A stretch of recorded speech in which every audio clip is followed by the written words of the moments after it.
That bit about the plumbing to all of his couples. Lucky us, Soria said.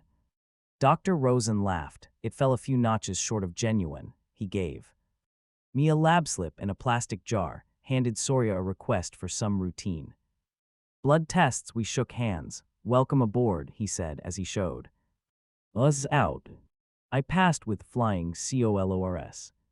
Though next few months weren't a blur of test on Soria basal. Body Tim. 161. Khaled Hosseini. Parachure's blood tests for every conceivable hormone, urine tests some. Thing called a cervical mucus test, ultrasounds, more blood tests, and more urine tests. Soria underwent a procedure called a hysteroscopy. Dr. Rosen inserted a telescope into Soria's uterus and took a look. Around, he found nothing. The plumbing's clear, he announced, snap. Ping off his latex gloves. I wished he'd stop calling it that. We weren't. Bathrooms. When the tests were over, he explained that he couldn't explain why we couldn't have kids, and apparently that wasn't so unusual. It was called unexplained infertility. Then came the treatment phase. We tried a drug called clomifene and HMG, a series of shots which Soria gave to herself. When these failed, Dr. Rosen advised in vitro fertilization. We received a polite letter from our HMO, wishing us the best of luck, regretting they couldn't cover the cost. We used the advance I had received for my novel to pay for it. IVF proved lengthy, meticulous, frustrating, and ultimately unsuccessful. After months of sitting in waiting rooms, reading magazines like Good Housekeeping and Reader's Digest, after endless paper gowns and cold, sterile exam rooms lit by fluorescent lights, the repeated humiliation of discussing every detail of our sex life with a total stranger, the injections and probes in specimen collections, we went back to Dr. Rosen and his trains. He sat across from us, tapped his desk with his fingers, and used the word adoption for the first time. Soria cried all the way home. Soria broke the news to her parents the weekend after our last visit. With Dr. Rosen, we were sitting on picnic chairs in the terrace back yard, grilling trout and sipping yogurt dog. It was an early evening in March 1991. Khaled Jamila had watered the roses and her new honey suckles, and their fragrance mixed with the smell of cooking fish. Twice already, she had reached across her chair to caress Soria's hair and say, "God knows best, Bakum, maybe it wasn't meant to be." Soria kept looking down at her hands. She was tired, I knew, tired of it all. The doctor said we could adopt, she murmured. The Kite runner, General Tahiri's head snapped up at this. Hey, closed, though, barbecue lid. Hey, did. He said it was an option, Soria said. We talked at home about adoption. Soria was ambivalent at best. I know it's silly and maybe vain, she said to me on the way to her parents' house, but I can't help it. I've always dreamed that I'd hold it in my arms and know my blood had fed it for 9 months, that I'd look in its eyes one day and be startled to see you or me, that the baby would grow up and have your smile or mine. Without that, is that wrong? No, I had said. Am I being selfish? No, Soria. Because if you really want to do it. No, I said, if we're going to do it, we shouldn't have any doubts at all about it, and we should both be in agreement. It wouldn't be fair to the baby otherwise. She rested her head on the window and said nothing else the rest of the way. Now the general sat beside her. Bakum, this adoption thing. I'm not so sure it's for us Afghans. Soria looked at me tiredly and sighed. For one thing, they grow up and want to know who their natural parents are, he said, nor can you blame them. Sometimes they leave the home in which you labored for years to provide for them, so they can find the people who gave them life. Blood is a powerful thing, Bakum. Never forget that. I don't want to talk about this anymore, Soria said. TL, say one more thing, he said. I could tell he was getting revved up. We were about to get one of the general's little speeches. Take Amir. Jan here, we all knew his father. I know who his grandfather was in Kabul and his great-grandfather before him. I could sit here and trace generations of his ancestors for you if you asked.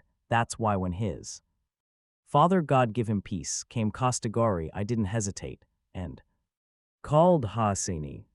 Believe me, his father wouldn't have agreed to ask for your hand if he didn't know whose descendant you were. Blood is a powerful thing. Bakam, and when you adopt, you don't know whose blood you're bringing into your house. Now if you were American, it wouldn't matter. People here marry for love, family name, and ancestry never even come into the equation. They adopt that way too. As long as the baby is healthy, everyone is happy. But we are Afghans, Bakam. Is the fish almost ready? Soria said. General Tahiri's eyes jured on her. He patted her knee. Just be happy you have your health and a good husband. What do you think, Amir Jan? Khaled Jamila said. I put my glass on the ledge, where a row of her potted geraniums were dripping water. I think I agree with General Sahib. Reassured, the general nodded and went back to the grill. We all had our reasons for not adopting. Soria had hers, the Gen. Iral his, and I had this, that perhaps something, someone, somewhere had decided to deny me fatherhood for the things I had done. Maybe this was my punishment, and perhaps justly so. It wasn't meant to be. Khaled Jamila had said, or maybe it was meant not to be. A few months later, we used the advance for my second novel and placed a down payment on a pretty two-bedroom Victorian house in San Francisco's Bernal Heights. It had a peaked roof, hardwood floors, and a tiny backyard which ended in a sun deck and a fire pit. The general helped me refinish the deck and paint the walls. Khaled Jamila bemoaned us moving almost an hour away, especially since she thought Soria needed all the love and support she could get, oblivious to the fact that her well-intended but overbearing sympathy was precisely what was driving Soria to move. 164. The Kite Ruiner. Sometimes SORYA sleeping NEXTTOME, I lay in bed and listened to the screen door swinging open and shut with the braze, too. The crickets chirping in the yard, and I could almost feel the emptiness in Soria's womb, like it was a living, breathing thing. It had seeped into our marriage, that emptiness, into our laughs and our love making, and late at night, in the darkness of our room, I'd feel it rising from Soria and settling between us, sleeping between us, like a newborn child. 14. June 2001. I lowered the phone into the cradle and stared at it for a long time. It wasn't until a platoon startled me with a bark that I realized how quiet the room had become. Soria had muted the television. You look pale, Amir, she said from the couch, the same one her par Ents had given us as a housewarming gift for our first apartment. She'd been lying on it with a platoon's head nestled on her chest, her legs buried under the worn pillows. She was half watching a PBS special on the plight of wolves in Minnesota, half correcting essays from her summer school class. She'd been teaching at the same school now for 6 years. She sat up, and a platoon leapt down from the couch. It was the general who had given our cocker spaniel his name, Farsi for Plato, B. Cause, he said, if you looked hard enough and long enough into the dog's filmy black eyes, you'd swear he was thinking wise thoughts. There was a sliver of fat, just a hint of it, beneath Soria's chin now. The past 10 years had padded the curves of her hips some, and combed into her coal-black hair a few streaks of cinder gray, but she still had the face of a grand ball princess, with her burden-flight eyebrows and nose elegantly curved like a letter from ancient Arabic writings. 166. The Kite Ruiner. You look pale, Soria repeated, placing the stack of papers on the table. Have to go to Pakistan. She stood up now. Pakistan. Rahim Khan is very sick, a fist clenched inside me with those words. Kaka's old business partner, she'd never met Rahim Khan, but I had told her about him. I nodded. Oh, she said, I'm so sorry, Amir. We used to be close, I said. When I was a kid, he was the first grown up I ever thought of as a friend. I pictured him and Baba drink ing tea in Baba's study, then smoking near the window, a sweet briar scented breeze blowing from the garden and bending the twin columns of smoke. I remember you telling me that, Soria said. She paused. How long will you be gone? I don't know, he wants to see me. PFEs see on all. Yes, it's safe, I'll be all right, Soria. It was the question she'd wanted to ask all along. 15 years of marriage had turned us into mind readers. I'm going to go for a walk. Should I go with you? Nay, I'd rather be alone. I PRAV to Golden Gati Park and walked along Spreckles Lake on the northern edge of the park. It was a beautiful Sunday after noon. The sun sparkled on the water where dozens of miniature boats sailed, propelled by a crisp San Francisco breeze. I sat on a park bench, watched a man toss a football to his son, telling him to not sidearm the ball, to throw over the shoulder. I glanced up and saw a pair of kites, red, with long blue tails. They floated high above the trees on the west end of the park over the windmills. 167. Khaled Hosseini. I thought about a comment Rahim Khan had made just before we hung up, made it in passing, almost as an afterthought. I closed my eyes and saw him at the other end of the scratchy long-distance line. Saw him with his lips slightly parted, head tilted to one side, and again, something in his bottomless black eyes hinted at an unspoken secret between us, except now I knew he knew. My suspicions had been right. All those years, he knew about Asef, the kite, the money, the watch. With the lightning bolt hands, he had always known. Come, there's a way to be good again, Rahim Khan had said on the phone just before hanging up, said it in passing, almost as an afterthought. A way to be good again. When I came home, Soria was on the phone with her mother. Won't be long, Matarjan, a week, maybe 2. Yes, you and Patar can stay with me. 2 years earlier, the general had broken his right hip. He had one of his migraines again, and emerging from his room, bleary-eyed and dazed, he had tripped on a loose carpet edge. His scream had brought Khaled Jamila running from the kitchen. It sounded like a jaru broomstick snapping in half. She was always fond of saying, though. The doctor had said it was unlikely she'd heard anything of the sort. The general's shattered hip and all of the ensuing complications, the pneumonia, blood poisoning, the protracted stay at the nursing home, ended Khaled Jamila's long-running soliloquies about her own health, and started new ones about the general's. She'd tell anyone who would listen that the doctors had told them his kidneys were failing, but then, they had never seen Afghan kidneys, had they? She'd say proudly. What I remember most about the general's hospital stay is how Khaled Jamila would wait until he fell asleep and then sing to him songs I remember. Bird from Kabul, playing on Baba's scratchy, old transistor radio. The general's frailty and time had softened things between him. 168. The Kite Ruiner and Soria, too.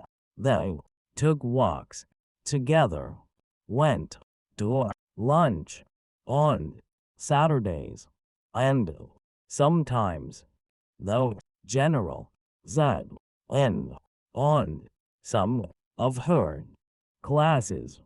He'd sit in the back of the room, dressed in his shiny old gray suit, wooden cane across his lap, smiling. Sometimes he even took notes.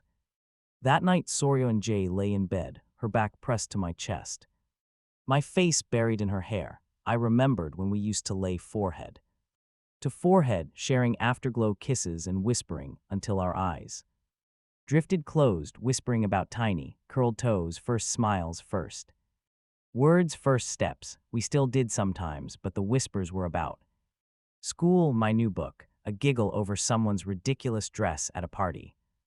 Our lovemaking was still good, at times better than good, but some nights all I'd feel was a relief to be done with it, to be free to drift away. And forget, at least for a while, about the futility of what we'd just done. She never said so, but I knew sometimes Soria felt it too, on those nights we'd each roll to our side of the bed and let our own savior take us away. Soria's was sleep, mine, as always, was a book. I lay in the dark the night Rahim Khan called and traced with my eyes the parallel silver lines on the wall made by moonlight pouring through the blinds. At some point, maybe just before dawn, I drifted to sleep and dreamed of Hassan running in the snow, the hem of his green chappan dragging behind him, snow crunching under his black rubber boots. He was yelling over his shoulder, "For you, 1,000 times over." A week later, sat on a window seat aboard a Pakistani International Airlines flight, watching a pair of uniformed airline workers move the wheel chocks. The plane taxied out of the terminal, and soon we were airborne, cutting through the clouds. I rested my head against the window, waited in vain for sleep. 169. 15. 3 hours after my flight landed in Peshawar, I was sitting on shred dead upholstery in the backseat of a smoke-filled taxicab. My driver, a chain-smoking, sweaty little man who introduced himself as Ghalam, drove nonchalantly and recklessly, averting collisions by the thinnest of margins, all without so much as a pause in the incessant stream of words spewing from his mouth. Terrible what is happening in your country, Yar, Afghani people. And Pakistani people, they are like brothers, I tell you. Muslims have to help Muslims, so. I tuned him out, switched to a polite nodding mode. I remembered Peshawar pretty well from the few months Baba and I had spent there. In 1981, we were heading west now on Jamrud Road, past the Canton Ment and its lavish, high-walled homes, the bustle of the city blurring past me reminded me of a busier, more crowded version of the Kabul I knew, particularly of the Kache Morga, or Chicken Bazaar, where Hassan and I used to buy chutney-dipped potatoes and cherry water. The streets were clogged with bicycle riders, milling pedestrians, and rickshaws popping blue smoke, all weaving through a maze of narrow the Kite runner lanes and alleys. Bearded vendors draped in thin blankets sold animal skin lampshades, carpets, embroidered shawls, and copper goods from rows of small, tightly jammed stalls. The city was bursting with sounds.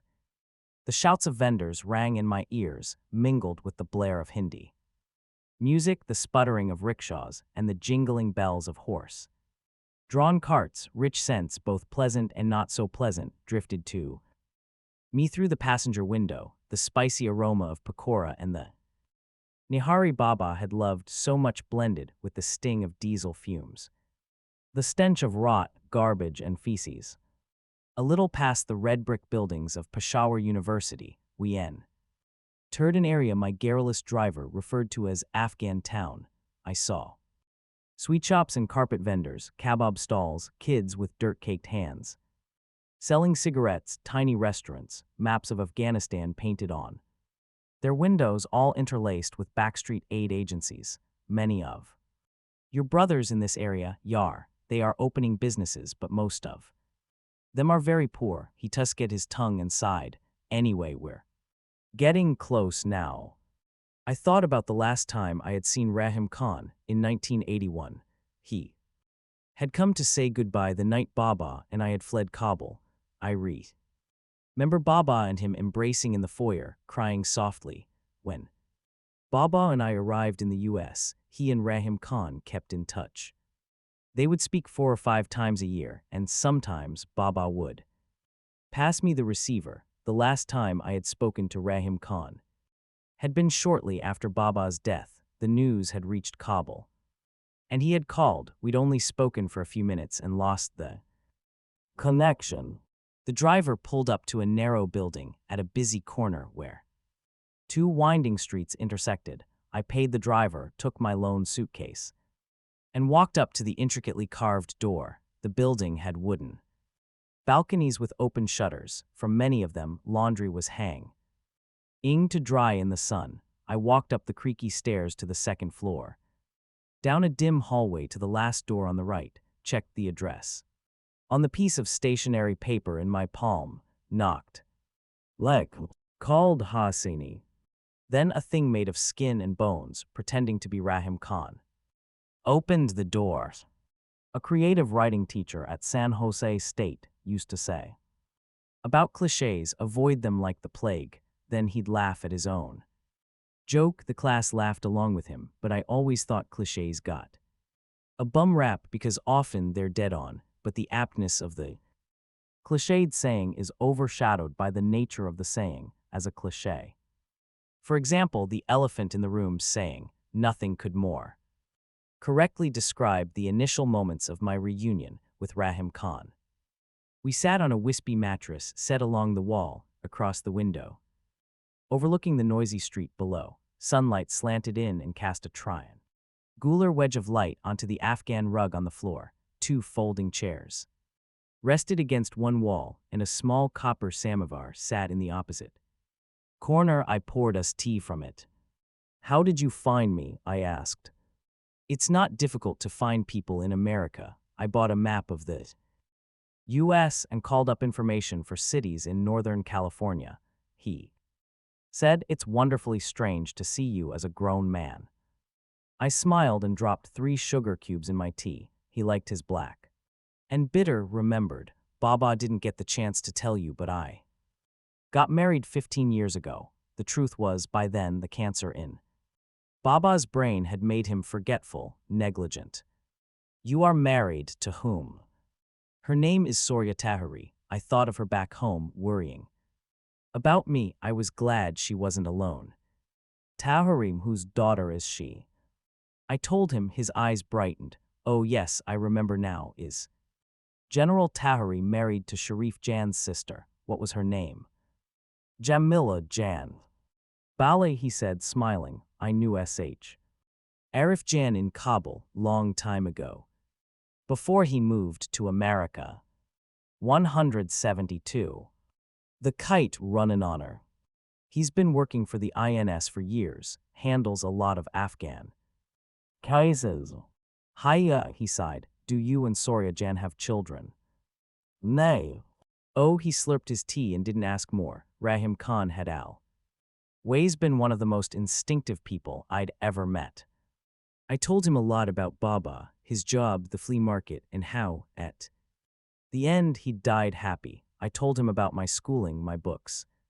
4 published novels to my credit now. He smiled at this, said he had never had any doubt. I told him I had written short stories in the leather-bound notebook he'd given me, but he didn't remember the notebook. The conversation inevitably turned to the Taliban. Is it as bad as I hear? I said. Nay, it's worse, much worse, he said. They don't let you be who? Man, he pointed to a scar above his right eye, cutting a crooked path through his bushy eyebrow. I was at a soccer game in Ghazi Stadium in 1998, Kabul against Mazar-i-Sharif, I think, and by the way, the play. Weren't allowed to wear shorts. Indecent exposure, I guess, he gave a tired laugh. Anyway, Kabul scored a goal and the man next to me cheered loudly. Suddenly, this young, bearded fellow who was patrolling the aisles, 18 years old at most by the look of him, he walked up to me and struck me on the forehead with the butt of his Kalashnikov.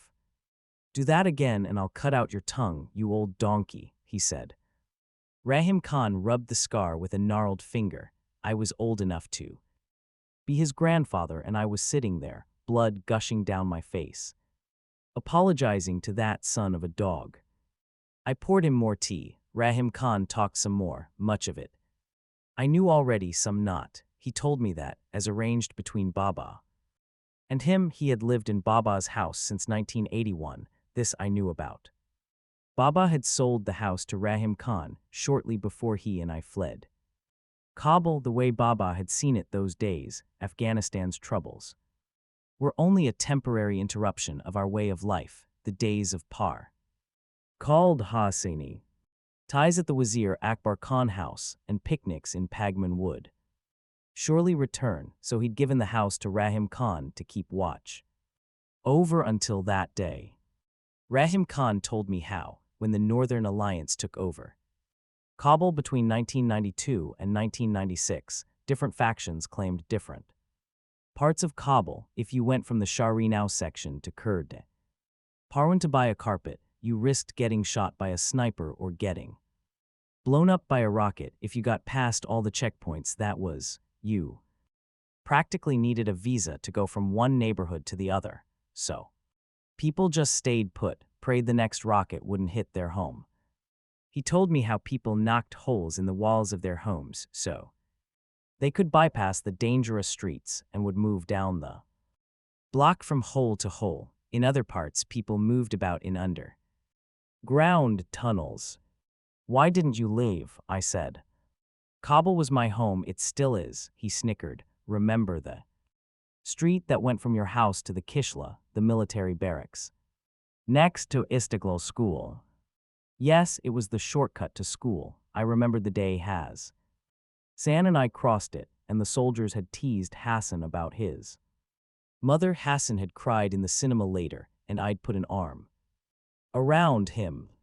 When the Taliban rolled in and kicked the alliance out of Kabul, I actually danced on that street, Rahim Khan said, and believe me, I wasn't alone. People were celebrating at Chaman, at Daymazang, greeting the Taliban in the streets, climbing their tanks and posing for pictures with them. People were so tired of the constant fighting, tired of the rockets, the gunfire, the explosions, tired of watching Gulbuddin and his cohorts firing on anything that moved. The alliance did more damage to Kabul than the Sharawi. They destroyed your father's orphanage. Did you know that? Why, I said, why would they destroy an orphanage? I remember birds sitting behind Baba the day they opened the orphanage. The wind, the kite ruiner, had knocked off his caracal head, and everyone had laughed, then stood and clapped when he'd delivered his speech. And now it was just another pile of rubble. All the money Baba had spent, all those nights he'd sweated over the blueprints, all the visits to the construction site to make sure every brick, every beam, and every block was laid just right. Collateral damage, Rahim Khan said. You don't want to know, Amir Jan, what it was like sifting through the rubble of that orphanage. There were body parts of children. So when the Taliban came, they were heroes, Rahim Khan said. Peace at last. Yes, hope is a strange thing, peace at last, but at what price? A Roman 6.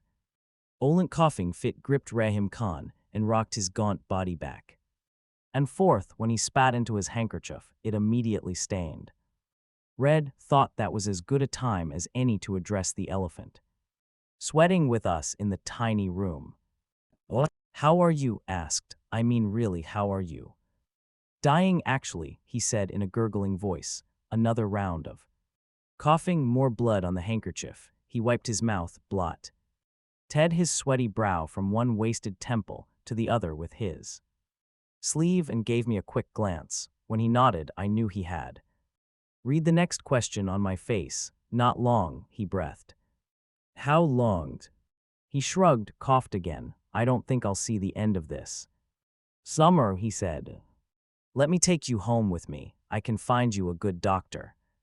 They're coming up with new treatments all the time. There are new drugs and experimental treatments. We could enroll you in one." I was rambling and I knew it, but it was better than crying, which I was Probably going to do anyway. Hey, let out. Let. Chuff of laughter revealed missing lower. Incisors. Let. Was the most tired laughter I'd ever heard. I see America has infused. Khaled Hosseini. You with the optimism that has made her so great. That's very good. We're a melancholic people, we Afghans, aren't we? Often we wallow too much in Gamkhori and self-pity. We give in to loss, to suffering, accept it as a fact of life, even see it as necessary. Zendagi Migzara, we say. Life goes on, but I am not surrendering to fate here. I am being pragmatic. I have seen several good doctors here, and they have given the same answer. I trust them and believe them. There is such a thing as God's will. There is only what you do and what you don't do, I said. Rahim Khan laughed. You sounded like your father just now. I miss him so much, but it is God's will, Amir Jan. It really is. He paused. Besides, there's another reason I asked you to come here. I wanted to see you before I go, yes, but something else too. Anything. You know, all those years I lived in your father's house after you left. Yes. It wasn't alone for all of them. Hassan lived there with me. Hassan, I said, when was the last time I had spoken his name? Those thorny old barbs of guilt bore into me once more, as if speaking. His name had broken a spell, set them free to torment me anew. Suddenly the air in Rahim Khan's little flat was too thick, too hot, too rich with the smell of the street. I thought about writing you and telling you before, but I was sure you wanted to know. Was I wrong? The truth was no, the lie was yes. I settled for something in between. I don't know. He coughed another patch of blood into the handkerchief. When he bent his head to spit, I saw honey-crusted sores on his scalp. I brought you here because I am going to ask something of you. I'm going to ask you to do something for me, but before I do, I want to tell you about Hassan. Do you understand? Yes, I murmured. The Kite Ruaner. I want to tell you about him. I want to tell you everything. You will listen. I nodded. Then Rahim Khan sipped some more tea, rested his head against the wall and spoke. Zextian.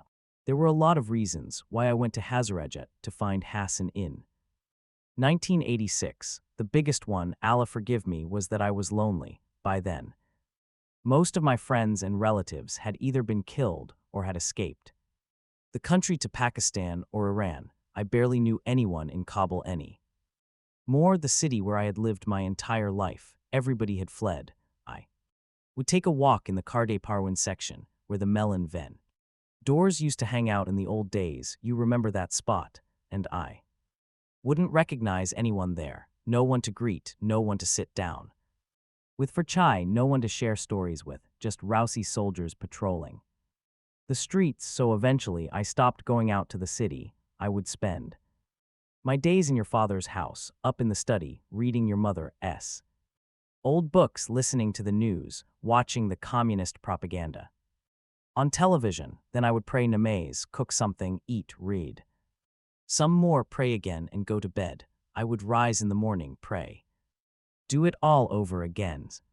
And with my arthritis, it was getting harder for me to maintain the house. My knees and back were always aching. I would get up in the morning and it would take me at least an hour to shake the stiffness.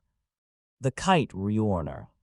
From my joints, especially in the wintertime. I did not want to let your father's house go to rot. We had all had many good times in that house. As so many memories, Amir Jan. It was not right. Your father had signed that house himself. It had meant so much to him, and besides, I had promised him I would care for it when he and you left for Pakistan. Now it was just me in the house, and I did my best. I tried to water the trees every few days, cut the lawn, tend to the flowers, fix things that needed fixing, but even then, I was not a young man anymore.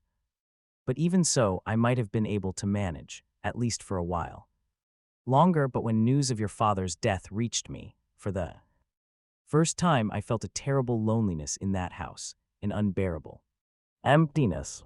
So one day I fueled up the Buick and drove up to Hazarajat. I remembered that after Ali dismissed himself from the house, your father told me he and Hassan had moved to a small village just outside Bamiyan. Ali had a cousin there, as I recalled. I had no idea if Hassan would still be there, if anyone would even know of him or his whereabouts. After all, it had been 10 years since Ali and Hassan had left your father's house. Hassan would have been a grown man in 1986, 22, 23 years old, if he was even alive, that is, the Sharawi, may they rot in hell for what they did to our Watan, killed so many of our young men. Don't have to tell you that. But with the grace of God, I found him there. It took very little searching. All I had to do was ask a few questions in Bamiyan, and people pointed me to his village. I do not even recall its name, or whether it even had one, but remember it was a scorching summer day and I was driving up a rutted dirt road, nothing on either side but sun-baked bushes, gnarled, spiny tree trunks, and dried grass like pale straw. I passed a dead donkey rotting on the side of the road, and then I turned a corner, and right in the middle of that barren land, I saw a cluster of mud houses, beyond them nothing but broad sky and mountains like jagged teeth. The people in Bamiyan had told me I would find him easily. He, W.F. Khaled Hosseini, lived in the only house in the village that had a walled garden. The mud wall, short and pocked with holes, enclosed the tiny house, which was really not much more than a glorified hut. Barefoot children were playing on the street, kicking a ragged tennis ball with a stick, and they stared when I pulled up and killed the engine. I knocked on the wooden door and stepped through into a yard that had very little in it save for a parched strawberry patch and a bare lemon tree. There was a tandoor in the corner in the shadow of an acacia tree, and I saw a man squatting beside it. He was placing dough on a large wooden spatula and slapping it against the walls of the tandoor. He dropped the dough when he saw me. I had to make him stop kissing my hands. "Let me look at you," I said. He stepped away. He was so tall now. I stood on my toes and still just came up to his chin. The Bamiyan sun had toughened his skin and turned it several shades darker than I remembered, and he had lost a few of his front teeth. There were sparse strands of hair on his chin. Other than that, he had those same narrow green eyes, that scar on his upper lip, that round face, that affable smile. You would have recognized him, Amir Jan. I am sure of it. We went inside. There was a young, light-skinned Hazara woman sewing a shawl in a corner of the room. She was visibly expecting. "This is my wife, Rahim Khan," Hassan said proudly. "Her name is Farzana Jan." She was a shy woman, so courteous she spoke in a voice barely higher than a whisper, and she would not raise her pretty hazel eyes to meet my gaze, but the way she was looking at Hassan, he might as well have been sitting on the throne at the Arg. "When is the baby coming?" I said after we all settled around the adobe room. There was nothing in the room, just a frayed rug, a few dishes, a pair of mattresses, and a lantern. "Inshallah this winter," Hassan said. "I am praying for a boy to carry on my father's name." "Speaking of Allah, where is he?" Hassan dropped his gaze. "He told me that Ali and his cousin Ho had owned the house, had been killed by a landmine 2 years before. 180s. The Kite ruiner, just outside of Bamiyan. Land mine is there, and more Afghan way of dying, Amir Jan, and for some crazy reason, I became absolutely certain that it had been Ali's right leg, his twisted polio leg, that had finally betrayed him and stepped on that land mine.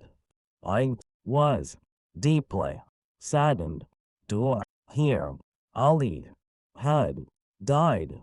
Your father and I grew up together, as you know, and Ali had been with him as long as I could remember. I remember when we were all little, the year Ali got polio and almost died. Your father would walk around the house all day crying. Farzana made us shorwa with beans, turnips, and potatoes. We washed our hands and dipped fresh naan from the tandoor into the shorwa. It was the best meal I had had in months. It was then that I asked Hassan to move to Kabul with me. I told him about the house, how I could not care for it by myself anymore. I told him I would pay him well, that he and his khanam would be comfortable. They looked to each other and did not say anything. Later, after we had washed our hands and Farzana had served us grapes, Hassan said the village was his home now. He and Farzana had made a life for themselves there. And Bamiyan is so close. We know people there. Forgive me, Rahim Khan, I pray you understand. Of course, I said, you have nothing to apologize for. I understand. It was midway through tea after shorwa that Hassan asked about you. I told him you were in America, but that I did not know much more. Hassan had so many questions about you. Had you married? Did you have children? How tall were you? Did you still fly kites and go to the cinema? Were you happy? He said he had befriended an old Farsi teacher in Bamiyan who had taught him to read and write. If he wrote you a letter, would I pass it on to you? And did I think you would write back? I told him what I knew of you from the few phone conversations I had had with your father, but mostly I did not know how to answer him. Then he asked me about your father. When I told him, Hassan buried his face in his hands and broke into tears. He wept like a child for the rest of that night. 181. Khaled Hosseini. They insisted that I spend the night there. Farzana fixed a cot for me and left me a glass of well water in case I got thirsty. All night I heard her whispering to Hassan and heard him sobbing. In the morning, Hassan told me he and Farzana had decided to move to Kabul with me. I should not have come here, I said. You were right, Hassan Jan. You have a zendagi, a life here. It was presumptuous of me to just show up and ask you to drop everything. It is me who needs to be forgiven. We don't have that much to drop, Rahim Khan, Hassan said. His eyes were still red and puffy. We'll go with you. We'll help you take care of the house. Are you absolutely sure? He nodded and dropped his head. Agha Sahib was like my second father, God give him peace. They piled their things in the center of a few worn rags and tied the corners together. We loaded the bundle into the Buick. Hassan stood in the threshold of the house and held the Quran as we all kissed it and passed under it. Then we left for Kabul. Remember, as I was pulling away, Hassan turned to take a last look at their home. When we got to Kabul, I discovered that Hassan had no intention of moving into the house, but all these rooms are empty, Hassan Jan. No one is going to live in them, I said. But he would not. He said it was a matter of ihtiram, a matter of respect. He and Farzana moved their things into the hut in the backyard where he was born. I pleaded for them to move into one of the guest bedrooms upstairs, but Hassan would hear nothing of it. What will Amir Agha think? He said to me. What will he think when he comes back to Kabul after the war and finds that I have assumed his place in the house? Then, in mourning for your father, Hassan wore black for the next 40 days. I did not want them to, but the two of them did all the cooking, all the cleaning. Hassan tended to the flowers in the garden, soaked the Roots picked off yellowing leaves and planted rose bushes. He painted. 182. The Kite Ruiner.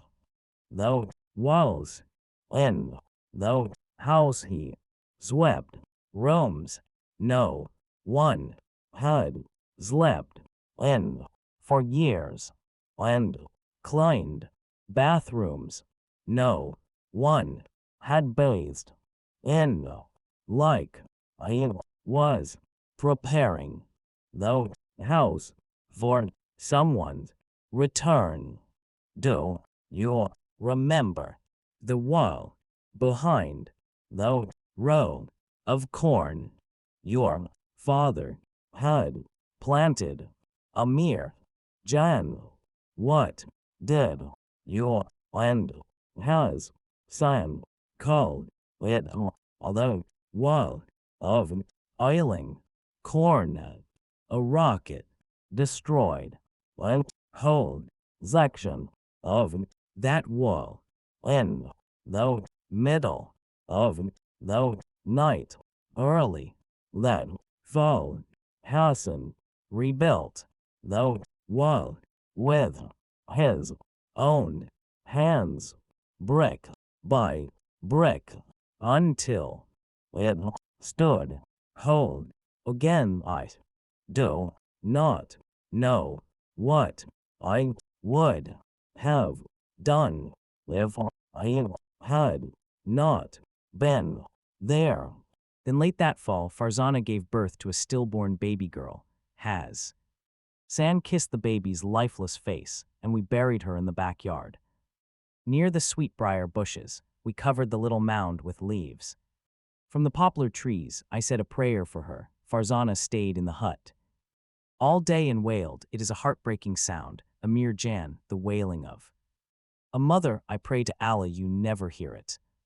Outside the walls of that house, there was a war raging, but the three of us in your father's house, we made our own little haven from it. My vision started going by the late 1980s, so I had Hassan read me your mother's books. We would sit in the foyer by the stove and San would read me from Masnawi or Qayyim, as Farzana cooked in the kitchen, and every morning Hassan placed a flower on the little mound by the sweetbriar bushes. In early 1990, Farzana became pregnant again. It was that same year, in the middle of the summer, that a woman covered in a sky blue burqa knocked on the front gates one morning. When I walked up to the gates, she was swaying on her feet, like she was too weak to even stand. I asked her what she wanted, but she would not answer. Who are you? I said, but she just collapsed right there in the driveway. I yelled for Hassan, and he helped me carry her into the house. To the living room, we lay her on the sofa and took off her burqa. Beneath it, we found a toothless woman with stringy graying hair and sores on her arms. She looked like she had not eaten for days, but the worst of it by far was her face. Someone had taken a knife to it, and Amir Jan, the slashes cut this way and that way. One of the cuts went 183. Khaled Hosseini, from cheekbone to hairline, and it had not spared her left eye on the way. It was grotesque. I patted her brow with a wet cloth, and she opened her eyes. Where is Hassan? She whispered. I'm right here, Hassan said. He took her hand and squeezed it. Her good eye rolled to him. I have walked long and far to see if you are as beautiful in the flesh as you are in my dreams, and you are, even more. She pulled his hand to her scarred face. Smile for me, please. Hassan did, and the old woman wept. You smiled coming out of me. Did anyone ever tell you? And I wouldn't even hold you. Allah forgive me, I wouldn't even hold you. None of us had seen Sanabar since she had eloped with a band of singers and dancers in 1964, just after she had given birth to Hassan. You never saw her, Amir, but in her youth she was a vision. She had a dimpled smile and a walk that drove men crazy. No one who passed her on the street, be it a man or a woman, could look at her only once. And now, Hassan dropped her hand and bolted out of the house. I went after him, but he was too fast. Saw him running up the hill where you two Used to play, his feet kicking up plumes of dust. I let him go. I sat with Sanabar all day as the sky went from bright blue to purple. Hassan still had not come back when night fell and moonlight bathed the clouds. Sanabar cried that coming back had been a mistake, maybe even a worse one than leaving, but I made her stay. Hassan would return. No. He came back the next morning, looking tired and weary, like he's had not slept all night. He took Sanabar's hand in both of his and told her she could cry if she wanted to, but she needn't. She was home now. He said home with her family. He touched the scars on her face and ran his hand through her hair. Hassan and Farzana nursed her back to health. They fed her and washed her clothes. I gave her one of the guest rooms upstairs. Some times I would look out the window into the yard and watch Hassan and his mother kneeling together, picking tomatoes or trimming a rosebush. 184. The Kite runner. Talking, they were catching up on all the lost years, I suppose, as far as I know. He never asked where she had been or why she had left, and she never told. I guess some stories do not need telling. It was Sanabar who delivered Hassan's son that winter of 1990. It had not started snowing yet, but the winter winds were blowing through the yards, bending the flower beds and rustling the leaves. Remember, Sanabar came out of the hut holding her grandson, had him wrapped in a wool blanket. She stood beaming under a dull gray sky, tears streaming down her cheeks, the needle-cold wind blowing her hair, and clutching that baby in her arms like she never wanted to let go. Not this time. She handed him to Hassan, and he handed him to me, and I sang the prayer of Ayatul Kursi in that little boy's ear. They named him Sohrab, after Hassan's favorite hero from the Shah.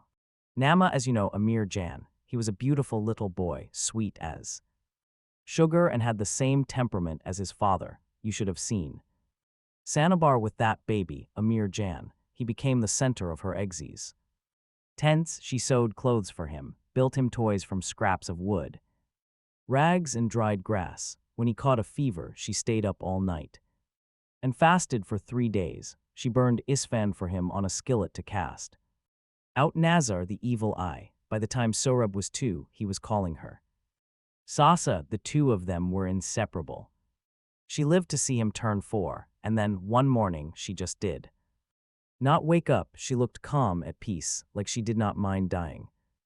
Now we buried her in the cemetery on the hill, the one by the poem granite tree, and I said a prayer for her too. The loss was hard on Hassan. It always hurts more to have and lose than to not have in the first place, but it was even harder on little Sohrab. He kept walking around the house looking for Sasa, but you know how children are, they forget so quickly. By then, that would have been 1995. The Shirawi were defeated and long gone, in Kabul belonged to Masoud, Rabbani, and the Mujahideen. The infighting between the factions was fierce, and no one knew if they would live to see the end of the day. Our ears became AC. 185. Khaled Hosseini. Accustomed to the whistle of Patriot shells, to the rumble of gunfire, our eyes familiar with the sight of men digging bodies out of piles of rubble. Kabul in those days, Amir Jan, was as close as you could get to that proverbial hell on earth. Allah was kind to us, though. The Wazir Akbar Khan area was not attacked as much, so we did not have it as bad as some of the other neighborhoods. On those days when the rocket fire eased up a bit and the gunfight was light, Hassan would take Sohrab to the zoo to see Marjan the lion or to the cinema. Hassan taught him how to shoot the slingshot. And later, by the time he was 8, Sohrab had become deadly with that thing. He could stand on the terrace and hit a pinecone propped on a pail halfway across the yard. Hassan taught him to read and write. His son was not going to grow up illiterate like he had. I grew very attached to that little boy. I had seen him take his first step, heard him utter his first word. I bought children's books for Sohrab from the book store by Cinema Park. They have destroyed that too now, and Sohrab read them as quickly as I could get them to him. He reminded me of How you loved to read when you were little, Amir Jan, sometimes. I read to him at night, played riddles with him, taught him card tricks. I miss him terribly. In the wintertime, Hassan took his son Kite running. There were not nearly as many kite tournaments as in the old days. No one felt safe outside for too long, but there were still a few scattered tournaments. Hassan would prop Sohrab on his shoulders, and they would go trotting through the streets, running kites, climbing trees where kites had dropped. You remember, Amir Jan, what a good kite runner Hassan was. He was still just as good. At the end of winter, Hassan and Sohrab would hang the kites they had run all winter on the walls of the main hallway. They would put them up like paintings. I told you how we all celebrated in 1996 when the Taliban rolled in and put an end to the daily fighting. I remember coming home that night and finding Hassan in the kitchen, listening to the radio. He had a sober look in his eyes. I asked him what was wrong, and he just shook his head. God help the Hazaras now, Rahim Khan Sahib, he said. 186. The kite run in honor. The war is over, Hassan, I said. There's going to be peace in Shala and happiness and calm. No more rockets, no more killing, no more funerals. But he just turned off the radio and asked if he could get me anything before he went to bed. A few weeks later, the Taliban banned kite fighting, and 2 years later, in 1998, they massacred the Hazaras in Mazar-i-Sharif. 187. 17. Rahim Khan slowly uncrossed his legs and leaned against the bare wall, in the wary, deliberate way of a man whose every movement triggers spikes of pain. Outside, a donkey was braying and someone was shouting something in Urdu. The sun was beginning to set, glittering red through the cracks between the ramshackle buildings. It hit me again, the enormity of what I had done that winter and that following summer. The names rang in my head: Hassan, Sohrab, Ali, Farzana, and Sanabar. Hearing Rahim Khan speak Ali's name was like finding an old dusty music box that hadn't been opened in years. The melody began to play immediately. Who did you eat today, Babalu? Who did you eat, you slant-eyed Babalu? Tried to conjure Ali's frozen face to really see his tranquil eyes, but time can be a greedy thing. Sometimes it steals all the details for itself. Is Hassan still in that house now? I asked. Rahim Khan raised the teacup to his parched lips and took a sip. He then fished an envelope from the breast pocket of his vest and handed it to me for you. I tore the sealed envelope. Inside, I found a Polaroid photograph and a folded letter. I stared at the photograph for a full minute. 188. The kite runner. A tall man, dressed in white turban and green-striped japan, stood with a little boy in front of a set of wrought iron gates. Sunlight slanted in from the left, casting a shadow on half of his rotund face. He was squinting and smiling at the camera, showing a pair of missing front teeth. Even in this blurry Polaroid, that man in the Japan exuded a sense of self-assuredness, of wise. It was in the way he stood, his feet slightly apart, his arms comfortably crossed on his chest, his head titled a little toward the sun. Mostly, it was in the way he smiled. Looking at the photo, one might have concluded that This was a man who thought the world had been good to him. Rahim Khan was right.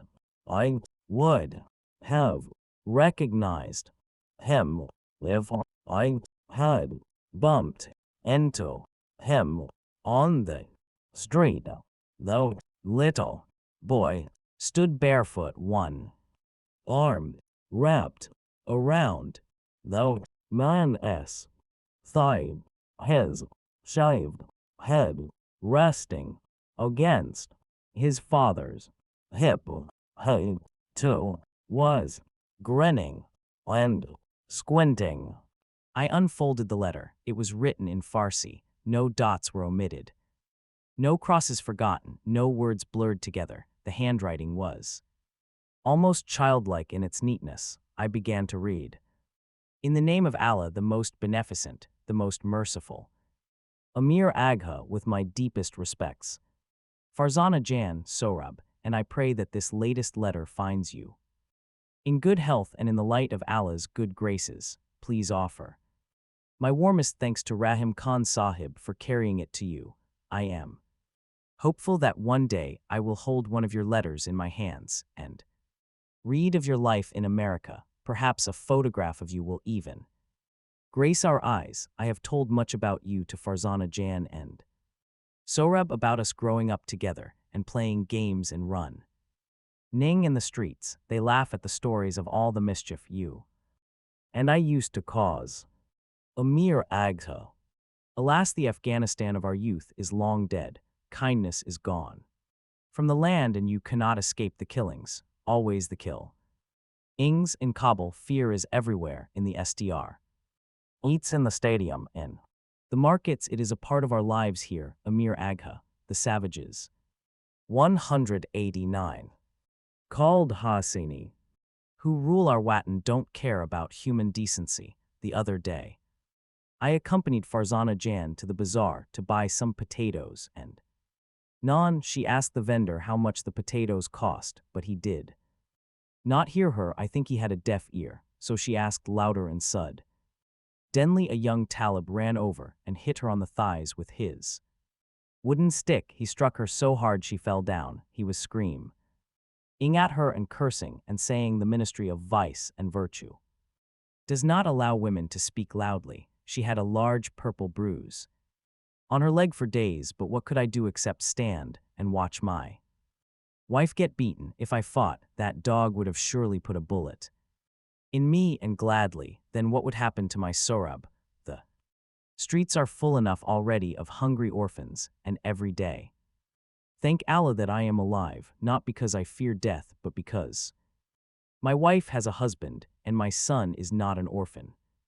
I wish you could see Sohrab. He is a good boy. Rahim Khan Sahib and I have taught him to read and write, so he does not grow up stupid like his father. And can he shoot with that slingshot?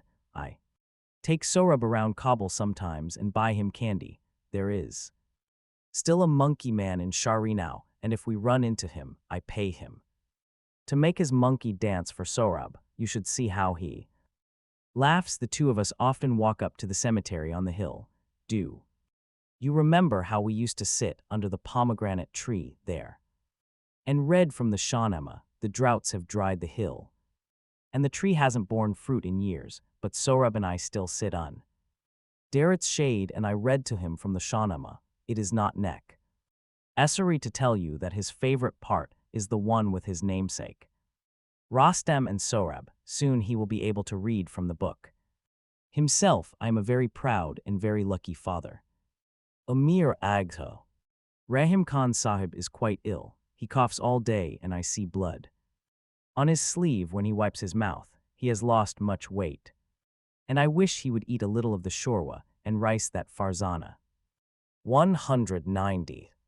The Kite runner. Jan cooks for him, but he only takes a bite or two, and even that I think is out of courtesy to Farzana Jan. I am so worried about this. Dear man, pray for him every day. He is leaving for Pakistan in a few days to consult some doctors there, and inshallah he will Turn with good news, but in my heart I fear for him, Farzana Jan. And I have told little Sohrab that Rahim Khan Sahib is going to be. Well, what can we do? He is only 10 and he adores Rahim Khan. Sahib, they have grown so close to each other. Rahim Khan Sahib used to take him to the bazaar for balloons and biscuits, but he is too weak for that now. I have been dreaming a lot lately, Amir Agha. Some of them are nightmares like hanged corpses rotting in soccer fields with blood. Red grass, I wake up from those short of breath and sweaty, mostly. Though I dream of good things and praise Allah for that, I dream that Rahim Khan Sahib will be well, dream that my son will grow up TC, be a good person, a free person and an important person. I dream that lala flowers will bloom in the streets of Kabul again, and rubab music will play in the samovar houses and kites will fly in the skies, and I dream that someday you will return to Kabul to visit the land of our childhood. If you do, you will find an old faith full friend waiting for you. May Allah be with you always. Hassan. I read the letter twice. I folded the note and looked at the photo graph for another minute. I pocketed both. How is he? I asked. That letter was written 6 months ago, a few days before I left for Peshawar, Rahim Khan said. I took the Polaroid the day before I left.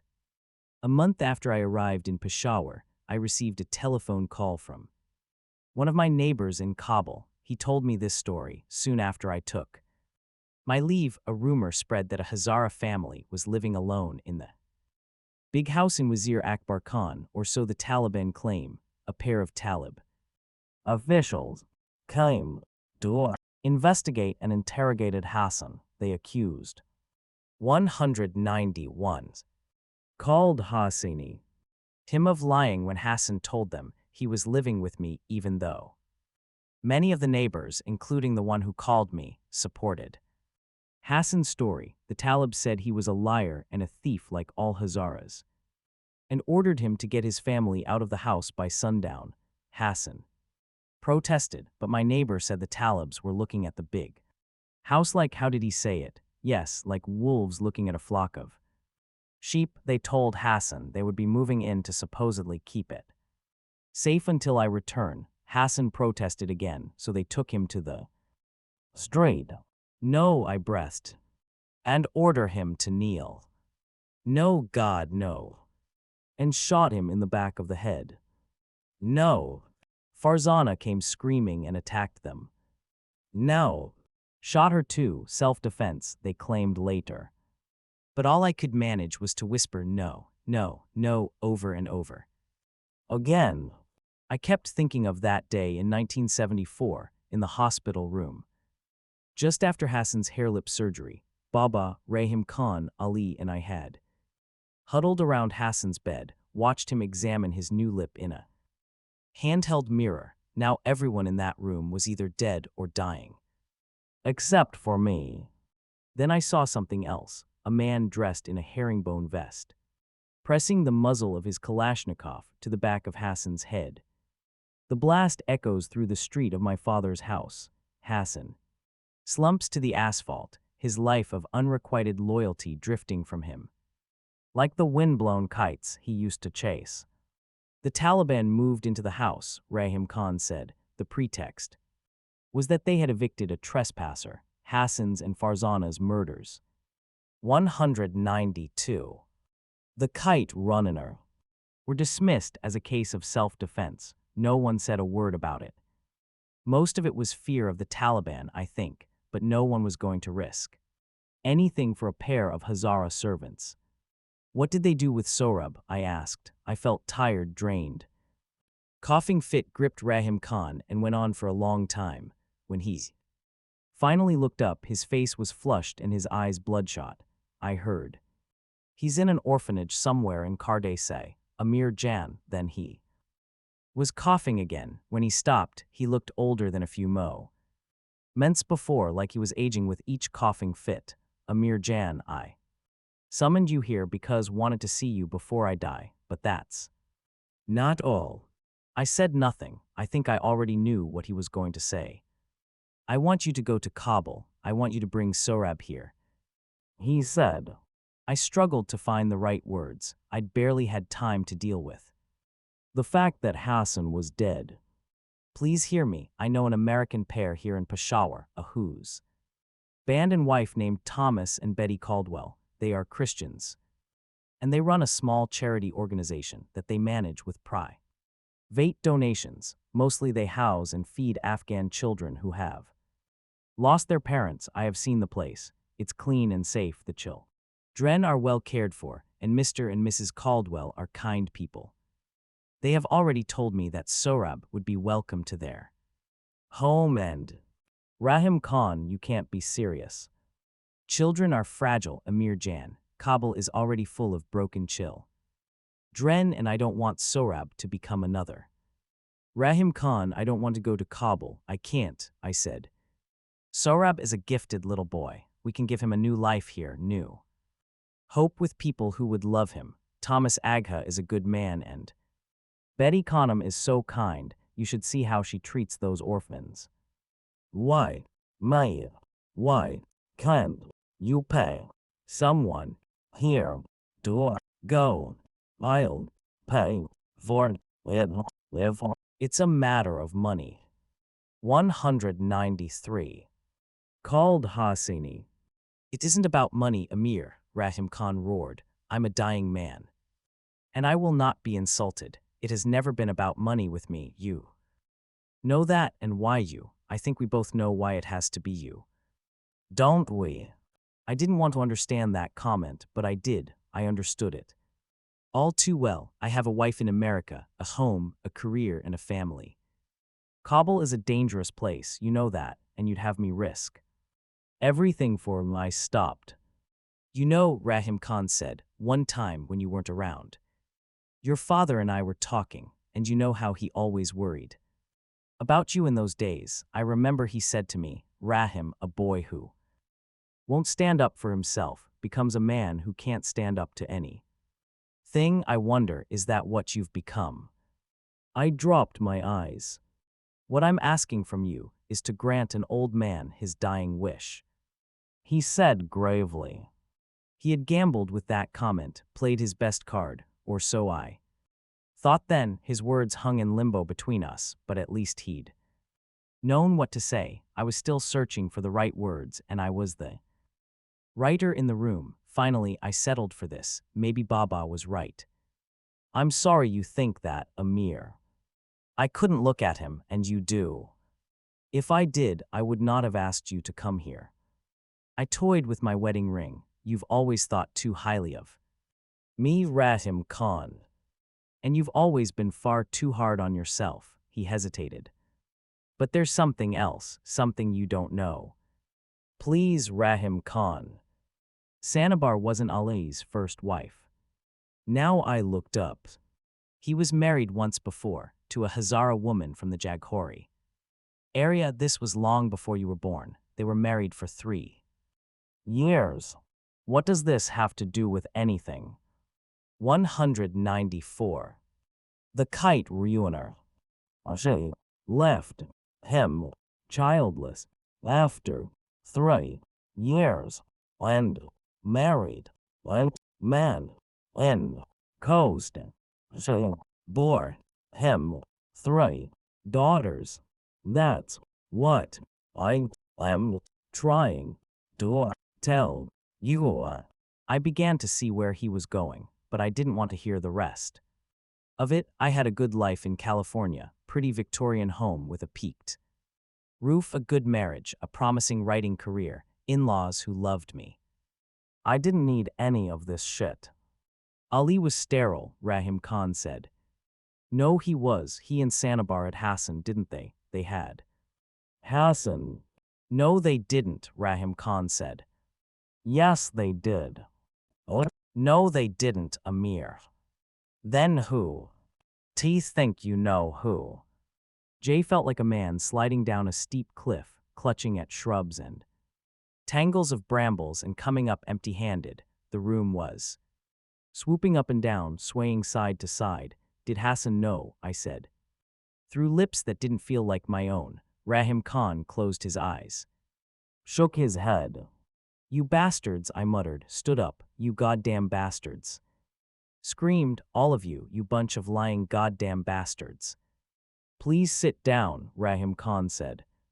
How could you hide this from me, from him, I bellowed. Please think, Amir Jan, it was a shameful situation, people would talk. All that a man had back then, all that he was his honor, his name, and if people talked, we couldn't tell anyone, surely you can. See that? He reached for me, but I shed his hand, headed for the door. Amir Jan, please don't leave. I opened the door and turned to him. Why, what can you possibly say to me? I'm 38 years old, and I've just found out my whole life is one big fucking lie. What can you possibly say to make things better's? Nothing, not a goddamn thing. And with that, I stormed out of the apartment. Lug, 18.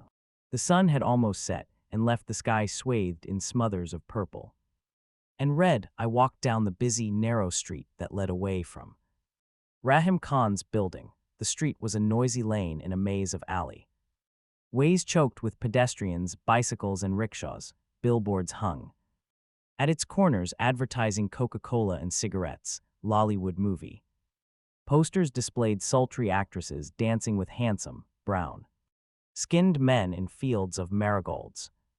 I walked into a smoky little samovar house and ordered a cup of tea. I tilted back on the folding chair's rear legs and rubbed my face. That feeling of sliding toward a fall was fading, but in its stead, I felt like a man who awakens in his own house and finds all the furniture rearranged so that every familiar nook and cranny looks foreign now.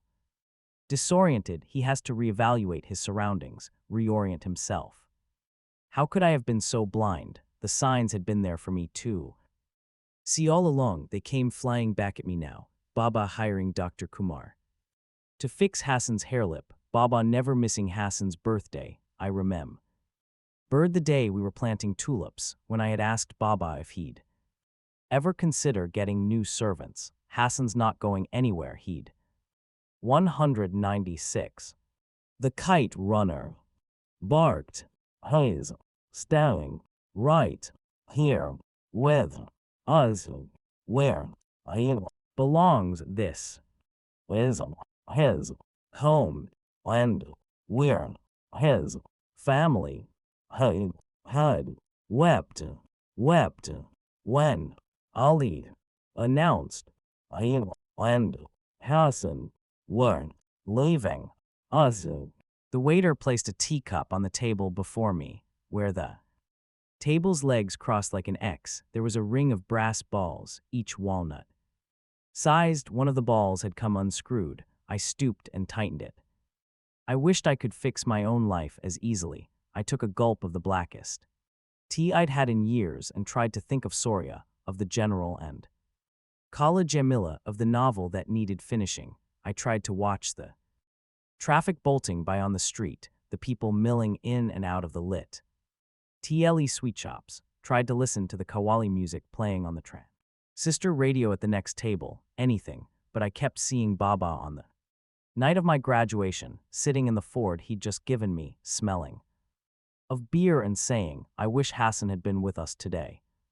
How could he have lied to me all those years? To Hassan, he had sat me on his lap when I was little, looked me straight in the eyes, and said there's only one sin, and that is theft. When you tell a lie, you steal someone's right to the truth. Hadn't he said those words to me? And now, 15 years after I'd buried him, I was learning that Baba had been a thief, and a thief of the worst kind, because the things he'd stolen had been sacred. From me the right to know I had a brother, from Hassan his identity, and from Ali his honor, his nang, his namus.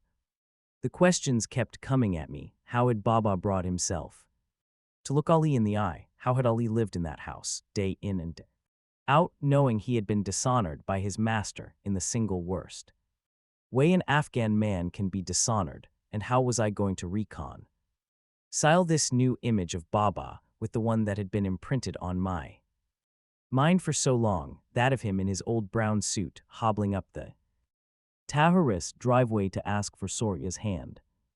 Here is another cliché my creative writing teacher would have scoffed at like father like son, but it was true, wasn't it, as it turned out. Baba and I were more alike than I'd ever known. We had both bees. Erased the people who would have given their lives for us, and with that, Vo 7, Khaled Hosseini, came this realization that Rahim Khan had summoned me here to atone not just for my sins but for Baba's too. Rahim Khan said I'd always been too hard on myself, but I won.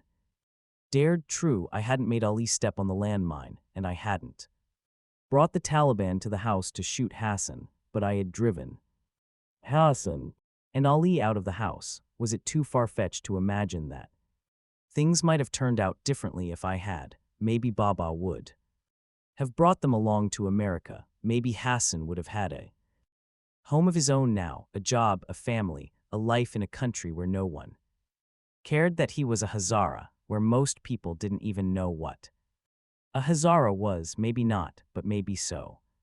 I can't go to Kabul, I had said to Rahim Khan. I have a wife in Amr. Aika, a home, a career, and a family, but how could I pack up and go back home when my actions may have cost Hassan a chance at those very same things?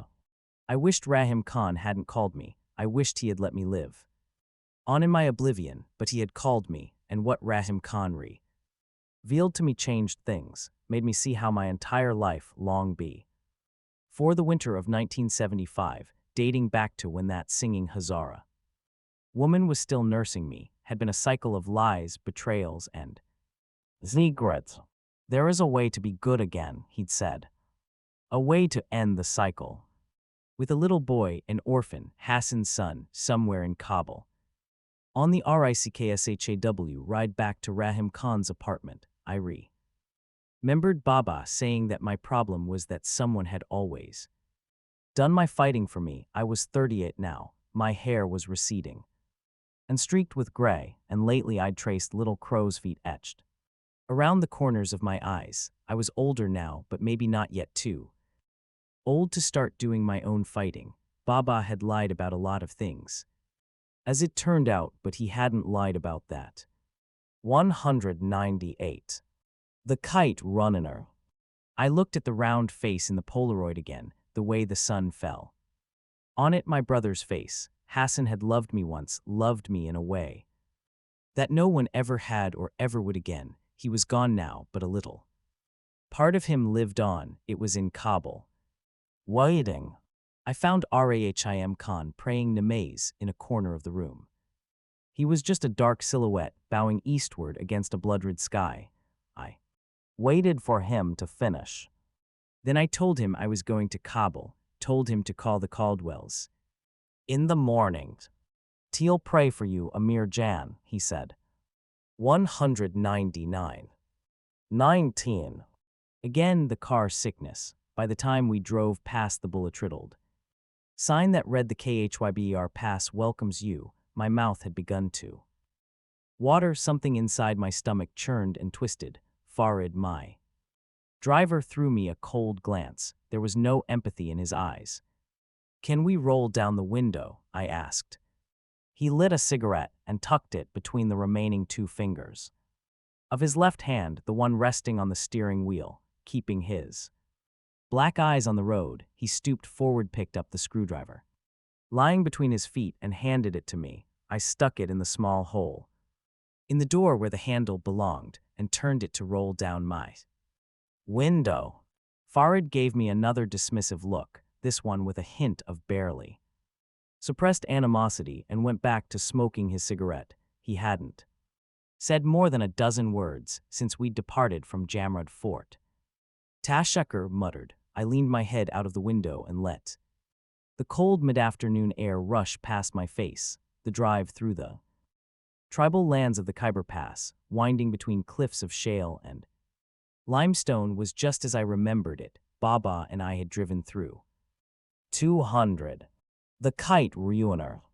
Though broken terrain. Back in 1974. Though arid, imposing mountains that along deep gorges and sword, door, jagged, bricks, old, fortresses, adobe, world, and crumbling topped. Though crags I tried to keep my eyes glued to the snow-capped Hindu Kush on the north side, but late time my stomach settled even a bit, the truck skidded around yet another turn, rousing a fresh wave of nausea. Try a lemon. What? Lemon good for the sickness, Farid said. I always bring one for this drive. Nay, thank you, I said. The mere thought of adding acidity to my stomach stirred more nausea. Farid snickered. It's not fancy like Amer. Icon medicine, I know, just an old remedy my mother taught me. I regretted blowing my chance to warm up to him. In that case, maybe you should give me some. He grabbed a paper bag from the backseat and plucked a half lemon. Out of it, I bit down on it, waited a few minutes. You were right, I feel better, I lied. As an Afghan, I knew it was better to be miserable than rude. I forced a weak smile. Old Watani trick, no need for fancy medicine, he said, his tone bordered on the surly. He flicked the ash off his cigarette and gave him a self-satisfied look in the rearview mirror. He was a Tajik, a lanky, dark man with a weather-beaten face, narrow shoulders, and a long neck punctuated by a protruding Adam's apple that only peeked from behind his beard when he turned his head. He was dressed much as I was, though I suppose it was really the other way around, a rough, woven wool blanket wrapped over a gray Perhan turban and a vest. On his head he wore a brown pakal, tilted slightly to one side like the Tajik hero Ahmad Shah Massoud, referred to by Tajiks as the Lion of Panjshir. It was Rahim Khan who had introduced me to Farid in Peshawar. He told me Farid was 29, though he had the wary, lined face of a man 20 years older. He was born in Mazarai Sharif and lived 201. Khaled Hosseini there until his father moved the family to Jalalabad when Farid was 10. At 14, he and his father had joined the jihad against the Shirawi. They had fought in the Panjshir Valley for 2 years until helicopter gunfire had torn the older man to pieces. Farid had 2 wives and 5 children. He used to have 7, Rahim Khan said with a rueful look. But he'd lost his 2 youngest girls a few years earlier in a landmine blast just outside Jalalabad, the same explosion that had severed toes from his feet and 3 fingers from his left hand. After that, he had moved his wives and children to Peshawar. Checkpoint, Farid grumbled. I slumped a little in my seat, arms folded across my chest, forgetting for a moment about the nausea. But I needn't have worried. 2 Pakistani militia approached our Dilapi dated Land Cruiser, took a cursory glance inside, and waved us on. Farid was first on the list of preparations Rahim Khan and I made. A list that included exchanging dollars for Kaldar and Afghani bills, my garment and pakal. Ironically, I'd never worn either when I'd actually lived in Afghanistan, the Polaroid of Hassan and Sohrab, and finally, perhaps the most important item, an artificial beard, black in chest length, Sharia-friendly, or at least the Taliban version of Sharia. Rahim Khan knew of a fellow in Peshawar who specialized in weaving them, sometimes for Western journalists who covered the war. Rahim Khan had wanted me to stay with him a few more days, to plan more thoroughly, but I knew I had to leave as soon as possible. I was afraid I'd change my mind. I was afraid I'd deliberate, ruminate, Anais rationalize and talk myself into not going. I was afraid the appeal of my life in America would draw me back, that I would wade back into that great big river and let myself forget, let the things I had learned these last few days sink to the bottom. I was afraid that I'd let the waters Carry me away from what I had to do, from Hassan, from the past that had come calling, and from this one last chance at redemption, so I left.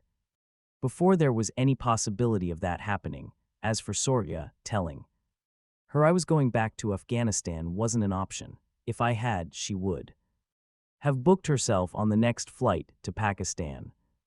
202. The Kite runnin' on her. We had crossed the border, and the signs of poverty were everywhere on either side of the road. I saw chains of little villages sprout in here and there like discarded toys among the rocks, broken mud. Houses and huts consisting of little more than 4 wooden poles and a tattered cloth as a roof. I saw children dressed in rags chasing a soccer ball outside the huts. A few miles later, I spotted a cluster of men sitting on their haunches like a row of crows on the carcass of an old burned out Soviet tank, the wind fluttering the edges of the blankets thrown around them. Behind them, a woman in a brown burqa carried a large clay pot on her shoulder, down a rutted path toward a string of mud houses. Strange, I said. What? Do feel like a tourist in my own country, I said, taking in a goat herd. Leading a half-dozen emaciated goats along the side of the road, Farid snickered, tossed his cigarette. You still think of this place as your country? Think a part of me always will, I said, more defensively than I had intended. After 20 years of living in America, he said, swerving the truck to avoid a pothole the size of a beach ball. I nodded. I grew up in Afghanistan. Farid snickered again. Why do you do that? Never mind, he murmured. No, I want to know, why do you do that? In his rearview mirror, I saw something flash in his eyes. You want to know, he sneered. Let me imagine, Agha Sahib, you probably lived in a big 2- or 3-story house with a nice backyard that your garden filled with flowers and fruit trees, all gated, of course. Your father drove an American car. You had servants, probably Hazaras, your parents hired workers to decorate the house for the fancy mehmanis they threw.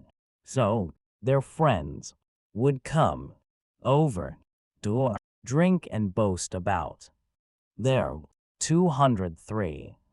Khaled Hosseini travels to Europe or America, and I would bet my first son's eyes that this is the first time you've ever worn a pakal. He grinned at me, revealing a mouthful of prematurely rotting teeth. Am I close? Why are you saying these things? I said. Because you wanted to know, he spat. He pointed to an old man dressed in ragged clothes trudging down a dirt path, a large burlap pack filled with scrub grass tied to his back. That's the real Afghanistan. Agha Sahib, that's the Afghanistan I know. You've always been a tourist here, you just didn't know it. Rahim Khan had warned me not to expect a warm welcome in Afghanistan from those Ho had stayed behind and fought the wars. I'm sorry about your father, I said. I'm sorry about your daughters. And I'm sorry about your hand. That means nothing to me, he said. He shook his head. Why are you coming back here anyway? Sell off your Baba's land, pocket the money, and run back to your mother in America. My mother died giving birth to me, I said. He sighed and lit another cigarette, said nothing. Pull over. What? Pull over, goddammit, I said. I'm going to be sick. I tumbled out of the truck as it was coming to a rest on the gravel alongside the road. By late afternoon, the terrain had changed from one of sun-beaten peaks and barren cliffs to a greener, more rural landscape. Main Pass had descended from Landi Kotal through Shinwari territory to Landi Kana. We'd entered Afghanistan at Torkham, pine trees flanked the road, fewer than I remembered and many of them bare, but it was good to see trees again after the arduous drive through the Khyber Pass. We were getting closer to Jalalabad, where Farid had a brother who would take us in for the night. The sun hadn't quite set when we drove into Jalalabad, capital of 204. The Kite runner. The state of Nangarhar, a city once renowned for its fruit and warm climate. Mate, Farid drove past the buildings and stone houses of the city's Sen. Trowel district, there weren't as many palm trees there as I remembered, and some of the homes had been reduced to roofless walls and piles of twisted clay. Farid turned onto a narrow, unpaved road and parked the land cruiser along a dried-up gutter. I slid out of the truck, stretched, and took a deep breath. In the old days, the winds swept through the eerie gated plains around Jalalabad where farmers grew sugarcane and impregnated the city's air with a sweet scent. I closed my eyes and searched for the sweetness, didn't find it. Let's go, Farid said impatiently. We walked up the dirt road past a few leafless poplars along a row of broken mud walls. Farid led me to a dilapidated one-story house and knocked on the wood-plank door. A young woman with ocean-green eyes and a white scarf draped around her face peeked out. She saw me first, flinched, spotted Farid, and her eyes lit up. Salam alaikum, Kaka Farid. Salam, Maryam Jan, Farid replied and gave her something he'd denied me all day, a warm smile. He planted a kiss on the top of her head. The young woman stepped out of the way, eyeing me a little apprehensively as I followed Farid into the small house.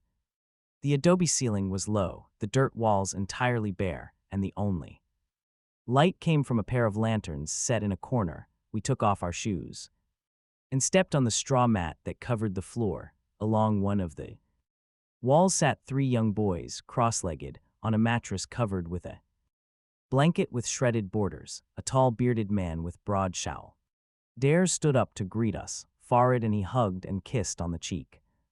Farid introduced him to me as Wahid, his older brother. He's from America, he said to Wahid, flicking his thumb toward me. He left us alone and went to greet the boys. Wahid sat with me against the wall across from the boys, who had ambushed Farid and climbed his shoulders. Despite my protests, Wahid ordered one of the boys to fetch another blanket, so I'd be more calm. 205. Khaled Hosseini. Fordable on this floor, and asked Maryam to bring me some tea. I'd asked about the ride from Peshawar, the drive over the Khyber Pass. I hope you didn't come across any Dosts, he said. The Khyber Pass was as famous for its terrain as for the bandits who used that terrain to rob travelers. Before I could answer, he winked and said in a loud voice, of course no Dost would waste his time on a car as ugly as my brother's. Farid wrestled the smallest of the 3 boys to the floor and tickled him on the ribs with his good hand. The kid giggled and kicked. At least I have a car, Farid panted. How is your donkey these days? My donkey is a better ride than your car. Karkara Miss Nasa, Farid shot back, takes a donkey to know. A donkey, they all laughed and I joined in. I heard female voices from the adjoining room. I could see half of the room from where I sat. Maryam and an older woman wearing a brown hijab, presumably her mother, were speaking in low voices and pouring tea from a kettle into a pot. So what do you do in America, Amir Agha? Wahid asked. Team a writer, I said. I thought I heard Farid chuckle at that. A writer, Wahid said, clearly impressed. Do you write about Afghanistan? Well, I have, but not currently, I said. My last novel, A Season for Ashes, had been about a university professor who joins a clan of gypsies after he finds his wife in bed with one of his students. It wasn't a bad book. Some reviewers had called it a good book, and one had even used the word riveting, but suddenly I was embarrassed by it. I hoped Wahid wouldn't ask what it was about. Maybe you should write about Afghanistan again, Wahid saw. Tell the rest of the world what the Taliban are doing to our country. Well, I'm not quite that kind of writer. Oh, Wahid said, nodding and blushing a bit. You know best of course, it's not for me to suggest. Just then, Maryam and the other Woman came into the room with 206. The kite runner, one pair of cubs, one teapot, on one small platter. I stood up and respect, pressed my hand to my chest and bowed my head. Salam alaikum, I said. The woman, who had now wrapped her hijab to conceal her lower face, bowed her head too. Salam, she replied in a barely audible voice. We never made eye contact. She poured the tea while I stood. The woman placed the steaming cup of tea before me and exited the room, her bare feet making no sound at all as she disappeared. I sat down and sipped the strong black tea. Wahid finally broke the uneasy silence that followed. So what brings you back to Afghanistan? What brings them all back to Afghanistan, dear brother? Farid said, speaking to Wahid but fixing me with a contemptuous gaze. Boz, Wahid snapped. It's always the same thing, Farid said. Sell this land, sell that house, collect the money, and run away like a mouse. Go back to Amr. Ika, spend the money on a family vacation to Mexico. Farid, Wahid roared. His children and even Farid flinched. Have you forgotten your manners? This is my house. Amir Agha is my guest tonight, and I will not allow you to dishonor me like this. Farid opened his mouth, almost said something, reconsidered, and said nothing. He slumped against the wall, muttered something under his breath, and crossed his mutilated foot over the good one. His AC accusing eyes never left me. Forgive us, Amir Agha, Wahid said. Since childhood, my brothers' mouth has been 2 steps ahead of his head. It's my fault, really, I said, trying to smile under Farid's intense gaze. I am not offended. I should have explained to him my business. Here in Afghanistan, I am not here to sell property. I'm going to Kabul to find a boy. A boy, Wahid repeated. Yes, I fished the Polaroid from the pocket of my shirt, seeing Hassan's picture again, tore the fresh scab off his death. I had to turn my 207 Khaled Hosseini eyes away from it.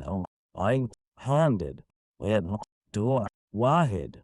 He studied the photo, looked from me to the photo and back again. This boy, I nodded. This Hazara boy. This. What does he mean to you? His father meant a lot to me. He is the man in the photo. He's dead now. Wahid blinked. He was a friend of yours.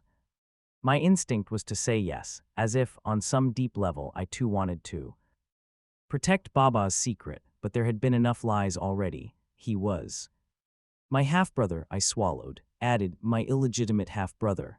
I turned the teacup, toyed with the handle. I didn't mean to pry. You're not prying, I said.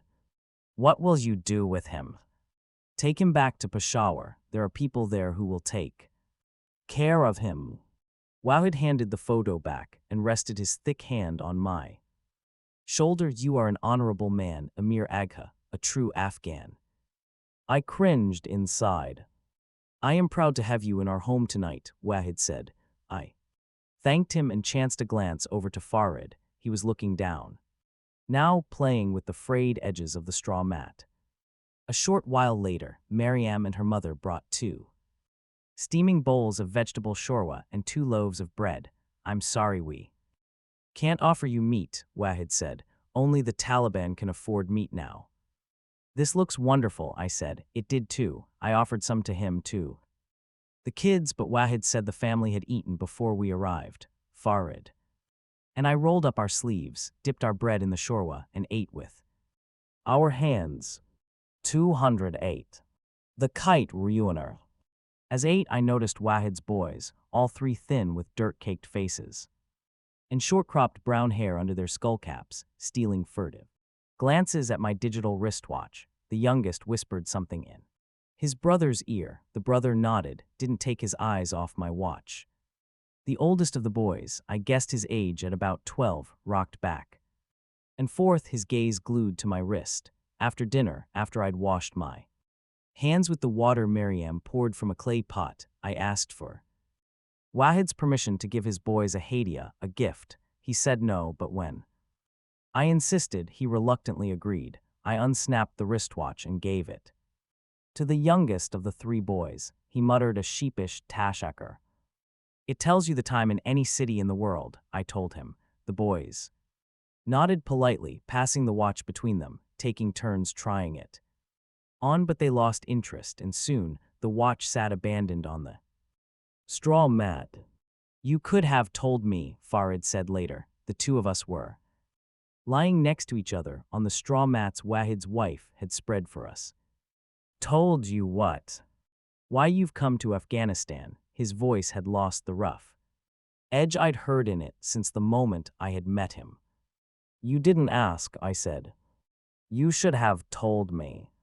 You didn't ask. Hero led to face me, curled his arm under his head. Maybe I will help you find this boy. Thank you, Farid, I said. It was wrong of me to assume. I sighed. Don't worry, you were more right than you know. His hands are tied behind Oichayam with roughly woven rope cutting through the flesh of his wrists. He is blindfolded with black cloths. He is 209. Khaled Hosseini, kneeling on the street, on the edge of a gutter filled with still water, his head drooping between his shoulders, his knees roll on the hard ground and bleed through his pants as he rocks in prayer. It is late afternoon and his long shadow sways back and forth on the gravel. He is muttering some thing under his breath. I step closer. 1,000 times over, he mutters. For you 1,000 times over. Back and forth he rocks. He lifts his face. I see a faint scar above his upper lip. We are not alone. I see the barrel first, then the man standing behind him. He is tall, dressed in a herringbone vest and a black turban. He looks down at the blindfolded man before him with eyes that show nothing but a vast, earnest emptiness. He takes a step back and raises the barrel, places it on the back of the kneeling man's head. For a moment, fading sunlight catches in the metal and twinkles. The rifle roars with a deafening crack. I follow the barrel on its upward arc. I see the face behind the plume of smoke swirling from the muzzle. I am the man in the herring bone vest. I woke up with a scream trapped in my throat. I stepped outside, stood in the silver tarnish of a half-moon and glanced up to a sky riddled with stars. Crickets chirped in the shuttered darkness and a wind wafted through the trees. The ground was cool under my bare feet, and suddenly, for the first time since we had crossed the border, I felt like I was back. After all these years, I was home again. Standing on the soil of my ancestors. This was the soil on which my great-grandfather had married his third wife a year before dying in the cholera epidemic that hit Kabul in 1915. She'd borne him what his first 2 wives had failed to, a son at last. It was on this soil that my grandfather had gone on a hunting trip with King Nader Shah and shot a deer. My mother had died on this soil, and on this soil I had fought for my father's love. 210. The Kite Ruiner. I sat against one of the house's clay walls. The kinship I felt sud denly for the old land. It surprised me. I'd been gone long enough to forget and be forgot. I had a home in a land that might as well be another galaxy to the people sleeping on the other side of the wall. I leaned against. I thought I had forgotten about this land, but I hadn't. And under the bony glow of a half-moon, I sensed Afghanistan hum ming under my feet. Maybe Afghanistan hadn't forgotten me either. I looked westward and marveled that, somewhere over those mountains, Taines Kabul still existed. It really existed, not just as an old memory, or as the heading of an AP story on page 15 of the San Francisco Chrony. Clee, somewhere over those mountains in the west, slept the city where my hair-lipped brother and I had run kites. Somewhere over there, the blindfolded man from my dream had died a needless death, once over. Those mountains I had made a choice, and now, a quarter of a century later, that choice had landed me right back on this soil. I was about to go back inside when heard voices coming from the house. I recognized one as Wahid's. Nothing left for the children. We're hungry, but we're not savages. He is a guest. What was I supposed to do? He said in a strained voice. To find something tomorrow. She sounded near tears. What do I feared? I tiptoed away. I understood now why the boys hadn't shown any interest in the watch. They hadn't been staring at the watch at all. They'd been staring at my food. We said our goodbyes early the next morning, just before climbed into the Land Cruiser. I thanked Wahid for his hospitality. He pointed to the little house behind him. This is your home, he said. His 3 sons were standing in the doorway watching us. The little one was wearing the watch. It dangled around his twiggy wrist. I glanced in the side view mirror. We pulled away. Wahid stood, Khaled Hosseini, surrounded by his boys in a cloud of dust whipped up by the truck. It occurred to me that, in a different world, those boys wouldn't have been too hungry to chase after the car. Earlier that morning, when I was certain no one was looking, I did something I had done 26 years earlier. I planted a fistful of crumpled money under a mattress. 212.20. Farid had warned me. He had, but as it turned out, he had wasted his breath.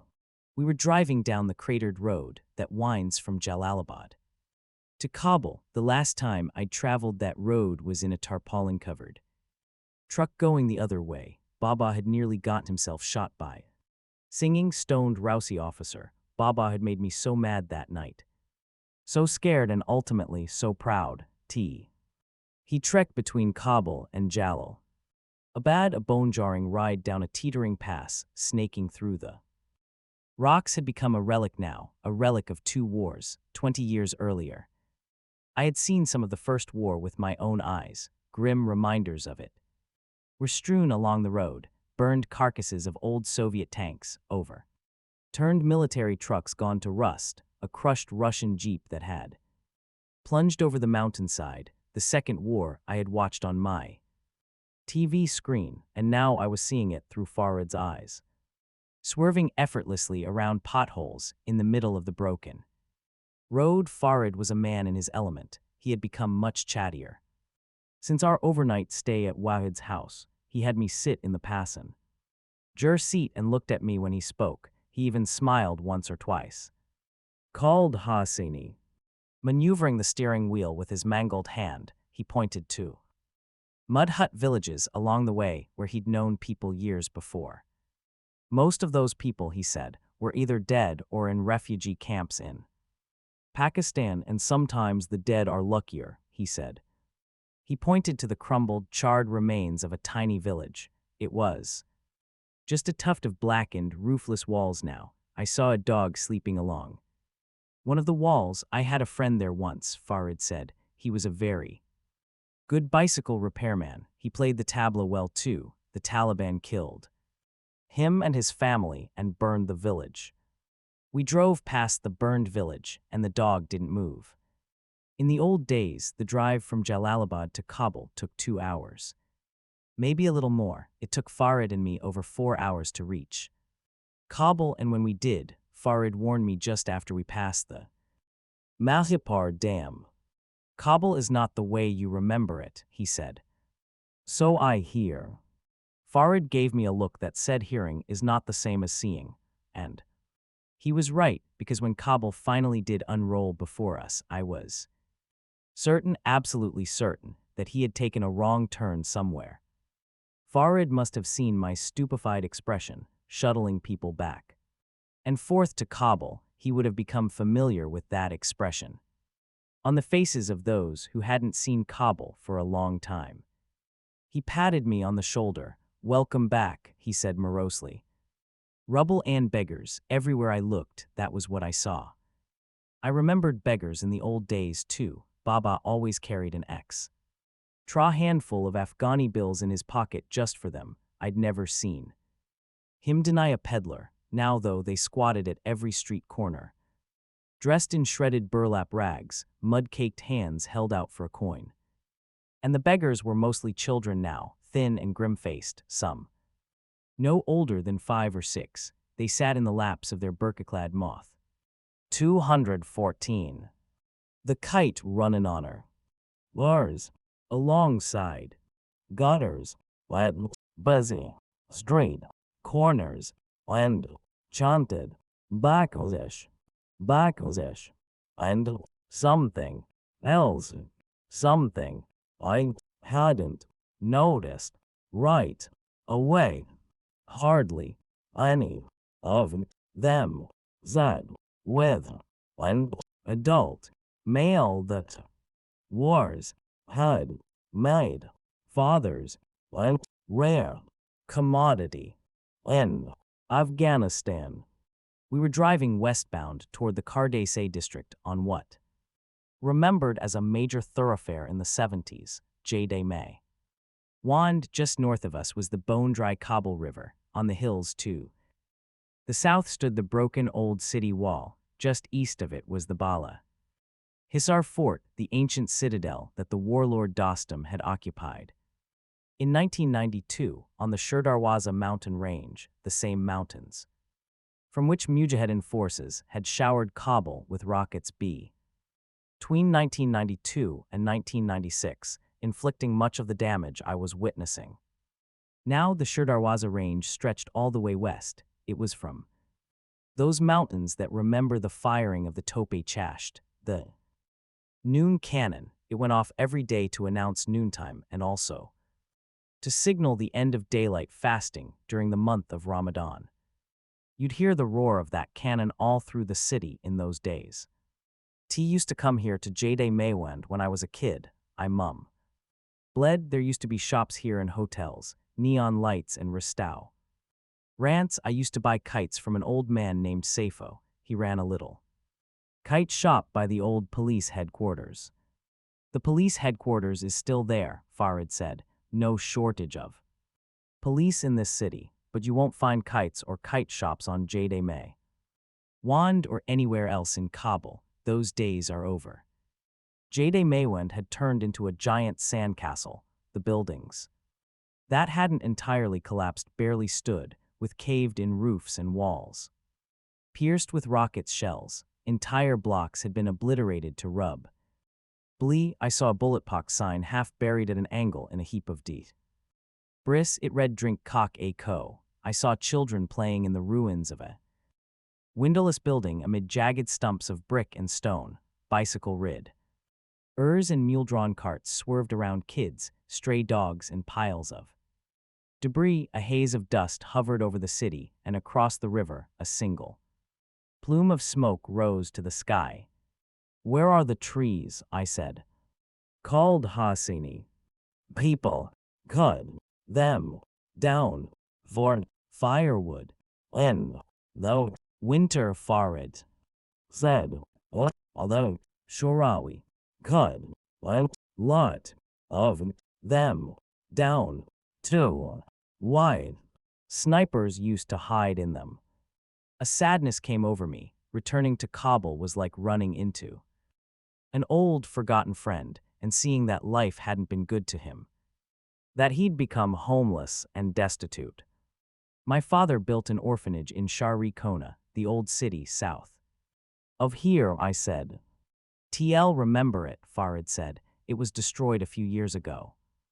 Can you pull over? I said. I want to take a quick walk here. Farid parked along the curb on a small backstreet next to a shackle abandoned building with no door. That used to be a far Macy, Farid muttered as we exited the truck. We walked back to Jade Maywend and turned right, heading west. What's that smell? I said. Something was making my eyes water.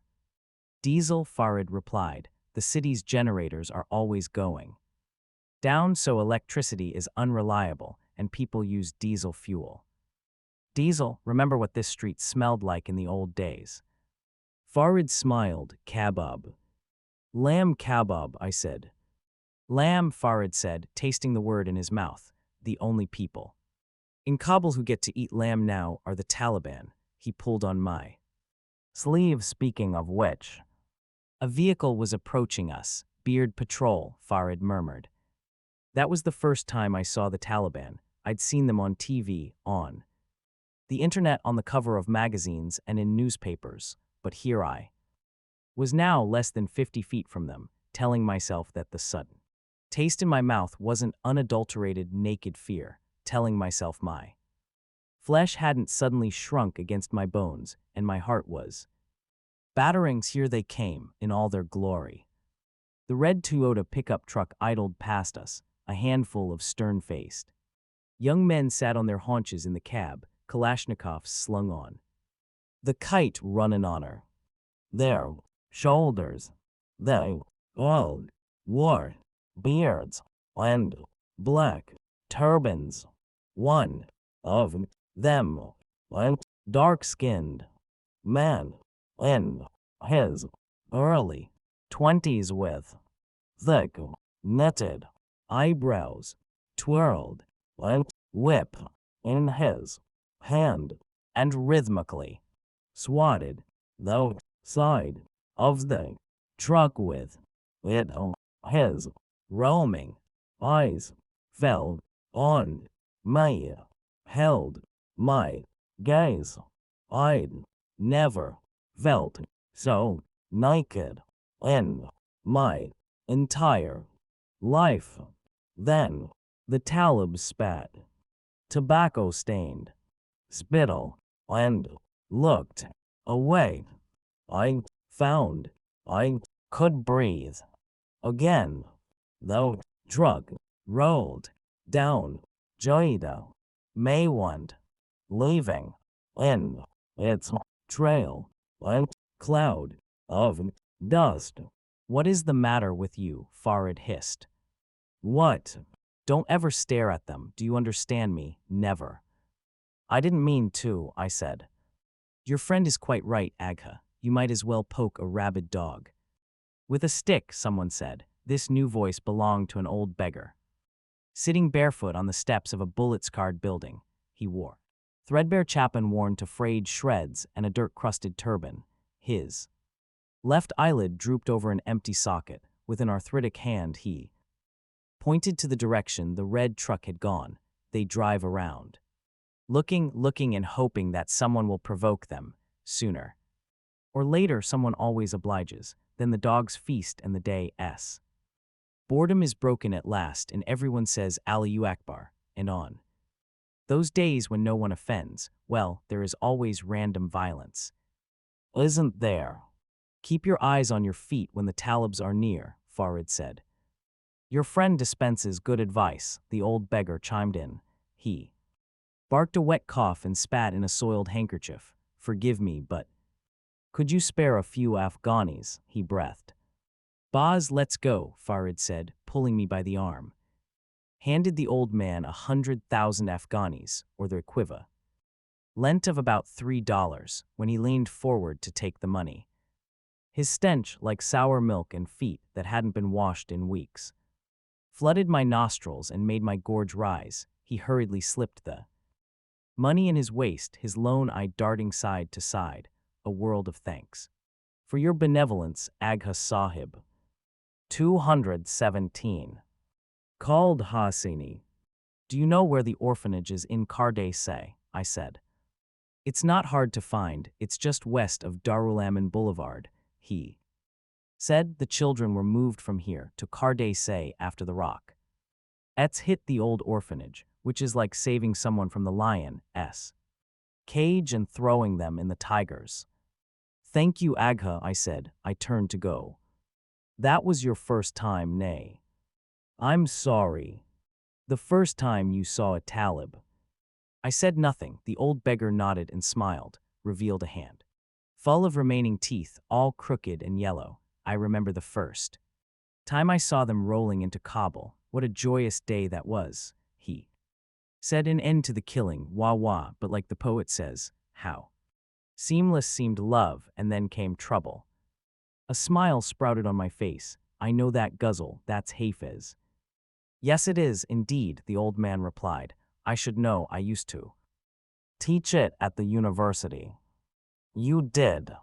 The old man coughed. From 1958 to 1996, I taught Hafez Kai 4M.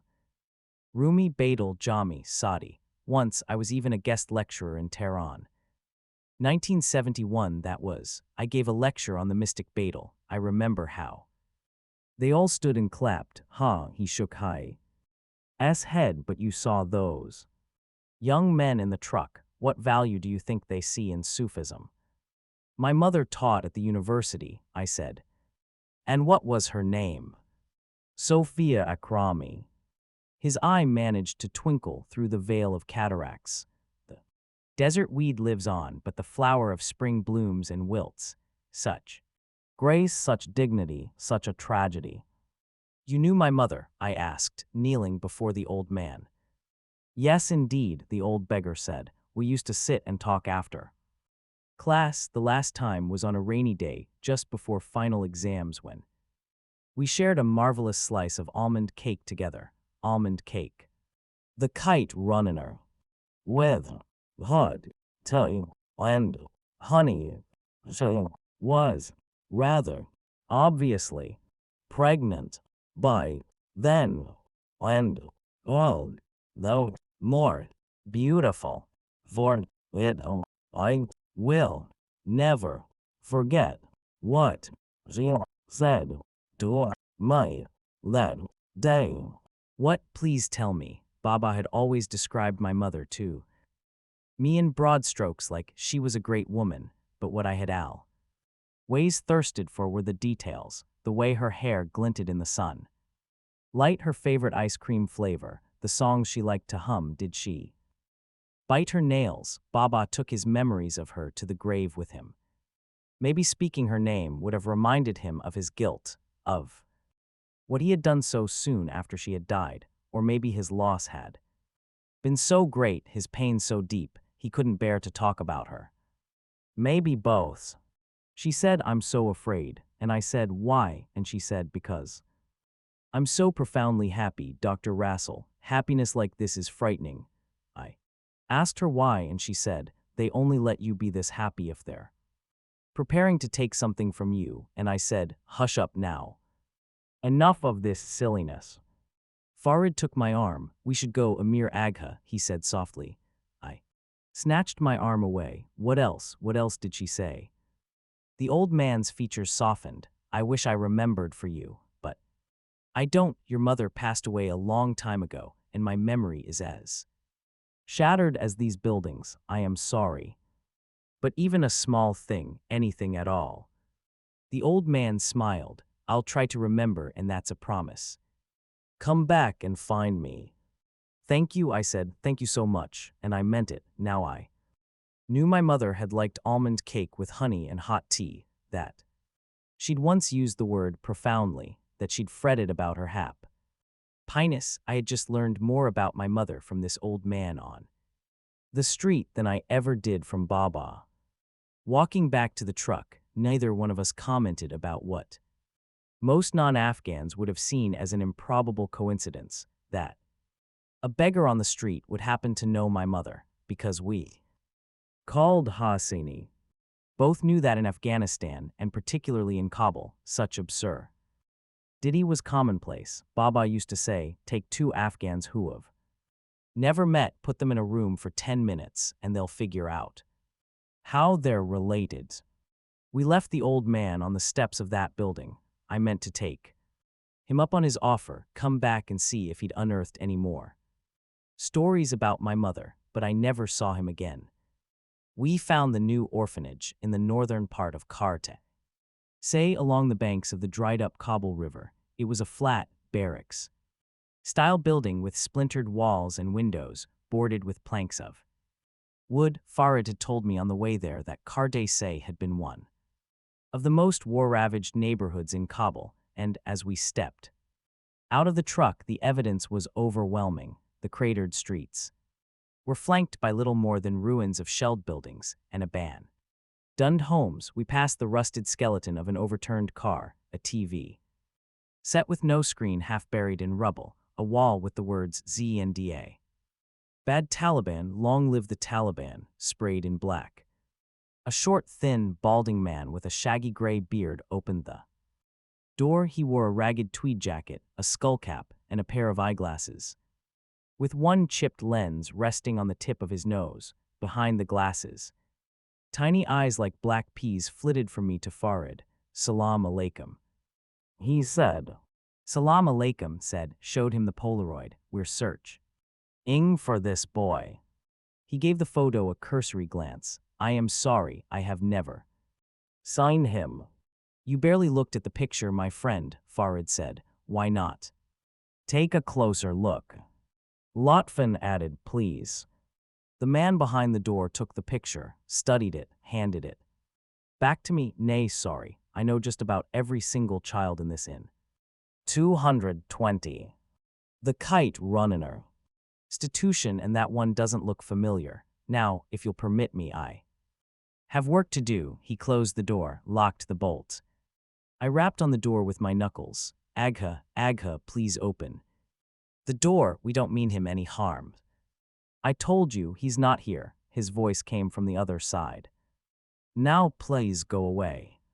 Farid stepped up to the door, rested his forehead on it. "Friend, we are not with the Taliban," he said in a low, cautious voice.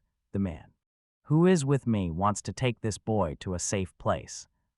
"I come from Peshawar," I said. "A good friend of mine knows an American couple there who run a charity home for children."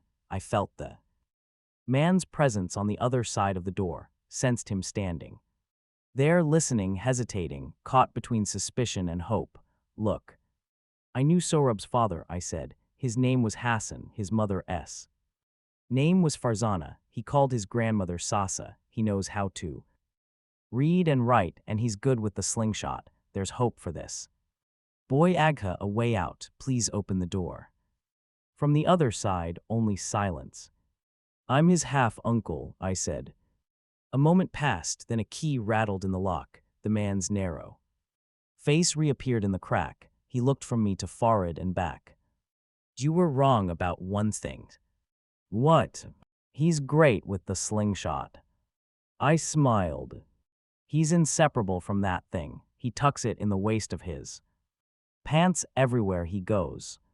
The man who let us in introduced himself as Zaman, the director of the orphanage. "I'll take you to my office," he said. We followed him through dim, grimy hallways where barefoot children dressed in frayed sweaters ambled around. We walked past rooms 221, called Hosseini, with no floor covering but matted carpets and windows shuttered with sheets of plastic. Skeleton frames of steel beds, most with no mattress, filled the rooms. "How many orphans live here?" Farid asked. "More than we have room for, about 250, Zaman said over his shoulder. "But they're not all yatim. Many of them have lost their fathers in the war, and their mothers can't feed them because the Taliban don't allow them to work, so they bring their children here." He made a sweeping gesture with his hand and added ruefully, "This place is better than the street, but not that much better. This building was never meant to be lived in. It used to be a storage house for a carpet manufacturer, so there's no water heater and they've let the well go dry." He dropped his voice. "I've asked the Taliban for money to dig a new well more times than I remember, and they just twirl their rosaries and tell me there is no money." "No money," he snickered. He pointed to a row of beds along the wall. "We don't have enough beds and not enough mattresses for the beds we do have. Worse, we don't have enough blankets." He showed us a little girl skipping rope With 2 other kids, you see that girl, this past winter, the children. Had to share blankets, her brother died of exposure, he walked on. The last time I checked, we have less than a month's supply of rice left in the warehouse, and when that runs out, the children will have to eat bread and tea for breakfast and dinner. I noticed he made no mention of lunch. He stopped and turned to me. There is very little shelter here, Al. Most no food, no clothes, no clean water, what I have in ample supply. Here is children who have lost their childhood, but the tragedy is that these are the lucky ones. We're filled beyond capacity, and every day turn away mothers who bring their children. He took a step toward me. You say there is hope for Sorab. I pray you don't lie, Agha, but you may well be too late. What do you mean? Zaman's eyes shifted. Follow me. 222. The Kite Ruiner. What passed for the director's office was 4 bare, cracked walls, a mat on the floor, a table, and 2 folding chairs. As Man and Jay sat down, I saw a gray rat poke its head from a burrow in the wall and flit across the room. I cringed when it sniffed at my shoes, then Zaman's, and scurried through the open door. What did you mean it may be too late? I said. Would you like some chai? I could make some. Nay, thank you, I'd rather we talk. Zaman tilted back in his chair and crossed his arms on his chest. What I have to tell you is not pleasant, not to mention that it may be very dangerous. For whom? You, me, and of course for Sorab, if it's not too late already. It need to know, I said. He nodded. So you say, but first I want to ask you a question. How badly do you want to find your nephew? I thought of the street fights we'd get into when we were kids, all the times Hassan used to take them on for me, 2 against 1, sometimes 3 against 1. I'd wince and watch, tempted to step in, but always stopping short, always held back by something. I looked at the hallway, saw a group of kids dancing in a circle. A lit TLE girl, her left leg amputated below the knee, sat on a ratty mattress and watched, smiling and clapping along with the other children. I saw Farid watching the children too, his own mangled hand hanging at his side. I remembered Wahid's boys, and I realized something. I would not leave Afghanistan without finding Sorab. Tell me where he is, I said. Zaman's gaze lingered on me, then he nodded, picked up a pencil, and twirled it between his fingers. Keep my name out of it. I promise.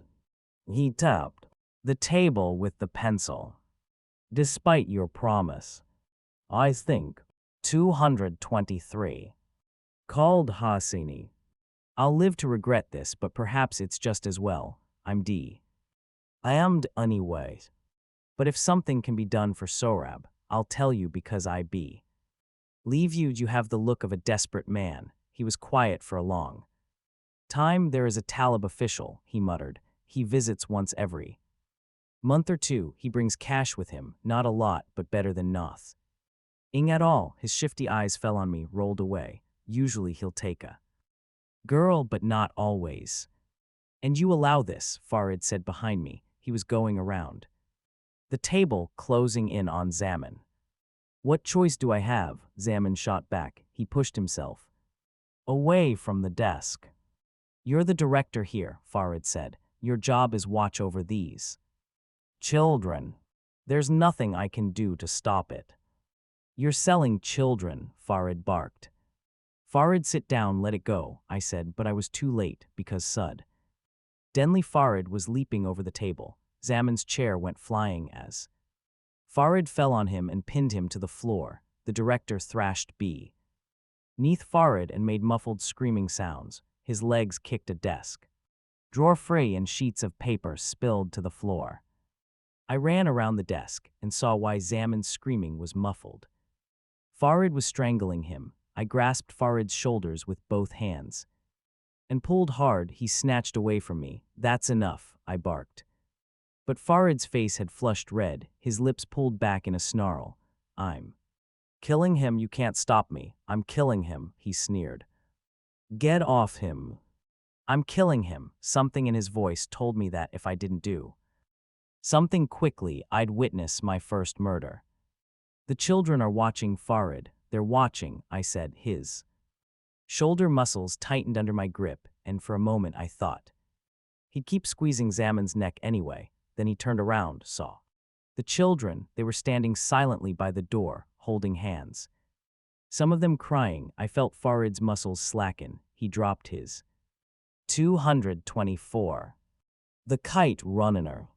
Hands rose to his feet. He looked down on Zaman and dropped a mouthful of spit on his face. Then he walked to the door and closed it.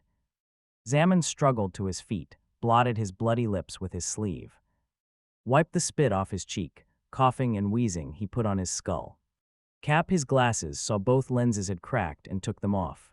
He buried his face in his hands. None of us said anything for a long time.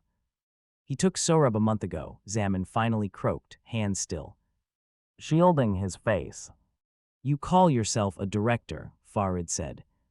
Zaman dropped his hands. I haven't been paid in over 6 months. I'm broke because I've spent my life savings on this orphanage. Every thing I ever owned or inherited, sold to run this godforsaken place. You think I don't have family in Pakistan and Iran? I could have run like everyone else, but I didn't. I stayed because of them. He pointed to the door. If I deny him 1 child, he takes 10, so I let him take 1 and leave the judging to Allah. I swallow my pride and take his goddamn filthy, dirty money. Then I go to the bazaar and buy food for the children. Farid dropped his eyes. What happens to the children he takes? I asked. Zaman rubbed his eyes with his forefinger and thumb. Sometimes they come back. Who is he? How do we find him? I said. Go to Ghazi Stadium tomorrow. You'll see him at halftime. He'll be the one wearing black sunglasses. He picked up his broken glasses and turned them in his hands. I want you to go now. The children are frightened. He escorted us out. As the truck pulled away, I saw Zaman in the side view mirror. Standing in the doorway, a group of children surrounded him, clutching the hem of his loose shirt. I saw he had put on his broken glasses. 225. 21. We crossed the river and drove north through the crowded Pashtuni Stand Square. Baba used to take me to Khyber restaurant there for kebab. The building was still standing, but its doors were padlocked. The windows shattered, and the letters K and R missing from its name. I saw a dead body near the restaurant. There had been a hanging. Young man dangled from the end of a rope tied to a beam, his face puffy and blue, the clothes he'd worn on the last day of his life shredded. Bloody, hardly anyone seemed to notice him. We rode silently through the square and headed toward the Wazir Akbar Khan district. Everywhere I looked, a haze of dust covered the city and its sun-dried brick buildings, a few blocks north of Pash Tunistan Square. Farid pointed to 2 men talking animatedly at a busy street corner. One of them was hobbling on 1 leg, his other leg amputated below the knee. He cradled an artificial leg in his arms. You know what they're doing, haggling over the leg. He's selling his leg. Farid nodded. You can get good money for it on the black market. Feed your kids for a couple of weeks. 226. The kite running on her. To my surprise, most of the houses in the Wazir Akbar Khan district still had roofs and standing walls. In fact, they were in pretty good shape. Trees still bleak day over the walls, and the streets weren't nearly as rubble-strewn as the ones in Cardese. Faded street signs, some twisted and bullet-pocked, still pointed the way. This isn't so bad, I remarked. No surprise, most of the important people live here now. Taliban. Them too, Farid said. Who else? He drove us into a wide street with fairly clean sidewalks and walled homes on either side, the people behind the Taliban, the real brains of this government, if you can call it that, Arabs, Chechens, Pakistanis. Farid said. He pointed northwest. Street 15 that way is called Saraki. Maimana, Street of the Guests, that's what they call them here. Guests, I think someday these guests are going to pee all over the carpet. Think that's it, I said. Over there, I pointed to the landmark that used to serve as a guide for me when I was a kid, if you ever get lost. Baba used to say, remember that our street is the one with the pink house. At the end of it, the pink house with the steeply pitched roof had been the neighborhood's only house of that color in the old days. It still was. Farid turned onto the street, saw Baba's house right away. We find the little turtle behind tangles of sweetbriar in the yard. We don't know how it got there and we're too excited to care. We paint its shell a bright red, Hassan's idea and a good one. This way we'll never lose it in the bushes. We pretend we're a pair of daredevil explorers who have discovered a giant prehistoric monster in some distant jungle and we've brought it back for the world to see. We set it down in the wooden wagon Ali built Hassan last winter for his birthday. Pretend it's a giant 227. Khaled Hosseini.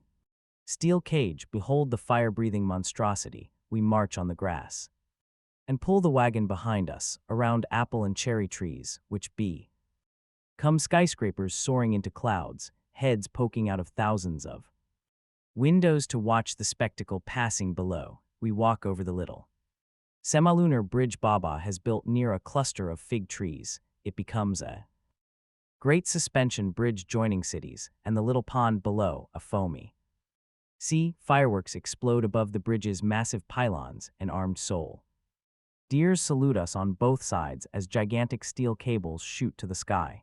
The lit TLE turtle bouncing around in the cab. We drag the wagon around the circular red brick driveway outside the wrought iron gates and return the salutes of the world's leaders as they stand and applaud. We are Hassan and Amir, famed adventurers and the world's greatest explorers, about to receive a Medal of Honor for our courageous feat. Gingerly, I walked up the driveway where tufts of weed now grew between the sun-faded bricks. I stood outside the gates of my father's house, feeling like a stranger. I set my hands on the rusty bars, remembering how I'd run through these same gates thousands of times as a child for things that mattered not at all now and yet had seemed so important then. I peered in the driveway extension that led from the gates to the yard, where Hassan and I took turns falling the summer we learned to ride a bike.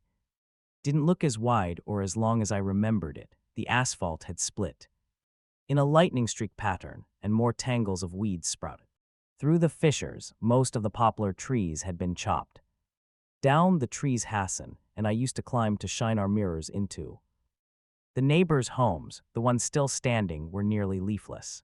The wall of ailing corn was still there, though I saw no corn, ailing or oth Urwise along that wall now. The paint had begun to peel and sections of it had sloughed off altogether. The lawn had turned the same brown as the haze of dust hovering over the city, dotted by bald patches of dirt where nothing grew at all. The Kite runner.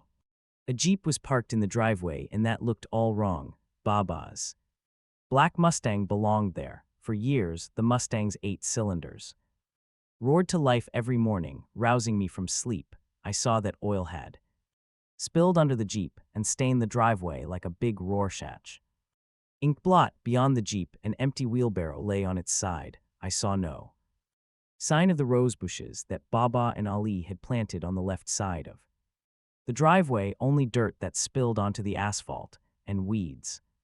Farid honked twice behind me. We should go, Agha, we'll draw attention, he called.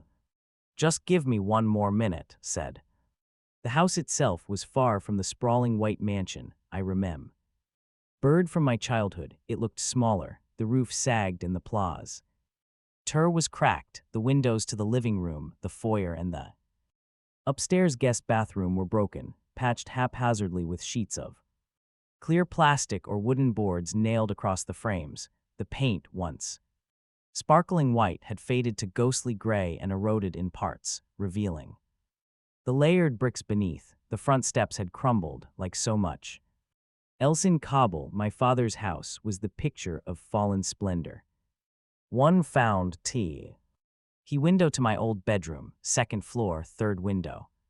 South of the main steps to the house, I stood on tiptoes, saw nothing behind the window but shadows. 25 years earlier I had stood behind that same window, thick rain dripping down the panes and my breath fogging up the glass. I had watched Hassan and Ali load their belongings into the trunk of my father's car.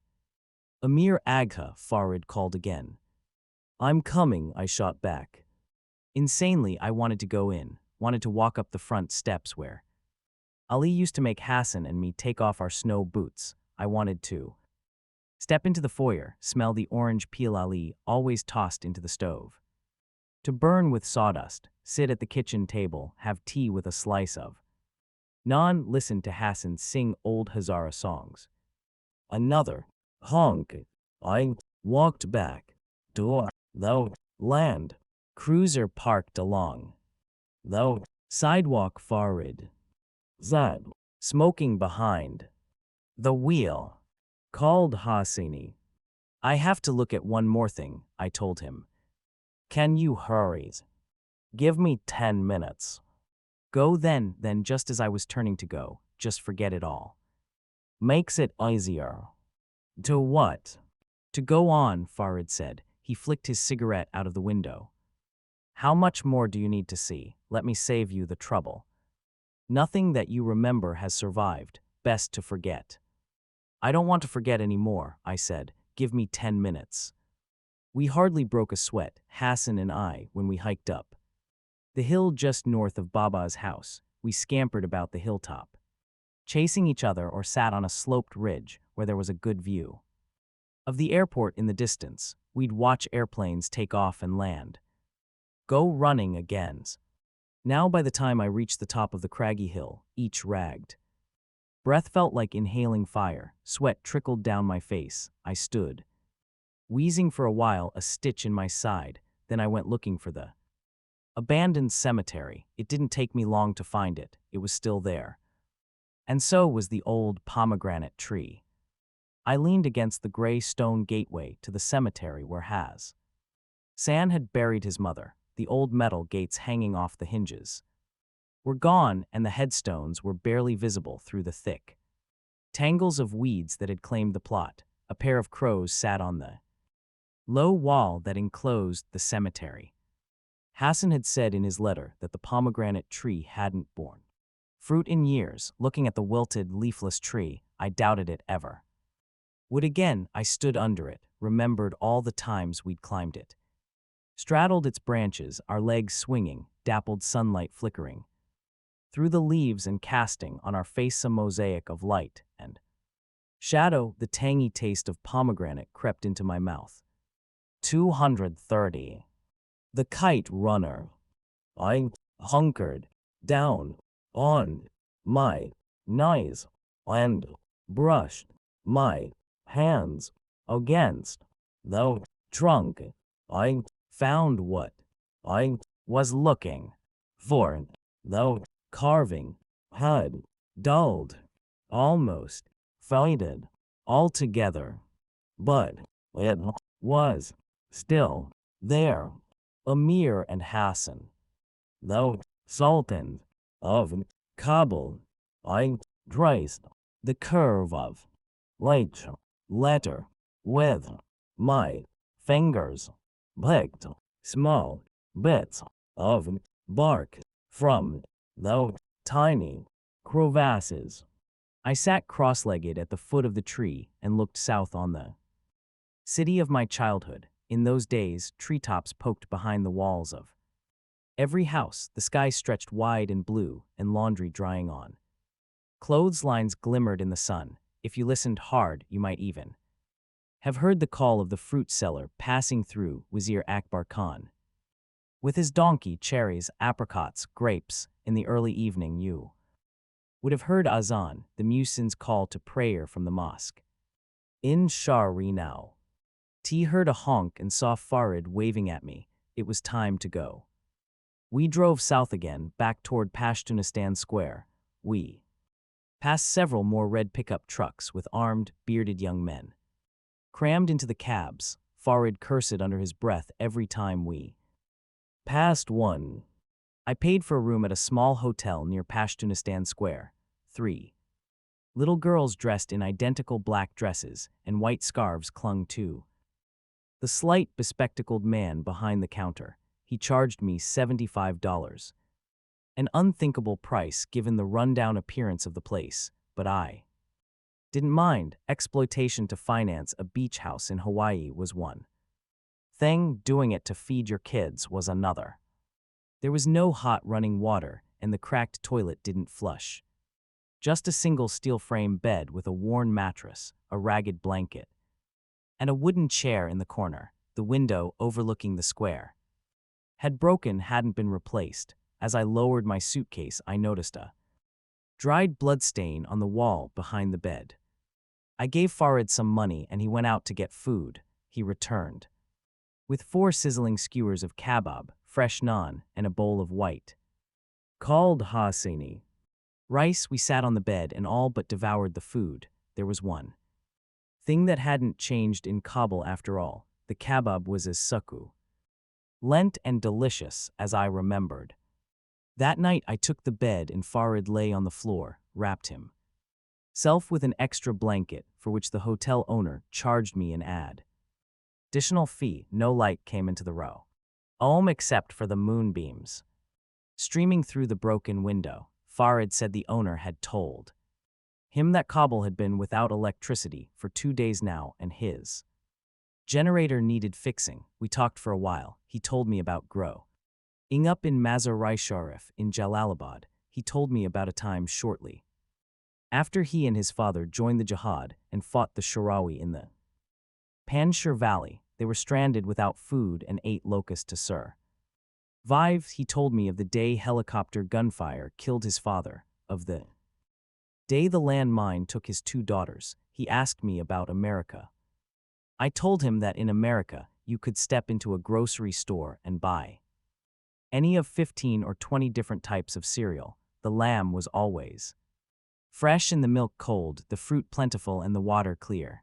Every home had a TV, and every TV a remote, and you could get a satellite dish if you wanted, receive over 500 channels. 500, Farid exclaimed. 500.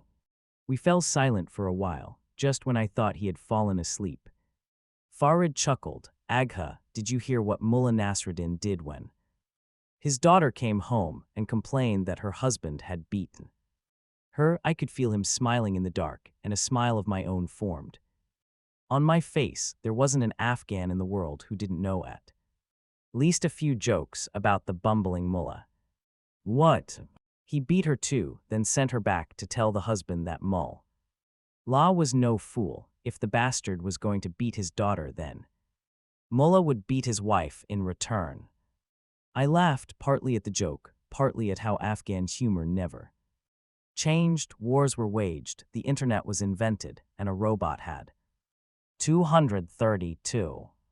The Kite ruiner rolled on the surface of Mars and in Afghanistan. We were still telling Mullah Nasruddin jokes. Did you hear about the time Mullah had placed a heavy bag on his shoulder and was riding his donkey? I said, no. Someone on the street said, why don't you put the bag on the donkey? And he said, that would be cruel. I'm heavy enough already for The poorest thing. We exchanged Mullah Nasruddin jokes until we ran out of them. And we fell silent again. Amir Agha, Farid said, startling me from near sleep. Yes. Why are you here? I mean, why are you really here? I told you. For the boy. For the boy. Farid shifted on the ground. It's hard to believe. Sometimes I myself can hardly believe I'm here. Knows what I mean to ask is why that boy, you come all the way. From America for a Shia. That killed all the laughter in me and the sleep. I am tired, I said. Let's just get some sleep. Farid's snoring soon echoed through the empty room. I stayed. Awake, hands crossed on my chest, staring into the starlit night through the broken window and thinking that maybe what people said about Afghanistan was true. Maybe it was a hopeless place. A bustling crowd was filling Ghazi Stadium when we walked. Through the entrance tunnels, thousands of people milled about the tightly packed concrete terraces. Children played in the aisles and chased each other up and down the steps. The scent of garbanzo beans in spicy sauce hung in the air, mixed with the smell of dung and sweat. Farid and I walked past street peddlers selling cigarettes, pine nuts, and biscuits. Khaled Hosseini, a scrawny boy in a tweed jacket, grabbed my elbow and spoke into my ear, asked me if I wanted to buy some sexy pictures. Very sexy, Agha, he said, his alert eyes darting side to side, reminding me of a girl who, a few years earlier, had tried to sell me crack. In the Tenderloin district in San Francisco, the kid peeled one side of his jacket open and gave me a fleeting glance of his sexy pictures, post cards of Hindi movies showing doe-eyed sultry actresses, fully dressed in the arms of their leading men. So sexy, he repeated. Nay, thanks, I said, pushing past him. He gets caught, they'll give him a flogging that will waken his father in the grave, Farid muttered. There was no assigned seating, of course, no one to show us politely to our section, aisle, row, and seat. There never had been, even in the old days of the monarchy. We found a decent spot to sit, just left of midfield, though it took some shoving and elbowing on Farid's part. I remembered how green the playing field grass had been in the 70s. When Baba used to bring me to soccer games here, now the pitch was a mess. There were holes and craters everywhere, most notably a pair of deep holes in the ground behind the south end goalposts, and there was no grass at all, just dirt, when the two teams finally took the field. All wearing long pants despite the heat, and play began. It became difficult to follow the ball in the clouds of dust kicked up by the players. Young whip-toting talibs roamed the aisles, striking anyone who cheered too loudly. They brought them out shortly after the halftime whistle blew. Pair of dusty red pickup trucks, like the ones I'd seen around town since I'd arrived, rods into the stadium through the gates. The crowd rose to its feet. A woman dressed in a green burqa sat in the cab of one truck, a blindfolded man in the other. The trucks drove around the track, slowly, as if to let the crowd get a long look. It had the desired effect. People craned their necks, pointed, stood on tiptoes. Next to me, Farid's Adam's apple bobbed up and down as he mumbled a prayer under his breath. 234. The Kite runner. Though red drugs entered the playing field, rode toward one end in twin clouds of dust, sunlight reflecting off their hubcaps. When third truck met them at the end of the field, this one's cab was filled with something, and I suddenly understood the purpose of those two holes behind the goalposts. They unloaded the third truck. The crowd murmured in anticipation. Do you want to stay? Farid said gravely. No, I said. I had never in my life wanted to be away from a place as badly as I did now, but we have to stay. Two Talibs with Kalashnikovs slung across their shoulders helped. The blindfolded man from the first truck and two others helped the burqa-clad woman. The woman's knees buckled under her and she slumped to the ground. The soldiers pulled her up and she slumped. Again, when they tried to lift her again, she screamed and kicked. I will never, as long as I draw breath, forget the sound of that scream. It was the cry of a wild animal trying to pry its mangled leg free from the bear trap. Two more Talibs joined in and helped force her into one of the chest-deep holes. The blindfolded man, on the other hand, quietly load them to lower him into the hole dug for him. Now only the AC. Accused pair's torsos protruded from the ground. A chubby, white-bearded cleric, dressed in gray garments, stood near the goalposts and cleared his throat into a handheld microphone.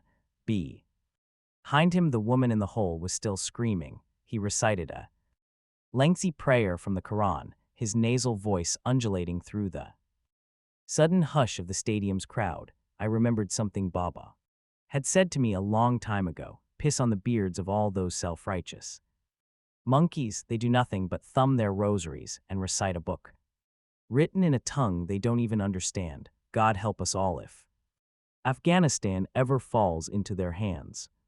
When the prayer was done, the cleric cleared his throat. Brothers and sisters, he called, speaking in Farsi, his voice booming through the stadium. We are here today to carry out Sharia. We are here today to carry out justice.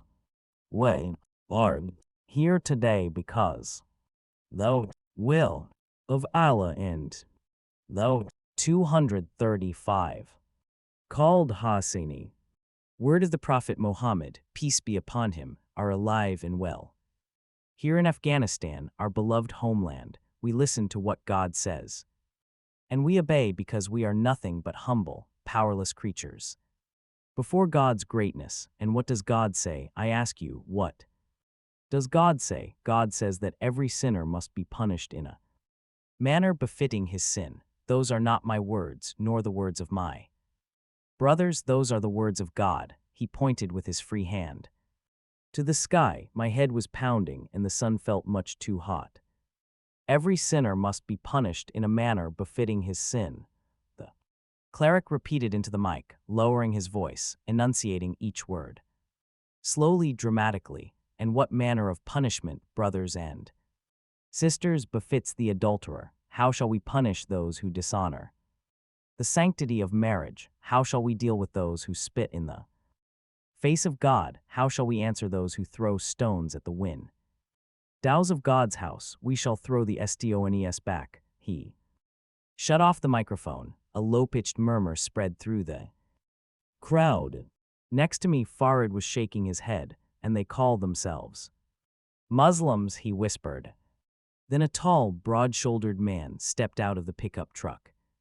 The sight of him drew cheers from a few spectators. This time, no one was struck with a whip for cheering too loudly. The tall man's sparkling white garment glimmered in the afternoon sun. The hem of his loose shirt fluttered in the breeze. His arms spread like those of Jesus on the cross. He greeted the crowd by turning slowly in a full circle. When he faced our section, I saw he was wearing dark round sunglasses like the ones John Lennon wore.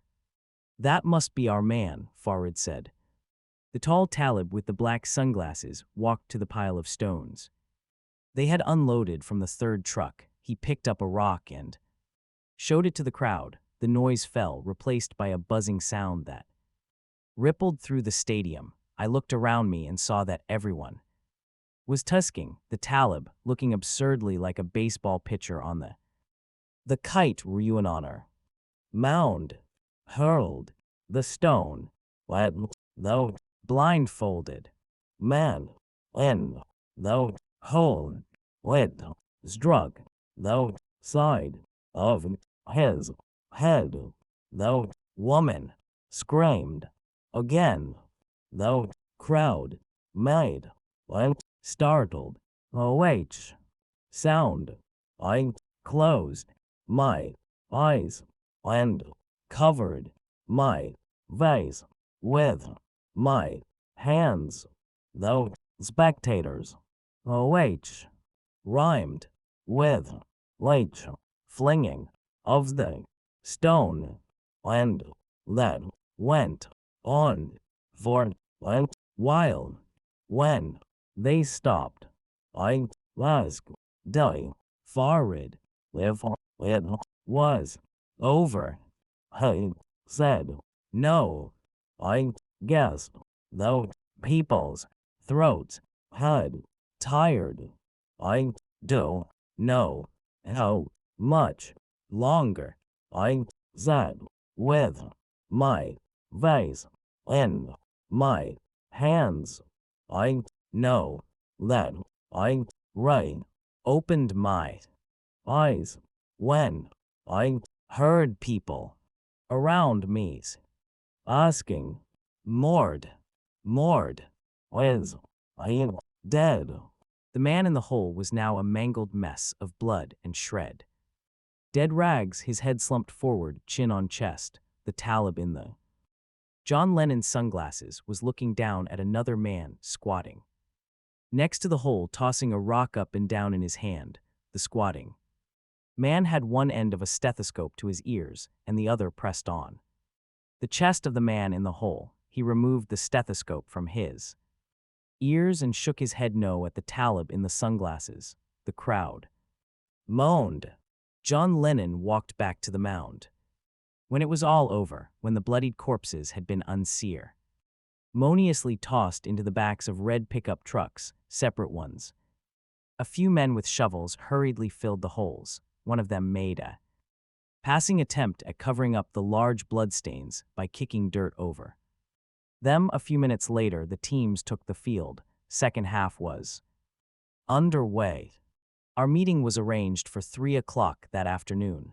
The swiftness with which the appointment was set surprised me. I'd expected delays, a round of questioning at least, perhaps a check of our papers, but I was reminded of how unofficial even official matters still were in Afghanistan. All Farid had to do was tell one of the whip carrying Talibs that we had personal business to discuss with the man in white. Farid and he exchanged words. The guy with the whip then nodded and shouted something in Pashto to a young man on the field, who ran to the south end goalposts where the Talib in the sunglasses, 237, Khaled Hosseini, was chatting with the plump cleric who'd given the sermon. The three spoke. I saw the guy in the sunglasses look up. He nodded, said some thing in the messenger's ear. The young man relayed the message back to us.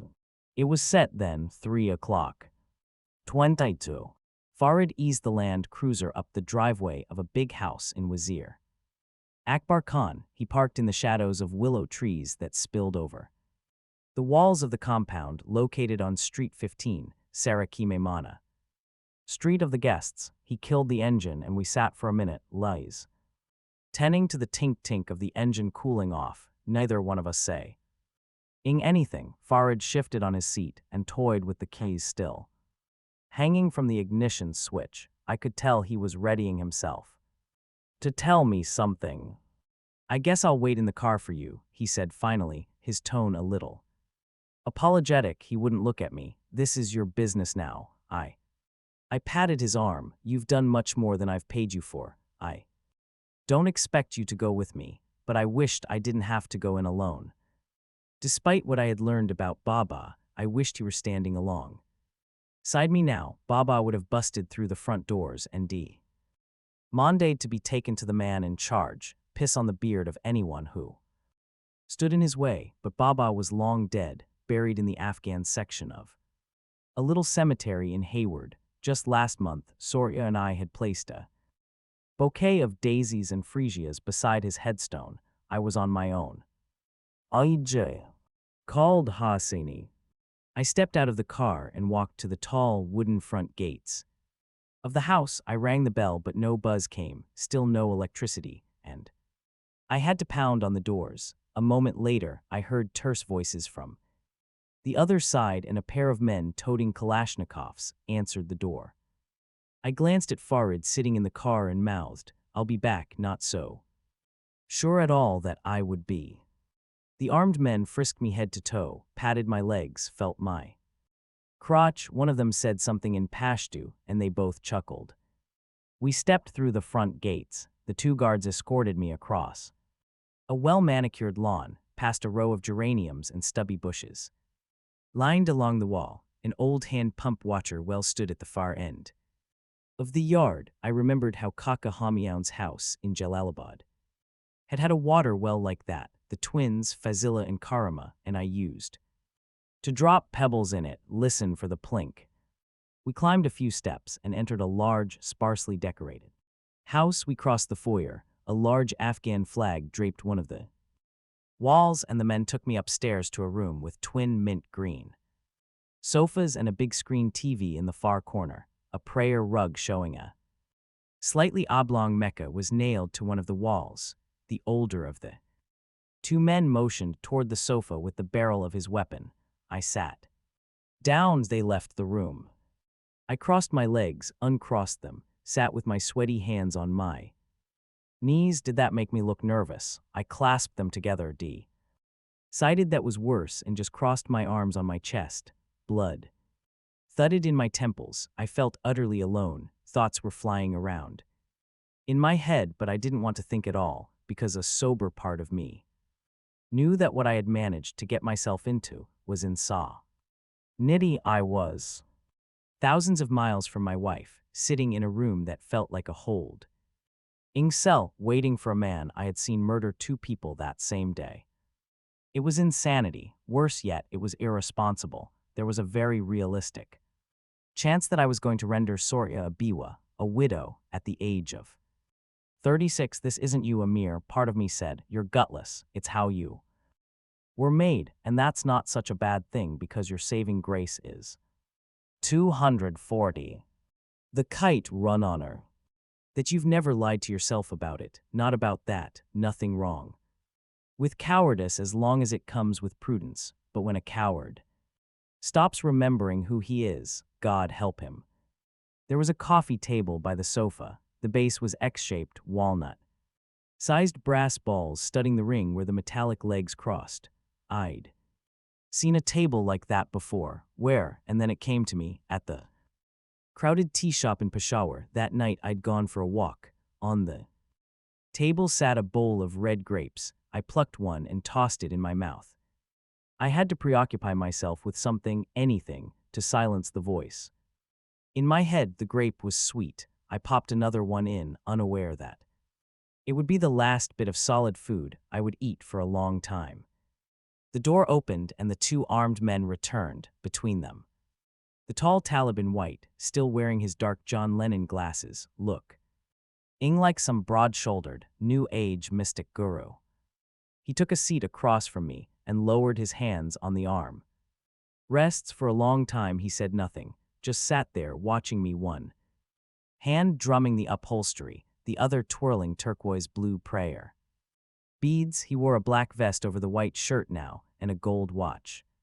I saw a splotch of dried blood on his left sleeve. I found it morbidly fascinating that he hadn't changed clothes after the executions earlier that day.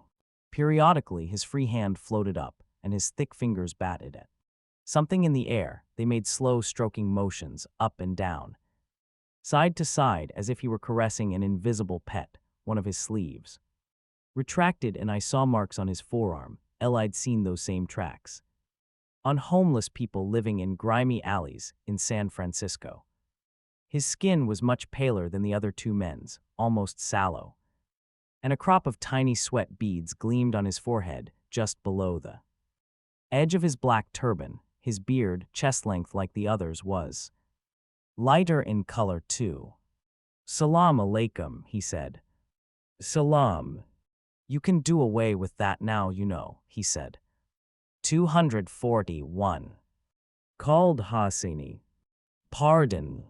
He turned his palm to one of the armed men and motioned, "Ararariyip." Suddenly my cheeks were stinging, and the guard was tossing my beard. Up and down in his hand, giggling, the Talib grinned, one of the bet. "'Ter ones I've seen in a while, but it really is so much better this way, I think, don't you?" He twirled his fingers, snapped them, fist opening and closing. "So, inshallah, you enjoyed the show today." "Was that what it was?" I said, rubbing my cheeks, hoping my voice didn't betray the explosion of terror I felt inside. "Public justice is the greatest kind of show, my brother. Drama, sus. Pence, and best of all, education en masse." He snapped his fingers. The younger of the two guards lit him a cigarette. The Talib laughed, mumbled to himself. His hands were shaking and he almost dropped the cigarette. "But you want a real show, you should have been with me in Mazar, August 1998, that was." "I'm sorry. We left them out for the dogs, you know." I saw what he was getting at. He stood up, paced around the sofa once, twice, sat down again. He spoke rapidly. "Door to door we went, calling for the men and the boys. We'd shoot them right there in front of their families, let them see, let them remember who they were, where they belonged." He was almost panting now. "Sometimes we broke down their doors and went inside their homes, and I'd sweep the barrel of my machine gun around the room and fire until the smoke blinded me."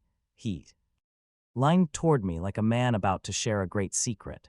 "You do know the meaning of the word liberating until you've done that. Stood in a room full of targets, let the bullets fly, free of guilt and remorse, knowing you are virtuous, good, and decent, knowing you're doing God's work. It's breathtaking." He kissed the prayer beads, tilted his head. "You remember that, Javed?"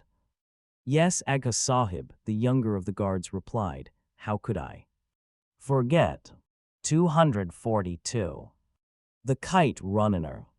I had read about the Hazara massacre and Mazar-i Sharif and the Pars it had happened just after the Taliban took over Mazar, one of the last cities to fall. I remembered Soria handing my the article over breakfast, her face bloodless. "Door to door, we only rested for food and prayer," the Talib said. He said it fondly, like a man telling of a great party he'd attended. "We left the bodies in the streets, and if their families tried to sneak out too, drag them back into their homes, we'd hoot them too. We left them in the streets for days. We left them for the dogs, dog meat for dogs." He crushed his cigarette, rubbed his eyes with tremulous hands. "You come from America?" "Yes." "How is that whore these days?" I had a sudden urge to urinate. I prayed it would pass. "I'm looking for a boy." "Isn't everyone?" he said. The men with the Kalashnikovs laughed. Their teeth were stained green with Naswar. "I understand he is here with you," I said. "His name is Sorab. I'll ask you something. What are you doing with that whore? Why aren't you here with your Muslim brothers, serving your country?" "I've been away a long time," was all I could think of saying. My head felt so hot. I pressed my knees together, held my bladder. The Talib turned to the two men standing by the door. "That's an answer." He asked them. "Nay, Agha Sahib," they said in unison, smiling. He turned his eyes to me, shrugged. "Not an answer, they say." He took a drag of his cigarette. "There are those in my circle who believe that abandoning Watan when it needs you the most is the same as Tria. Son, I could have you arrested for treason, have you shot for it even. Does that frighten you? I'm only here for the boy. Does that frighten you?" "Yes." 243. Khaled Hosseini. "What should I have said?" I leaned back in the sofa, crushed the cigarette I thought about Soria, it calmed me. I thought of her sickle shaped birthmark, the elegant curve of her neck, her luminous eyes. I thought of our wedding night, gazing at each other's reflection in the mirror under the green veil, and how her cheeks blushed when I purred that I loved her. I remembered the two of us dancing to an old Afghan song, round and round, everyone watching and clapping, the world a blur of flowers, dresses, tuxedos, and smiling faces. The Talib was saying something. Pardon. T said, would you like to see him? Would you like to see my boy? His upper lip curled up in a sneer when he said those last two words. Zaizu.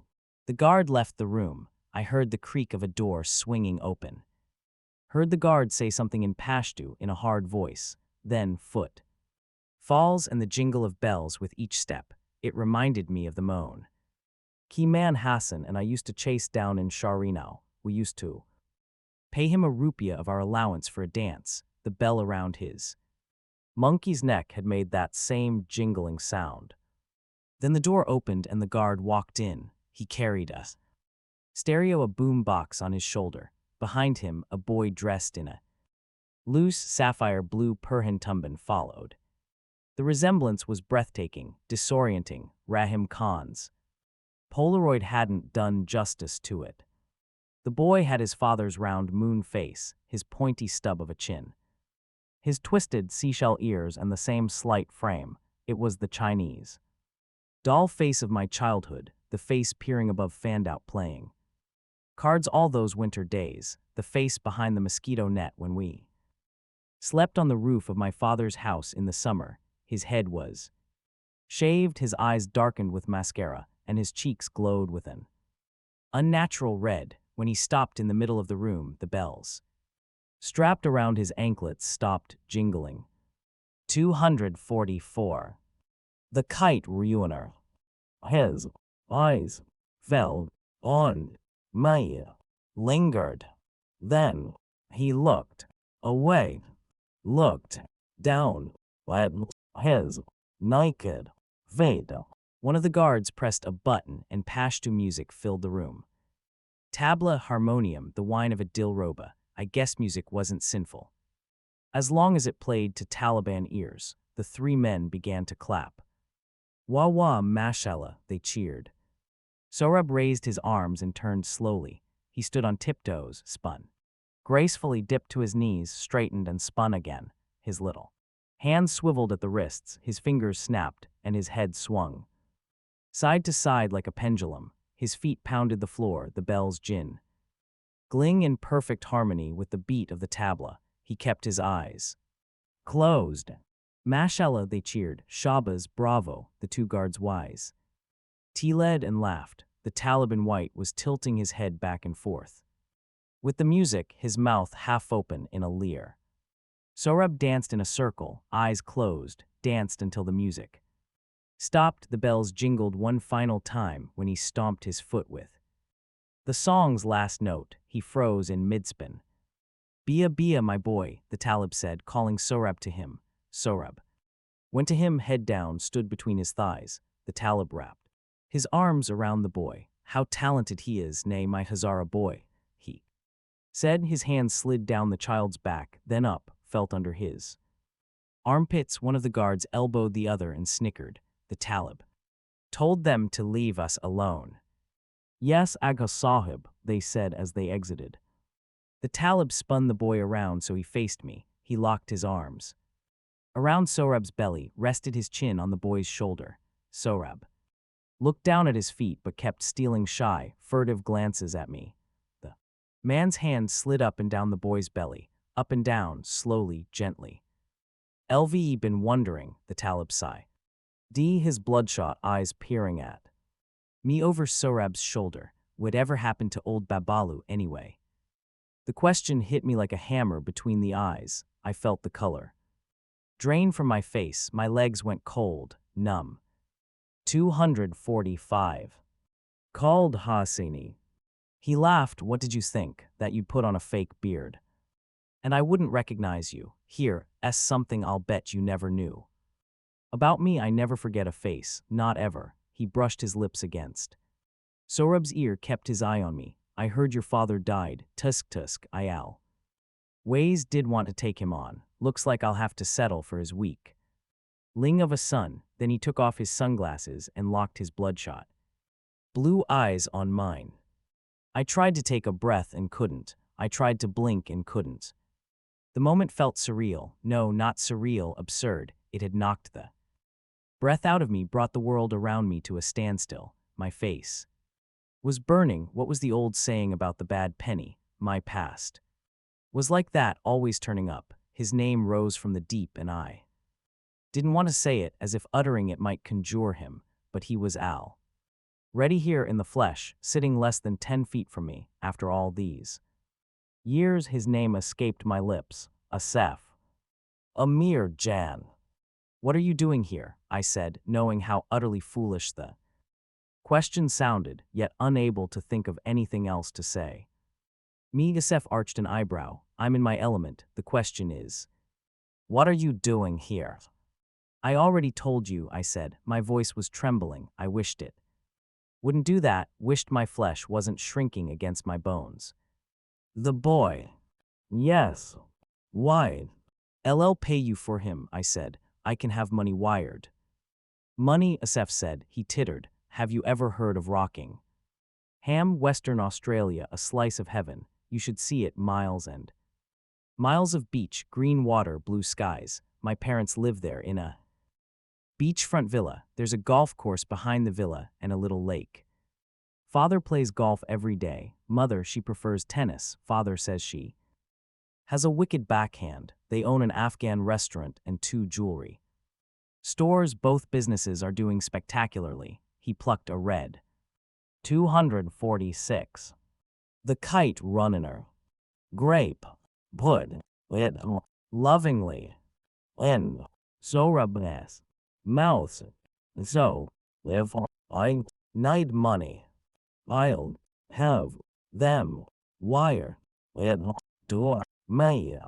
He kissed the side of Sohrab's neck. The boy flinched a little, closed his eyes again. Besides, I didn't fight, though Shirawi, for money. Did join the Taliban for money.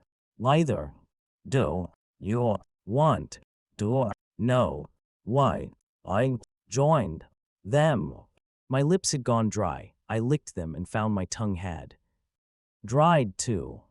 Are you thirsty? Asef said, smirking.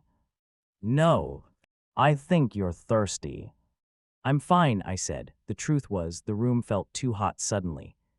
Sweat was bursting from my pores, prickling my skin. And was this really happening? Was I really sitting across from Asef? As you wished, he said. Anyway, where was I? Oh yes, how I joined the Taliban. Well, as you may remember, I wasn't much of a religious type, but one day I had an epiphany. I had it in jail. Do you want to hear? I said nothing. Good, I'll tell you, he said. I spent some time in jail at Pole Charkai just after Babrak Karmal took over in 1980. I ended up there one night when a group of Parchami soldiers marched into our house and ordered my father and me at gunpoint to follow them. The bastards didn't give a reason, and they wouldn't answer my mother's questions. Not that it was a mystery. Everyone knew the communists had no class. They came from poor families with no name, the same dogs who weren't fit to lick my shoes before the Shirawi came were now ordering me at gunpoint, Parchami flag on their lapels, making their little point about the fall of the bourgeoisie and acting like they were the ones with class. It was happening all over. Round up the rich, throw them in jail. Make an example for the comrades. Anyway, we were crammed in groups of 6 in these tiny cells each, the size of a refrigerator. Every night the commandant, a half Hazara, half Uzbek thing who smelled like a rotting donkey, would have one of the prisoners dragged out of the cell, and he'd beat him until sweat. 247. Khaled Hosseini poured from his fat face. Then he'd light a cigarette, crack his joints, and leave. The next night he'd pick someone else, one night he picked me. It couldn't have come at a worse time. I'd been peeing blood for 3 days, kidney stones, and if you've never had one, believe me. When I say it's the worst imaginable pain, my mother used to get them too, and I remember she told me once she'd rather give birth than pass a kidney stone. Anyway, what could I do? They dragged me out and he started kicking me. He had knee-high boots with steel toes that he wore every night for his little kicking game, and he used them on me. I was screaming and screaming, and he kept kicking me, and then, suddenly, he kicked me on the left kidney and the stone passed, just like that. Oh. The relief, Asef laughed, and I yelled Allahu Akbar, and he kicked me even harder, and I started laughing. He got mad and hit me harder. And the harder he kicked me, the harder I laughed. They threw me back in the cell laughing. I kept laughing and laughing because suddenly I knew that had been a message from God. He was on my side. He wanted me to live for a reason. You know, I ran into that commandant on the battlefield a few years later. Funny how God works. I found him in a trench just outside Maimana, bleeding from a piece of shrapnel in his chest. He was still wearing those same boots. I asked him if he remembered me. He said, "No." I told him the same thing I just told you, that I never forget a face. Then I shot him in the balls. I've been on a mission since. What mission is that? I heard myself say. Stoning adulterers, raping children, flogging women for wearing high heels, massacring Hazaras, all in the name of Islam. The words spilled suddenly and unexpectedly came out before I could yank the leash. I wished I could take them back, swallow them, but they were out. I had crossed a line, and whatever little hope I had of getting out alive had vanished with those words. A look of surprise passed across Asef's face, briefly, and disappeared. I see this may turn out to be enjoyable after all, he said, airing, but there are things traitors like you don't understand. 248. The Kite Runner. Like what? Was that? Brow twitched. Like pride. And your people, yours. Customs, your language. Afghanistan. Wisdom. Like and beautiful. Mansion. Littered with garbage. And someone has to take out the garbage. That's what you were doing in Mazar, going door to door, taking out the garbage. Precisely. In the West, they have an expression for that, I said. They call it ethnic cleansing. Do they? Asef's face brightened. Ethnic cleansing, I like it, I like the sound of it. All I want is the boy. Ethnic cleansing, Asef murmured, tasting the words. I want the boy, I said again. Sohrab's eyes flicked to me. They were slaughter sheep's eyes. They even had the mascara, I remembered. How on the day of Eid of Gorban, the mullah in our backyard used to apply mascara to the eyes of the sheep and feed it a cube of sugar before slicing its throat. I thought I saw pleading in Sohrab's eyes. Tell me why, Asef said. He pinched Sohrab's earlobe between his teeth. Let go. Sweat beads rolled down his brow. That's my business. What do you want to do with Haim? He said, then a coy smile. Or to him. That's disgusting, I said. How would you know? Have you tried it? I want to take him to a better place. Tell me why.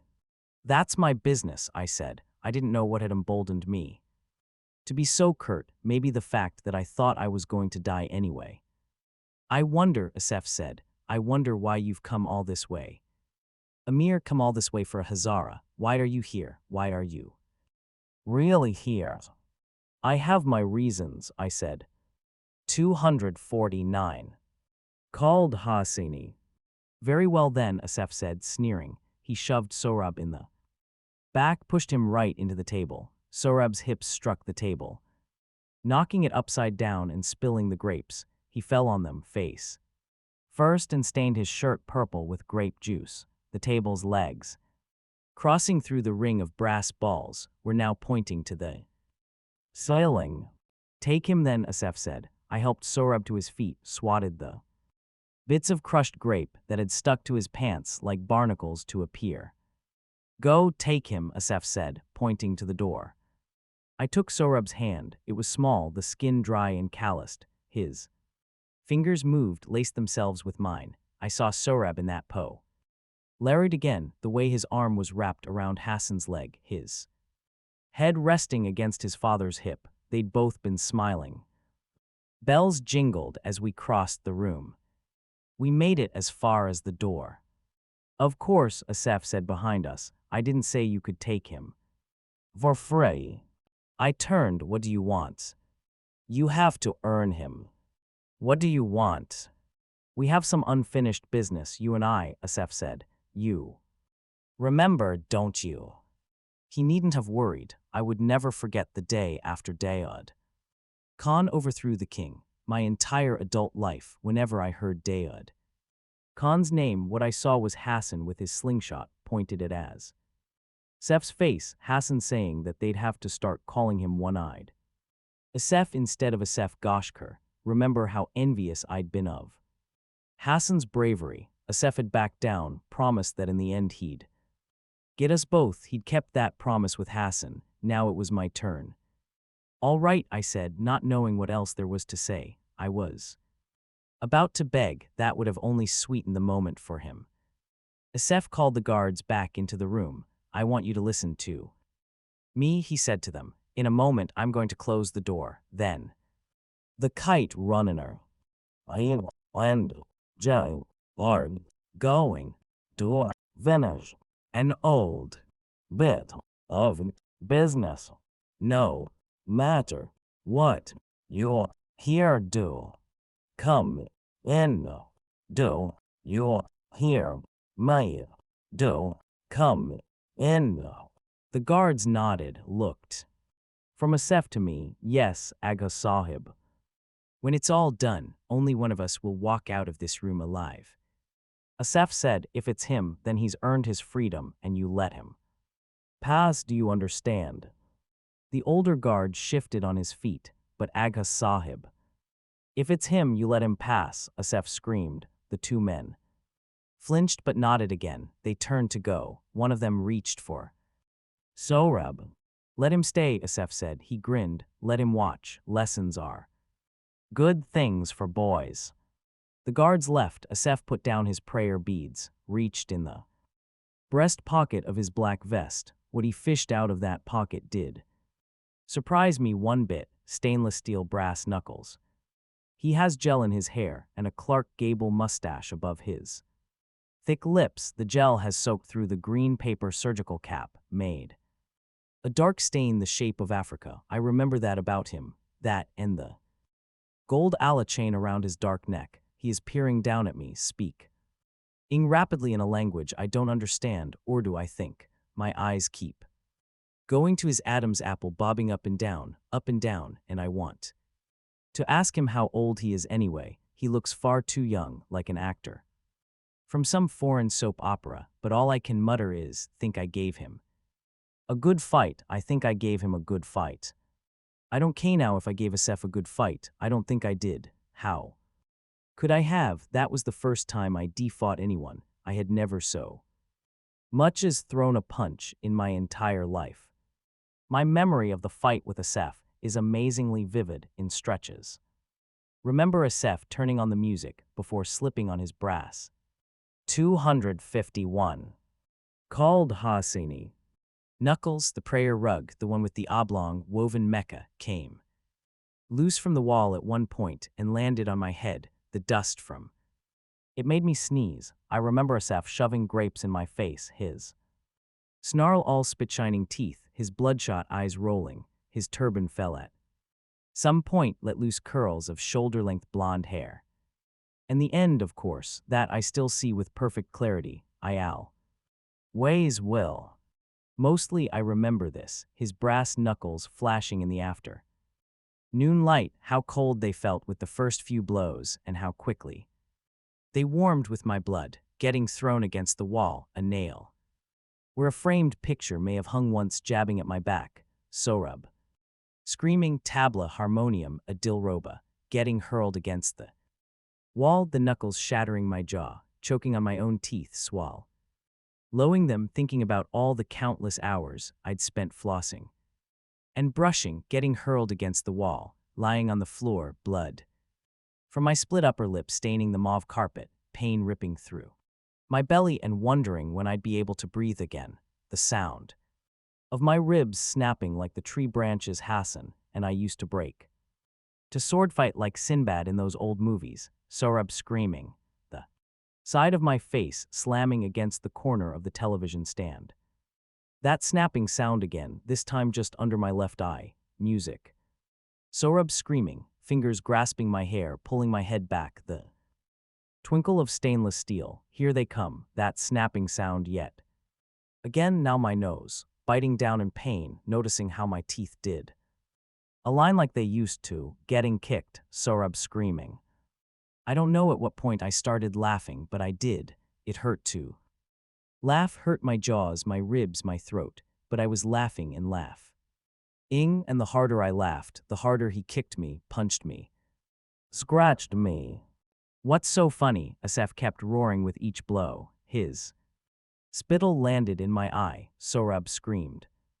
What's so funny? Asaf bellowed. Another rib snapped this time left lower. What was so funny was that, for the first time since the Kite Runner winter of 1975, I felt at peace.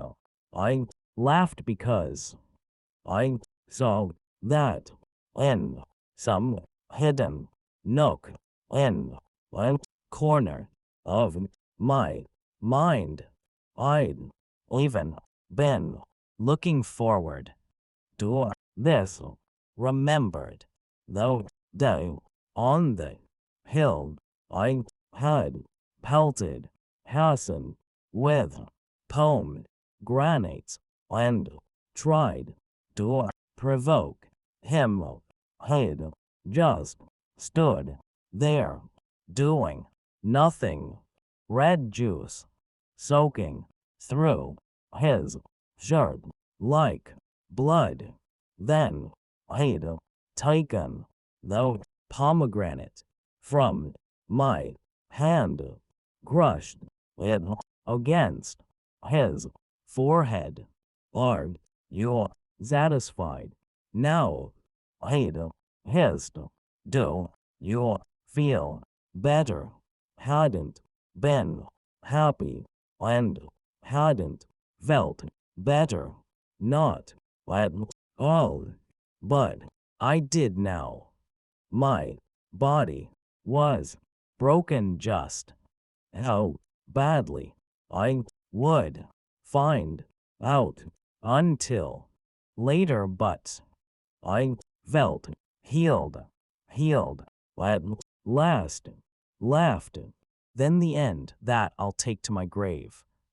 I was on the ground laughing, Asef straddling my chest, his face a mask of lunacy, framed by snarls of his hair swaying inches from my face. His free hand was locked around my throat, the other, the one with the brass knuckles cocked above his shoulder. He raised his fist higher, raised it for another blow. Then Boz, a thin voice. We both looked. Plays no more. I remembered something the orphanage director had said when he'd opened the door to me and Farid. What had been his name? Za. Man, he's inseparable from that thin G, he had said. He tucks it in the waist of his pants everywhere he goes. No more. Twin trails of black mascara mixed with tears had rolled down his cheeks, smeared the rouge. His lower lip trembled, mucus seeped from his nose. Boz, he croaked. His hand was cocked above his shoulder, holding the cup of the slingshot at the end of the elastic band, which was pulled all the way back. There was something in the cup, something shiny and yellow. I blinked the blood from my eyes and saw it was one of the brass balls from the ring in the table base. Sohrab had the slingshot pointed to Asaf's face.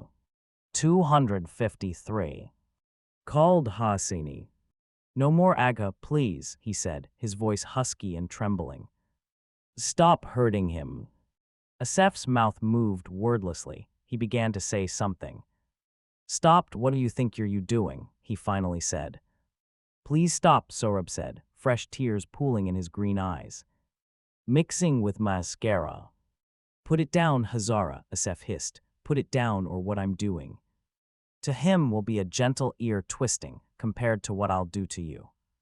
The tears broke free. Sorab shook his head. Please, Agha, he. Zed, stop. Put it down. Don't hurt him anymore. Put it down. Please. Put it down. Boz. Put it down. Asef let go of my throat, lunged at Sorab. Then Asef was screaming. He put his hand where his left eye had been. Just a moment ago, blood oozed between his fingers, blood and some thing else, something white and gel-like. That's called vitreous fluid, I thought with clarity. I've read that somewhere, vitreous fluid. Asef rolled on the carpet, rolled side to side, shrieking, his hand still cupped over the bloody socket. Let's go, Sorab said. He took my hand, helped me to my feet. Every inch of my battered body wailed with pain. Behind us, Asef kept shrieking. Out, get it out, he screamed. Teetering, I opened the door. The guards' eyes widened when they saw me, and I wondered what I looked like. My stomach hurt with each breath. One of the guards said something in Pashto, and then they blew past us, running into the room where Asef was still screaming. Out. Bia, Sorab said, pulling my hand. Let's go. 254. The Kite Runner. I stumbled down the hallway, Sorab's little hand in mine. I took a final look over my shoulder. The guards were huddled over Asef, doing something to his face. Then I understood. The brass ball was still stuck in his empty eye socket.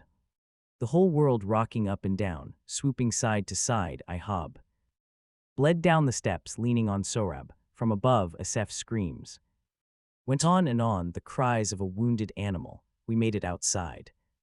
Into daylight, my arm around Sorab's shoulder, and I saw Farid run ning toward us.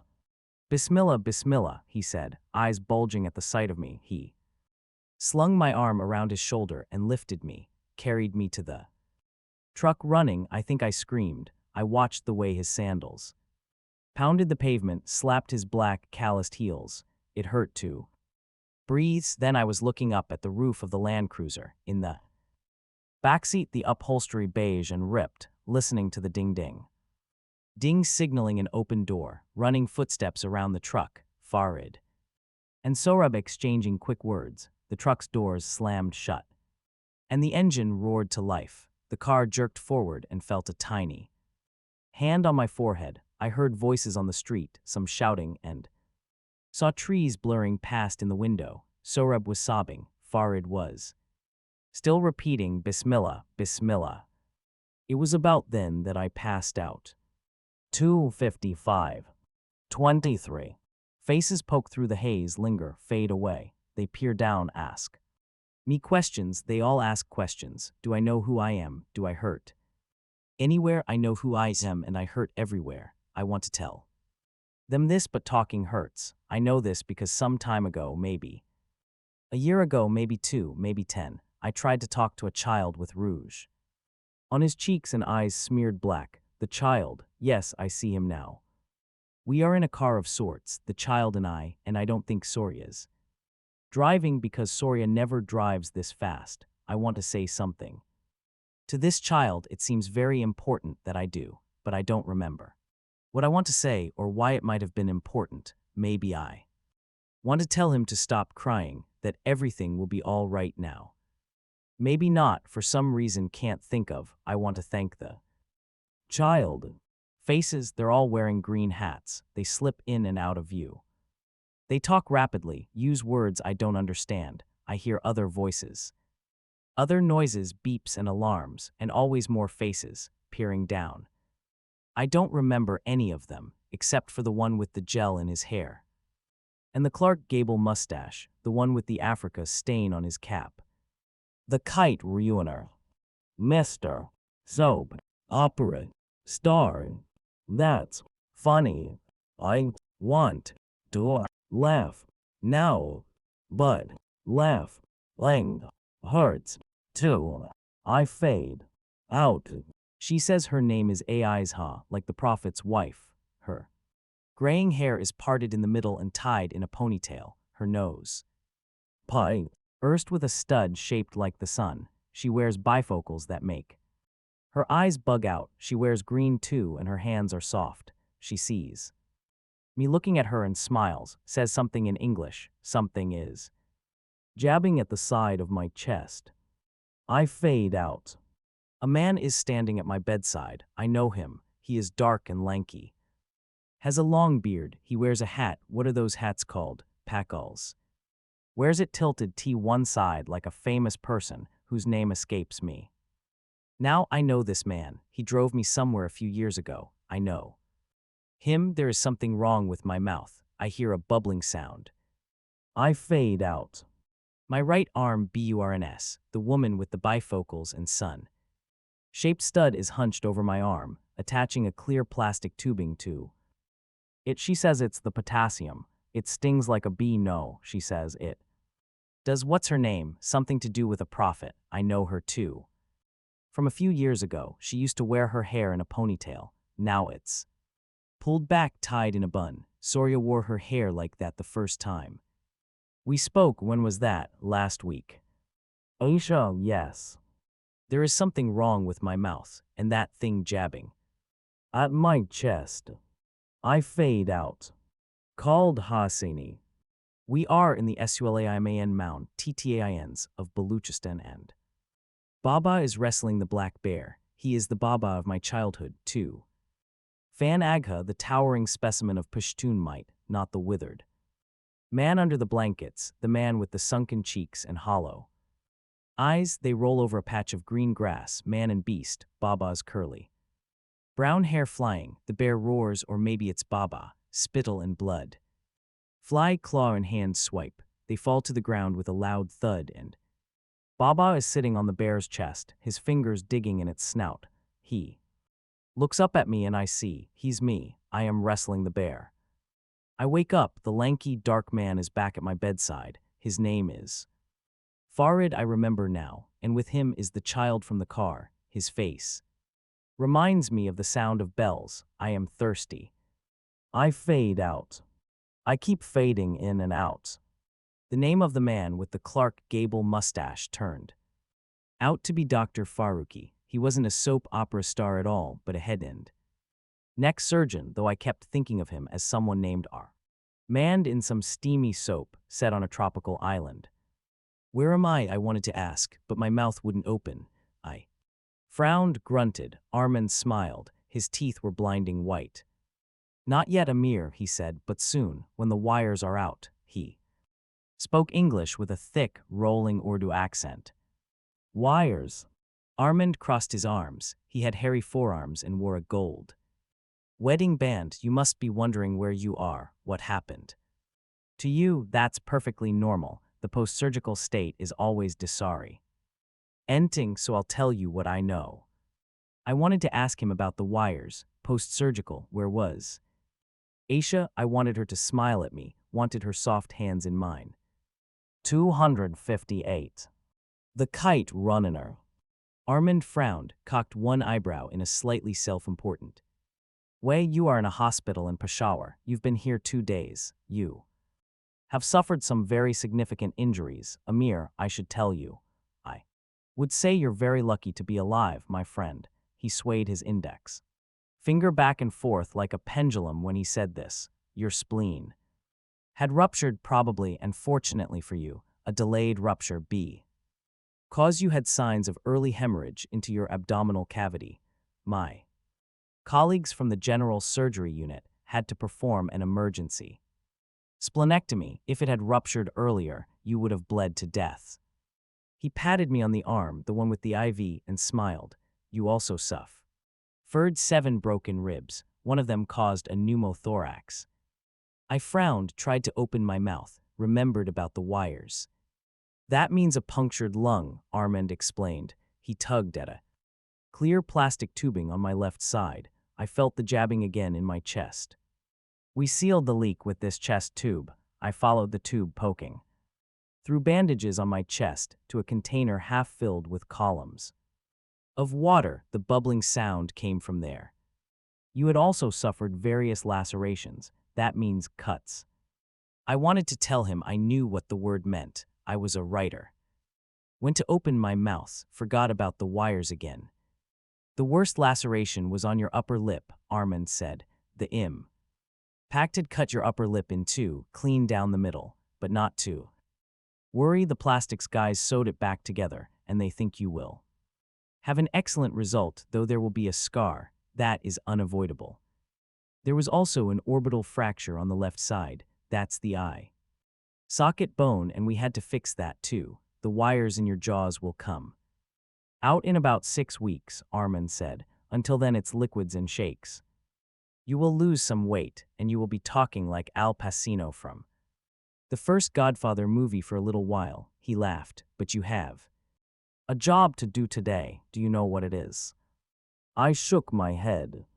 Your job today is to pass gas. You do that and we see. And start feeding.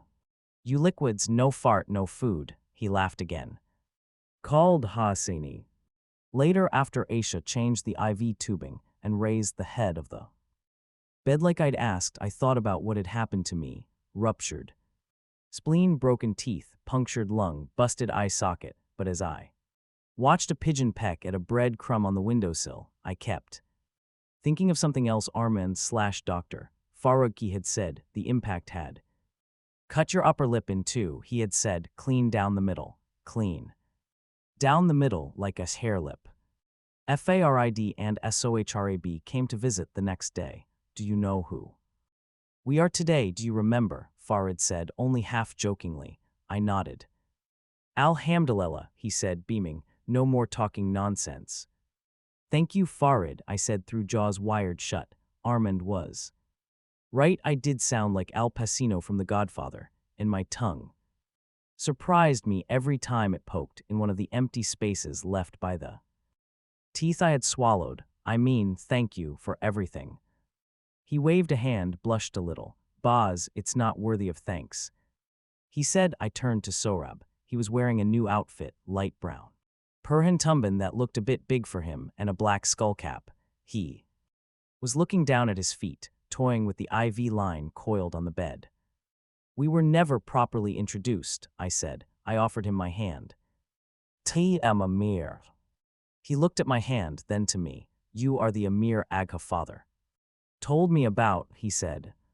Yes, I remembered the words from Hassan's letter. I have told much about you to Farzana, Jan, and Sohrab, about us growing up together and playing games and running in the streets. They laugh at the stories of all the mischief you and I used to cause. I owe you thanks too, Sohrab. Jan, I said, you saved my life. He didn't say anything. I dropped my hand when he didn't take it. I like your new clothes, I mumbled. There, my son S. Farid said he has outgrown them. They vid Sohrab pretty well, I would say. Sohrab could stay with him, he said. 260. The Kite Ruiner. Until we found a place for him.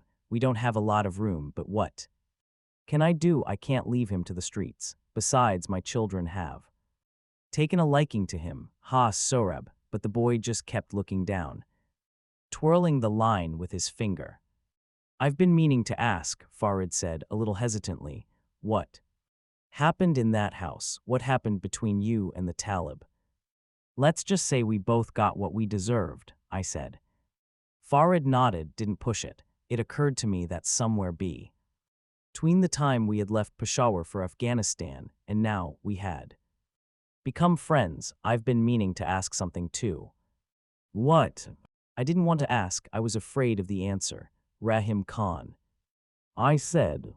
He's gone. My heart skipped. Is he?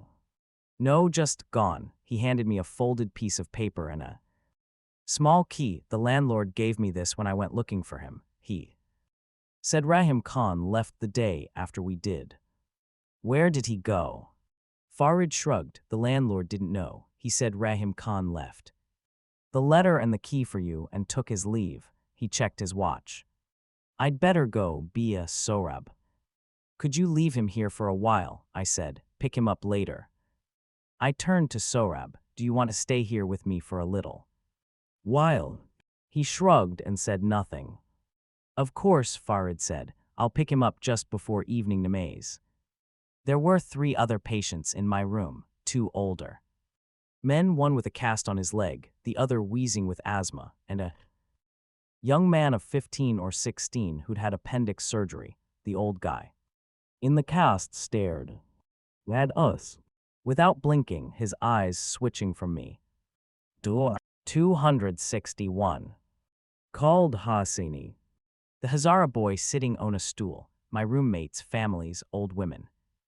In bright shalwar kamizes, children, men wearing skullcaps, shuffled noisily in and out of the room. They brought with them pakoras, naan, samosas, biryani. Sometimes people just wandered into the room like the tall, bearded man who walked in just before Farid and Sorab arrived. He wore a brown blanket wrapped around him.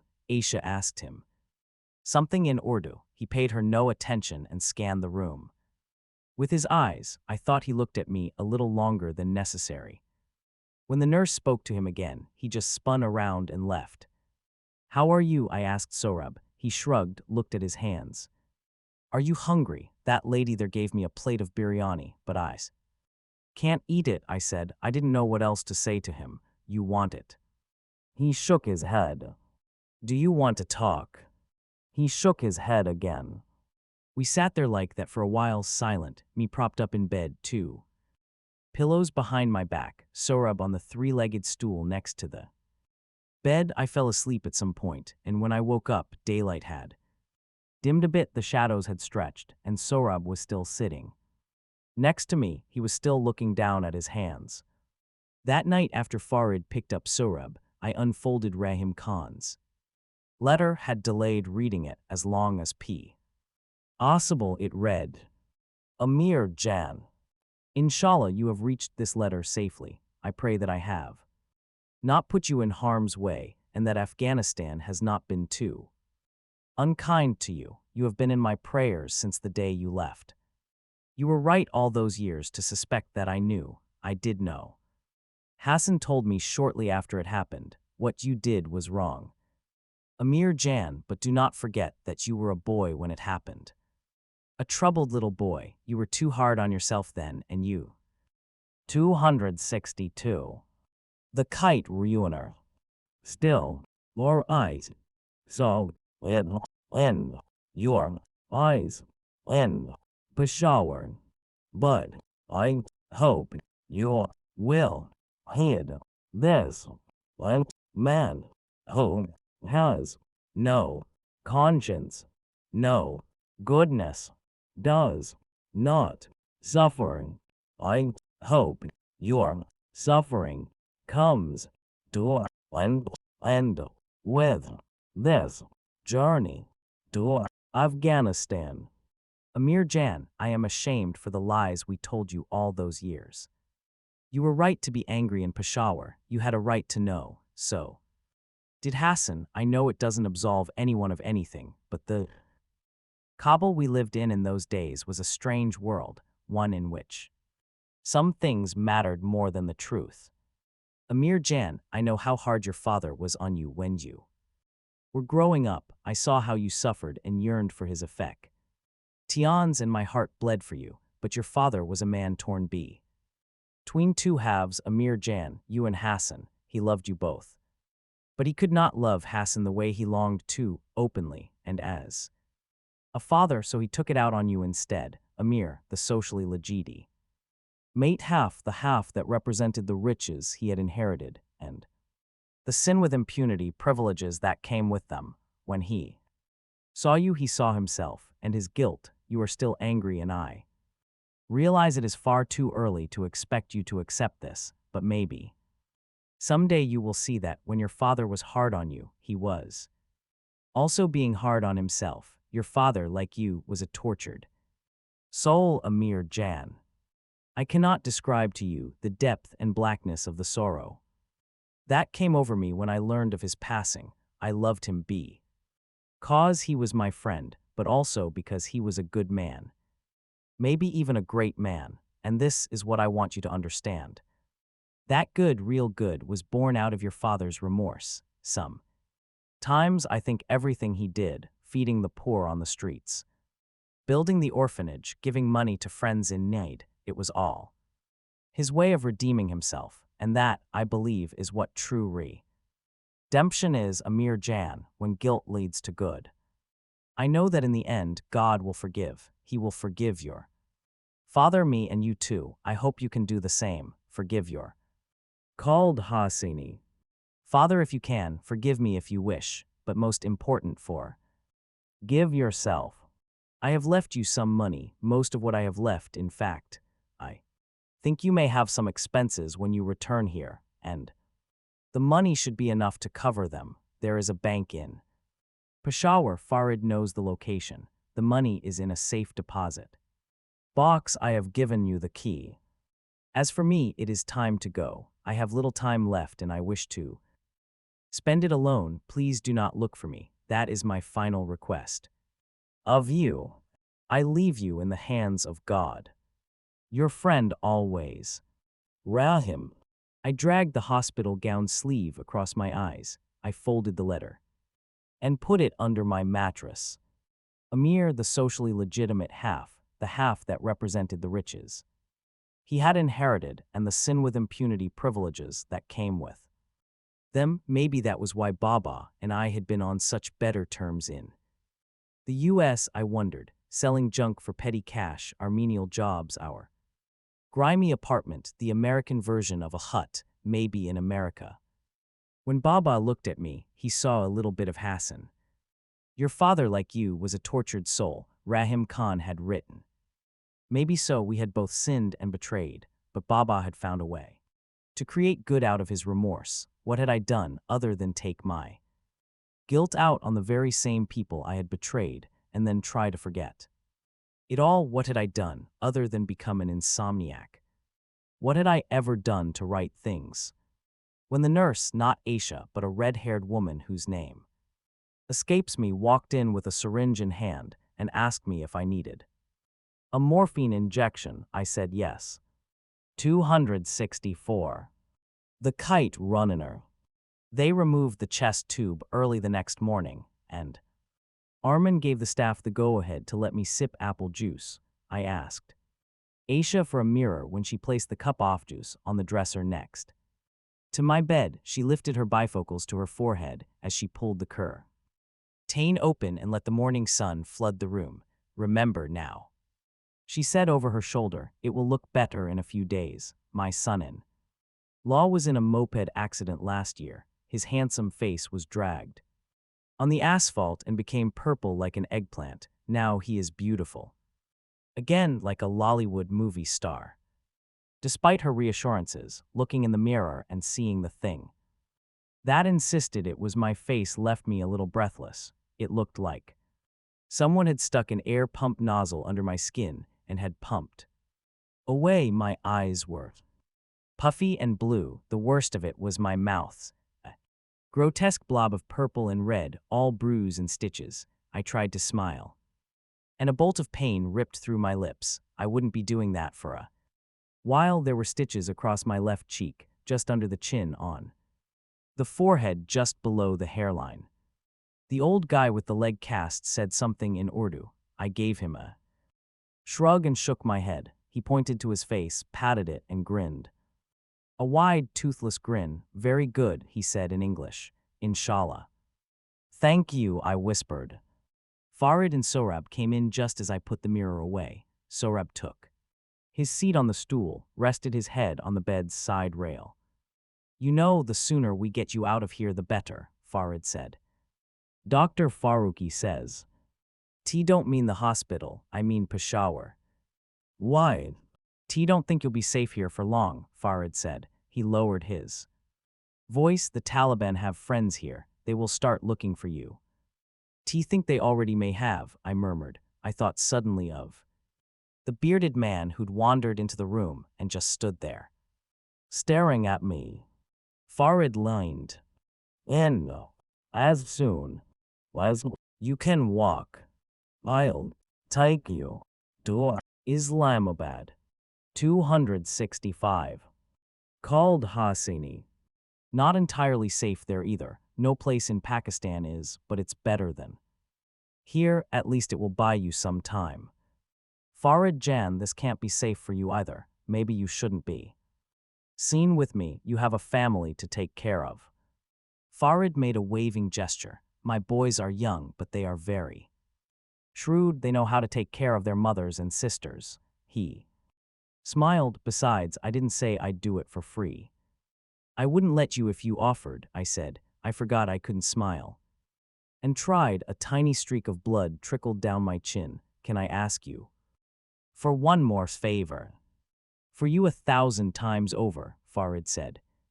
And just like that, I was crying. I hitched gusts of air, tears gushing down my cheeks, stinging the raw flesh of my lips. What's the matter? Farid said, alarmed. I buried my face in one hand and held up the other. I knew the whole room was watching me. After I felt tired, hollow. I'm sorry, I said. Sohrab was looking at me with a frown creasing his brow.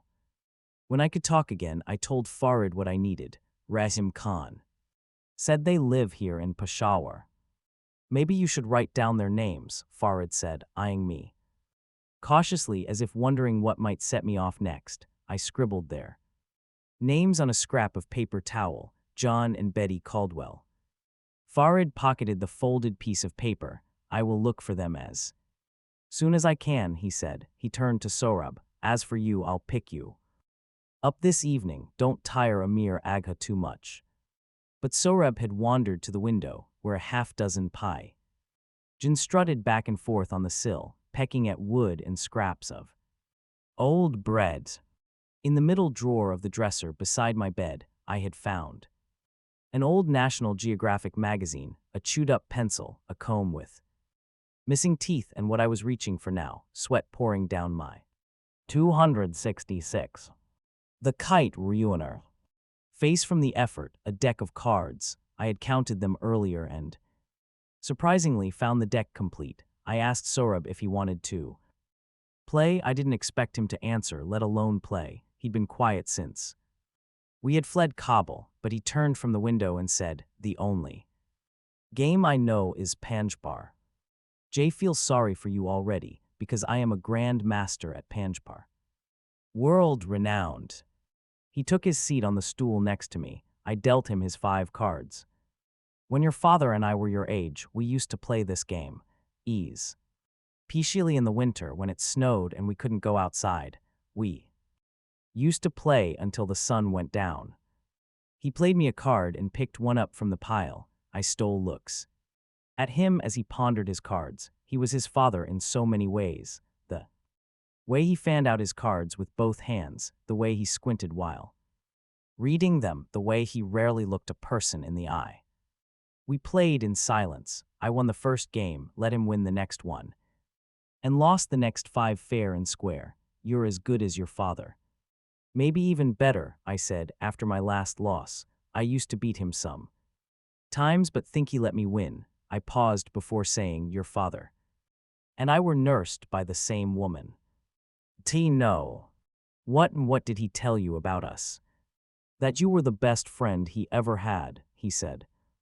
I twirled the jack of diamonds in my fingers, flipped it back and forth. I wasn't such a good friend, I'm afraid, I said, but I'd like to be your friend. I think I could be a good friend to you. Would that be all right? Would you like that? I put my hand on his arm gingerly, but he flinched. He dropped his cards and pushed away on the stool. He walked back to the window. The sky was awash with streaks of red and purple as the sun set on Peshawar. From the street below came a succession of honks and the braying of a donkey, the whistle of a police man. Sohrab stood in that crim sunlight, forehead pressed to the glass, fists buried in his armpits. 267. Called Hosseini.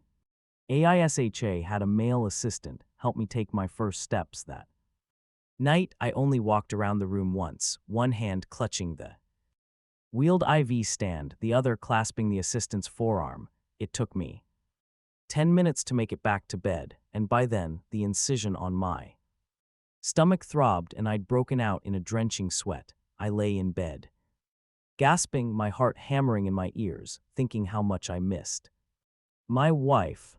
Sohrab and I played Panjpar most of the next day, again in silence.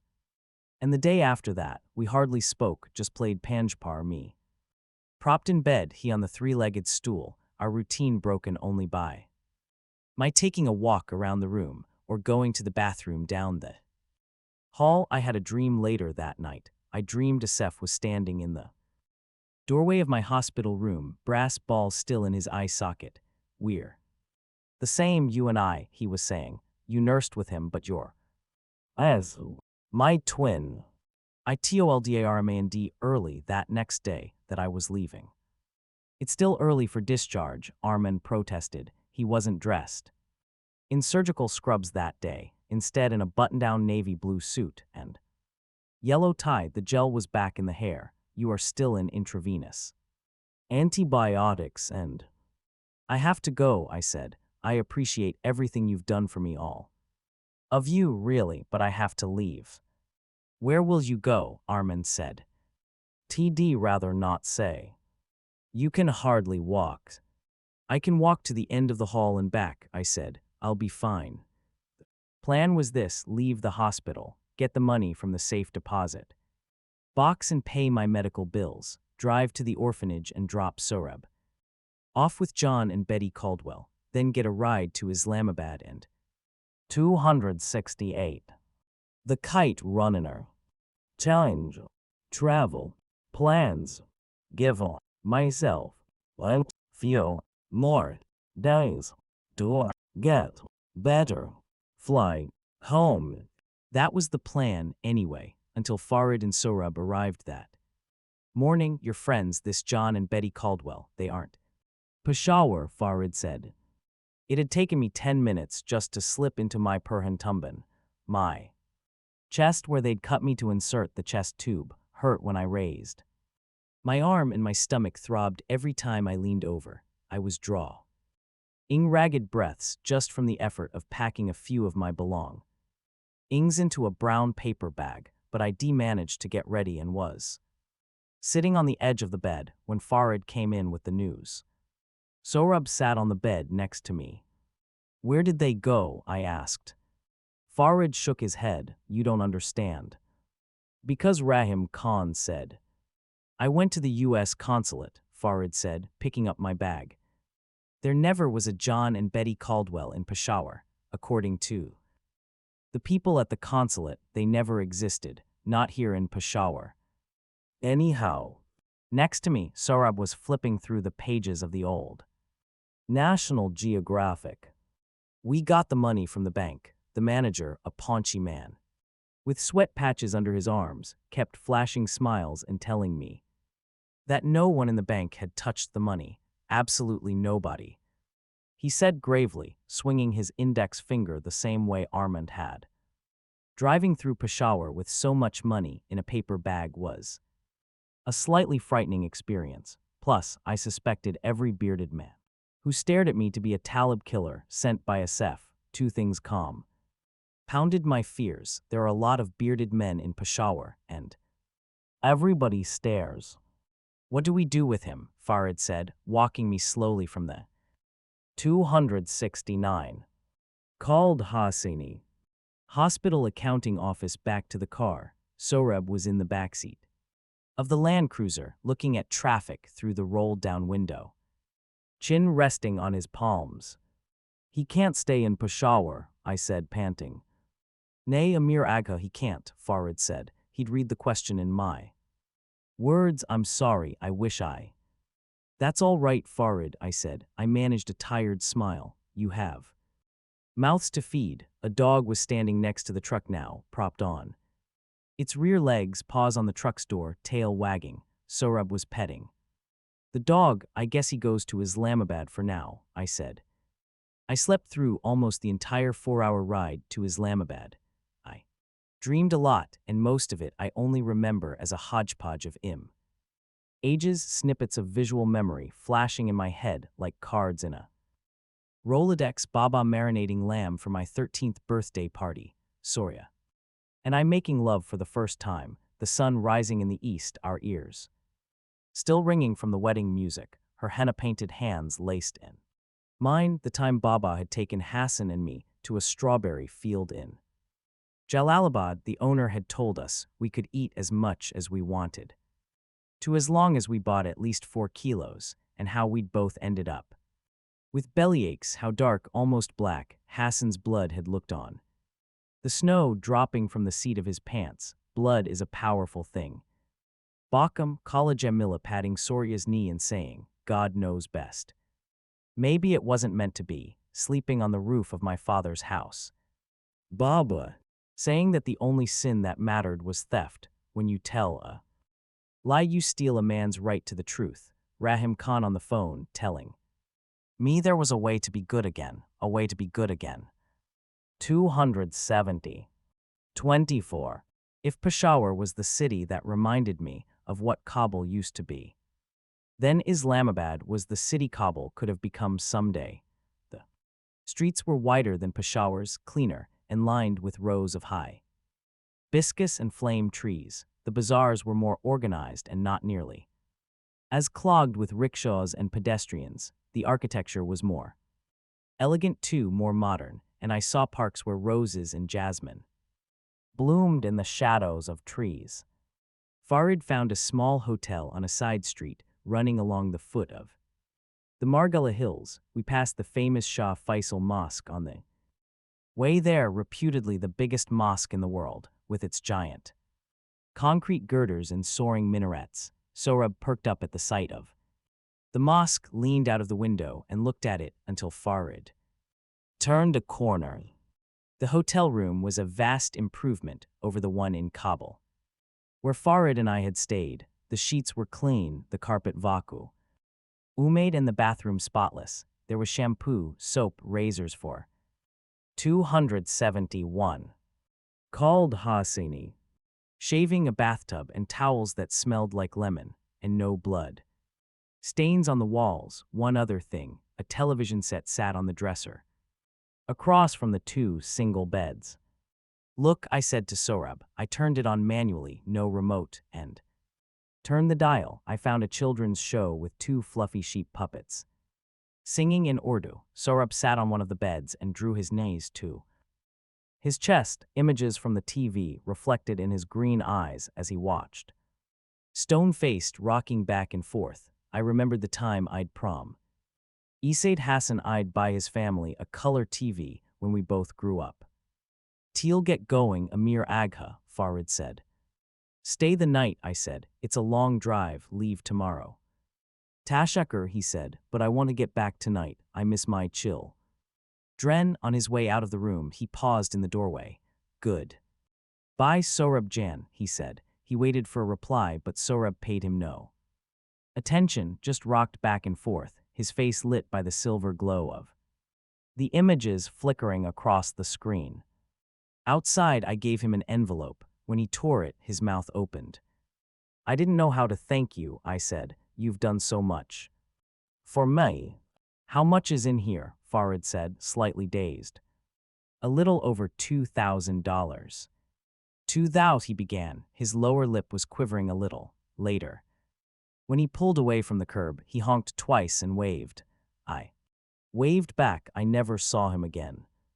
I returned to the hotel room and found Sohrab lying on the bed.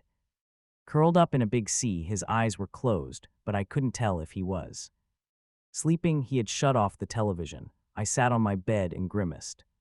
With pain, wiped the cool sweat off my brow. I wondered how much longer it would hurt to get up, sit down, roll over in bed. I wondered when I'd be able to eat solid food. I wondered what I'd do with the wounded little boy lying on the bed, though a part of me already knew.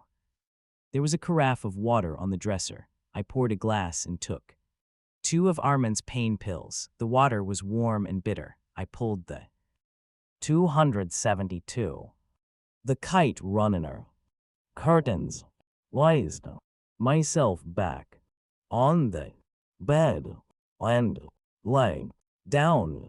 I thought my chest would rip open when the pain dropped a notch and I could breathe. Again I pulled the blanket to my chest and waited for Armin's pills to work. When I woke UP, the room was darker, the slice of sky peeking. Between the curtains was the purple of twilight turning into night. The sheets were soaked and my head pounded. I'd been dreaming again, but I couldn't remember what it had been about. My heart gave a sick lurch when I looked to Sohrab's bed and found it empty. I called his name. The sound of my voice startled me. It was disorienting, sitting in a dark hotel room, thousands of miles from home, my body broken, calling the name of a boy I'd only met a few days ago, called his name again and heard nothing. I struggled out of bed, checked the bathroom, looked in the narrow hallway outside the rooms. He was gone. Locked the door and hobbled to the manager's office in the lobby. One hand clutching the rail along the walkway for support. There was a fake dusty palm tree in the corner of the lobby and flying pink flamin' goes on the wallpaper. I found the hotel manager reading a newspaper. Behind the Formica-top check-in counter, I described Sohrab to him, asked if he'd seen him. He put down his paper and took off his reading glasses. He had greasy hair and a square-shaped little mustache. Speckled with gray, he smelled vaguely of some tropical fruit I couldn't quite recognize. Boys, they like to run around, he said, sighing. I have 3 of them. All day they are running around, troubling their mother. He's fanned his face with the newspaper, staring at my jaws. I don't think he's out runnin'. Gee, around, I said, and we're not from here. I'm afraid he might get lost. He bobbed his head from side to side. Then you should have kept an eye on the boy, Mr. Khaled Hosseini. I know, I said, but I fell asleep and when I woke up he was gone. Boys must be tended to, you know. Yes, I said, my pulse quickening. How could he be so oblivious to my apprehension? He shifted the newspaper to his other hand, summed the fanning. They want bicycles now. Who? My boys, he said. They're saying, Daddy, Daddy, please buy us cycles and will not trouble you. Please, Daddy. He gave a short laugh. Through his nose, bicycles. Their mother will kill me, I swear to you. I imagined Sohrab lying in a ditch or in the trunk of some car. Bound and gagged. I didn't want his blood on my hands, not his too. Please, I said. I squinted. Read his name tag on the lapel of his short-sleeve blue cotton shirt. Mr. Fayez, have you seen him? The boy. I bit down. Yes, the boy who came with me. Have you seen him or not, for God's sake? The fanning stopped. His eyes narrowed. No getting smart with me, my friend. I am not the one who lost him. That he had a point did not stop the blood from rushing to my face. You're right, I'm wrong, my fault. Now have you seen him? Sorry, he said curtly. He put his glasses back on, snapped his newspaper open. I have seen no such boy. I stood at the counter for a minute, trying not to scream. As I was exiting the lobby, he said, any idea where he might have wandered to? No, I said. I felt tired and scared. Does he have any interests? He said. I saw he had folded the paw. My boys, for example, they will do anything for American action films, especially with that Arnold Schwarzenegger. The mosque, I said, the big mosque. I remembered the way the mosque had jolted Sohrab from his stupor when we'd driven by it. How he'd leaned out of the window looking at it. Shah Faisal. 274. The Kite Ruiner. Yes, can you take me there? Did you know it's the biggest mosque in the world? He asked. No, but the courtyard alone can fit 40,000 art. Can you take me there? It's only a kilometer from here, he said, but he was already pushing away from the counter. TL pay you for the ride, Jay said. He sighed and shook his head. Wait here. He disappeared into the back room, returned wearing another pair of eyeglasses, a set of keys in hand, and with a short, chubby woman in an orange sari trailing him. She took his seat behind the counter. I don't take your money, he said. Blowing by me, I will drive you because I am a father like you. I thought wedded UP, driving around the city until night fell. I saw myself calling the police, describing Sorab to them under Fayez's reproachful glare. I heard the officer, his voice tired and uninterested, asking his obligatory questions, and beneath the official questions an unofficial one, who the hell cared about another dead Afghan kid? But we found him about 100 yards from the mosque, sitting in the half-full parking lot on an island of grass. Fayez pulled up to the island and let me out. I have to get back, he said. That's fine, we'll walk back, I said. Thank you, Mr. Fayez, really. He leaned across the front seat when I got out. Can I say some thing to you? Sure. In the dark of twilight, his face was just a pair of eyeglasses reflect. In the fading light, the thing about you Afghanis is that, well, you people are a little reckless. I was tired and in pain, my jaws throbbed, and those damn wounds on my chest and stomach felt like barbed wire under my skin, but started to laugh anyway. 275. Khaled Hosseini. What did one? Fayez was saying, but I was cackling by.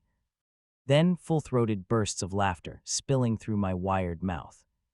Crazy people, he said. His tires screeched when he peeled away, his taillights blinking red in the dimming light. You gave me a good scare, said. I sat beside him, wincing with pain as I bent. He was looking at the mosque. Shah Faisal Mosque was shaped like a giant tent. Cars came and went. Worshippers dressed in white streamed in and out. We sat in silence, me leaning against the tree, Sorab next to me, knees to his chest. We listened to the call to prayer, watched the building's hundreds of lights come on as daylight faded. The mosque sparkled like a diamond in the dark. It lit up the sky. Sorab's face. Have you ever been to Mazar-i Sharif? Sorab said, his chin resting on his kneecaps. A long time ago, I don't remember it much. Father took me there when I was little. Mother and Sasa came along too. Father bought me a monkey from the bazaar, not a real one, but the kind you have to blow up. It was brown and had a bow tie. I might have had one of those when I was a kid. Father took me to the Blue Mosque, Sorab said. I remember. There were so many pigeons outside the masjid, and they weren't afraid of people. They came right up to us. Sasa gave me little pieces of naan, and I fed the birds. Soon, there were pigeons cooing all around me. That was fun. You must miss your parents very much, I said. I wondered if he'd seen the Taliban drag his parents out into the street. I hoped he hadn't. Do you miss your parents? He ached, resting his cheek on his knees, looking up at me. Do I miss my parents? Well, never met my mother. My father died a few years ago, and yes, I do miss him, sometimes a lot. Do you remember what he looked like? 276. The Kite runner. I thought of Baba's thick neck, his black eyes, his unruly brown hair. Sitting on his lap had been like sitting on a pair of tree trunks. I remember what he looked like, I said, what he smelled like too. I'm starting to forget their faces, Sorab said. Is that bad? No, I said, time does that. I thought of something. I looked in the front pocket of my coat, found the Polaroid snapshot of Hassan and Sorab. Here, I said. He brought the photo to within an inch of his face, turned it so the light from the mosque fell on it. He looked at it for a long time. I thought he might cry, but he didn't. He just held it in both hands, traced his thumb over its surface. I thought of a line I'd read somewhere, or maybe I'd heard someone say it. There are a lot of children in Afghanistan, but little childhood. He stretched his hand to give it back to me. Keep it, I said, it's yours. Thank you. He looked at the photo again and stowed it in the pocket of his vest. A horse-drawn cart clip-clopped by in the park. Inglot, little bells dangled from the horse's neck and jingled with. Lead a step. Tiav been thinking a lot about mosques lately, Sorab said. You have, what about them? He shrugged, just thinking about them. He lifted his face, looked straight at me. Now he was crying, softly, silently. Can I ask you some? Thing Amir Agha. Of course. Will God, he began and choked a little. Will God put me in hell for what I did to that man? I reached for him and he flinched. I pulled back. Nay, of course not, I said. I wanted to pull him close, hold him, tell him the world had been unkind to him, not the other way around. His face twisted and strained to stay composed. Father used to say, it's wrong to hurt even bad people, because they don't know any better. And because bad people sometimes become good. Not always, Sorab. Plivite. Called Hosseini. He looked at me questioningly. The man who hurt you, I knew him from many years ago, I said. I guess you figured that out that from the conversation he and I had. He tried to hurt me once when I was your age, but your father saved me. Your father was very brave, and he was always rescuing me from trouble, standing up for me. So one day the bad man hurt your fa. There instead, he hurt him in a very bad way, and one couldn't save your father the way he had saved me. Why did people want to hurt my father? Sorab said in a wheezy little voice. He was never mean to anyone. You're right, your father was a good man, but that's what I'm trying to tell you, Sorab Jan, that there are bad people in this world, and sometimes bad people stay bad. Sometimes you have to stand up to them. What you did to that man is what I should have done to him all those years ago. You gave him what he deserved, and he deserved even more. Do you think father is disappointed in me? I know he's not, I said. You saved my life in Kabul. I know he is very proud of you for that.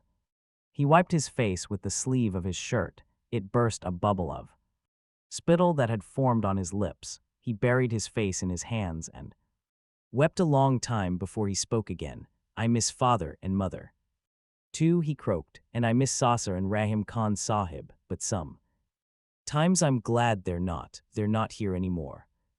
Why? I touched his arm. He drew back.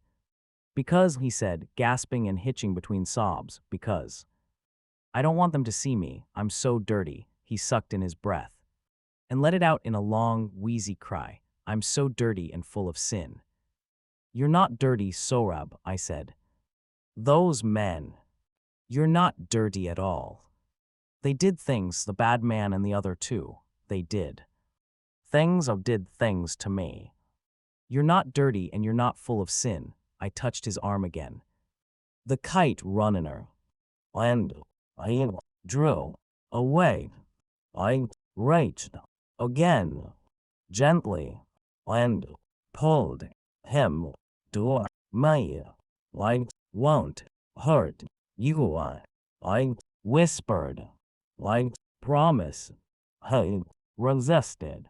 A little slack, and he let me draw him to me and rested his head on my chest.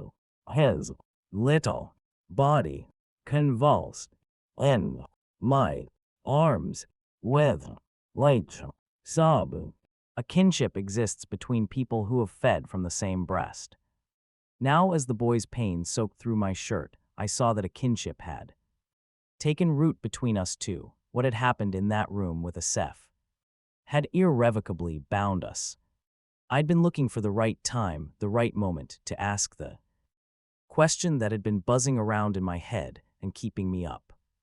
At night, I decided the moment was now, right here, right now, with the bright lights of the house of God shining on us. Would you like to come live in America with me and my wife? He didn't answer. He sobbed into my shirt, and I let him. For a week, neither one of us mentioned what I had asked him, as if the question hadn't been posed at all. Then one day, Sorab and I took a taxicab to the Demonico viewpoint, or the hem of the Mountain perched midway up the Margalla Hills, it gives a panoramic view of Islamabad, its rows of clean, tree-lined avenues and white houses. The driver told us we could see the presidential palace from up there. If it has rained and the air is clear, you can even see past Rawalpindi, he said. I saw his eyes in his rearview mirror, skipping from Sorab to me, back and forth, back and forth. I saw my own face. Too, it wasn't as swollen as before, but it had taken on a yellow tint from my assortment of fading bruises. We sat on a bench in one of the picnic areas, in the shade of a gum tree. It was a warm day, the sun perched high in a topaz blue sky. On benches nearby, families snacked on samosas and pakoras. Somewhere, a radio played a Hindi song I thought I remembered from an old movie. Maybe Pakiza. Kids, many of them Sorab's age, chased soccer balls. Giggling, yelling, I thought about the orphanage in Kardasay, thought. 279. Khaled Hosseini. About the rat that had scurried between my feet in Zaman's office. My chest tightened with a surge of unexpected anger at the way my Kaun Trimen were destroying their own land. What? Sorab asked. I forced a smile and told him it was important. We unrolled one of the hotel's bathroom towels on the picnic table and played Panjpar on it. It felt good being there with my half-brother S. Son playing cards, the warmth of the sun patting the back of my neck. The song ended and another one started, one I didn't recognize. Look, Sorab said. He was pointing to the sky with his cards.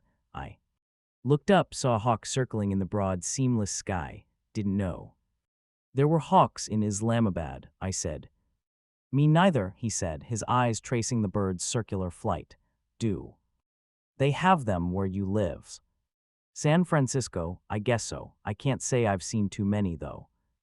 Oh, he said. I was hoping he'd ask more, but he dealt another hand and asked if we could eat. I opened the paper bag and gave him his meatball sandwich. My lunch consisted of yet another cup of blended bananas and oranges. I'd rented Mrs. Fayez's blender for the week. I sucked through the straw and my mouth filled with the sweet blended fruit. Some of it dripped from the corner of my lips. Sorab handed me a napkin and watched me dab at my lips. I smiled and he smiled back.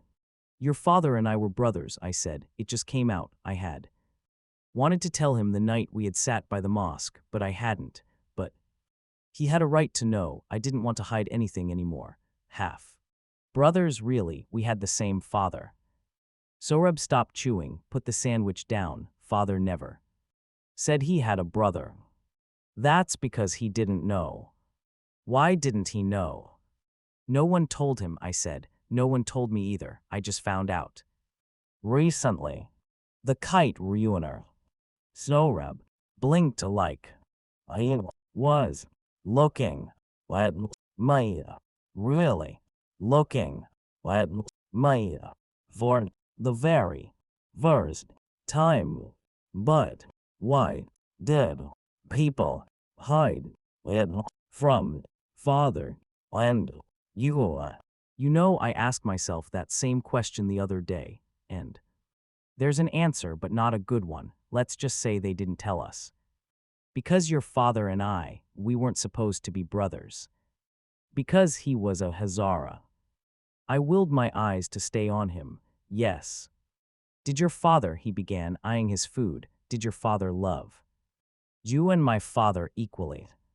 I thought of a long-ago day at Garga Lake when Baba had load himself to pat Hassan on the back when Hassan's stone had out skipped mine. I pictured Baba in the hospital room, beaming as they removed the bandages from Hassan's lips. I think he loved us equally.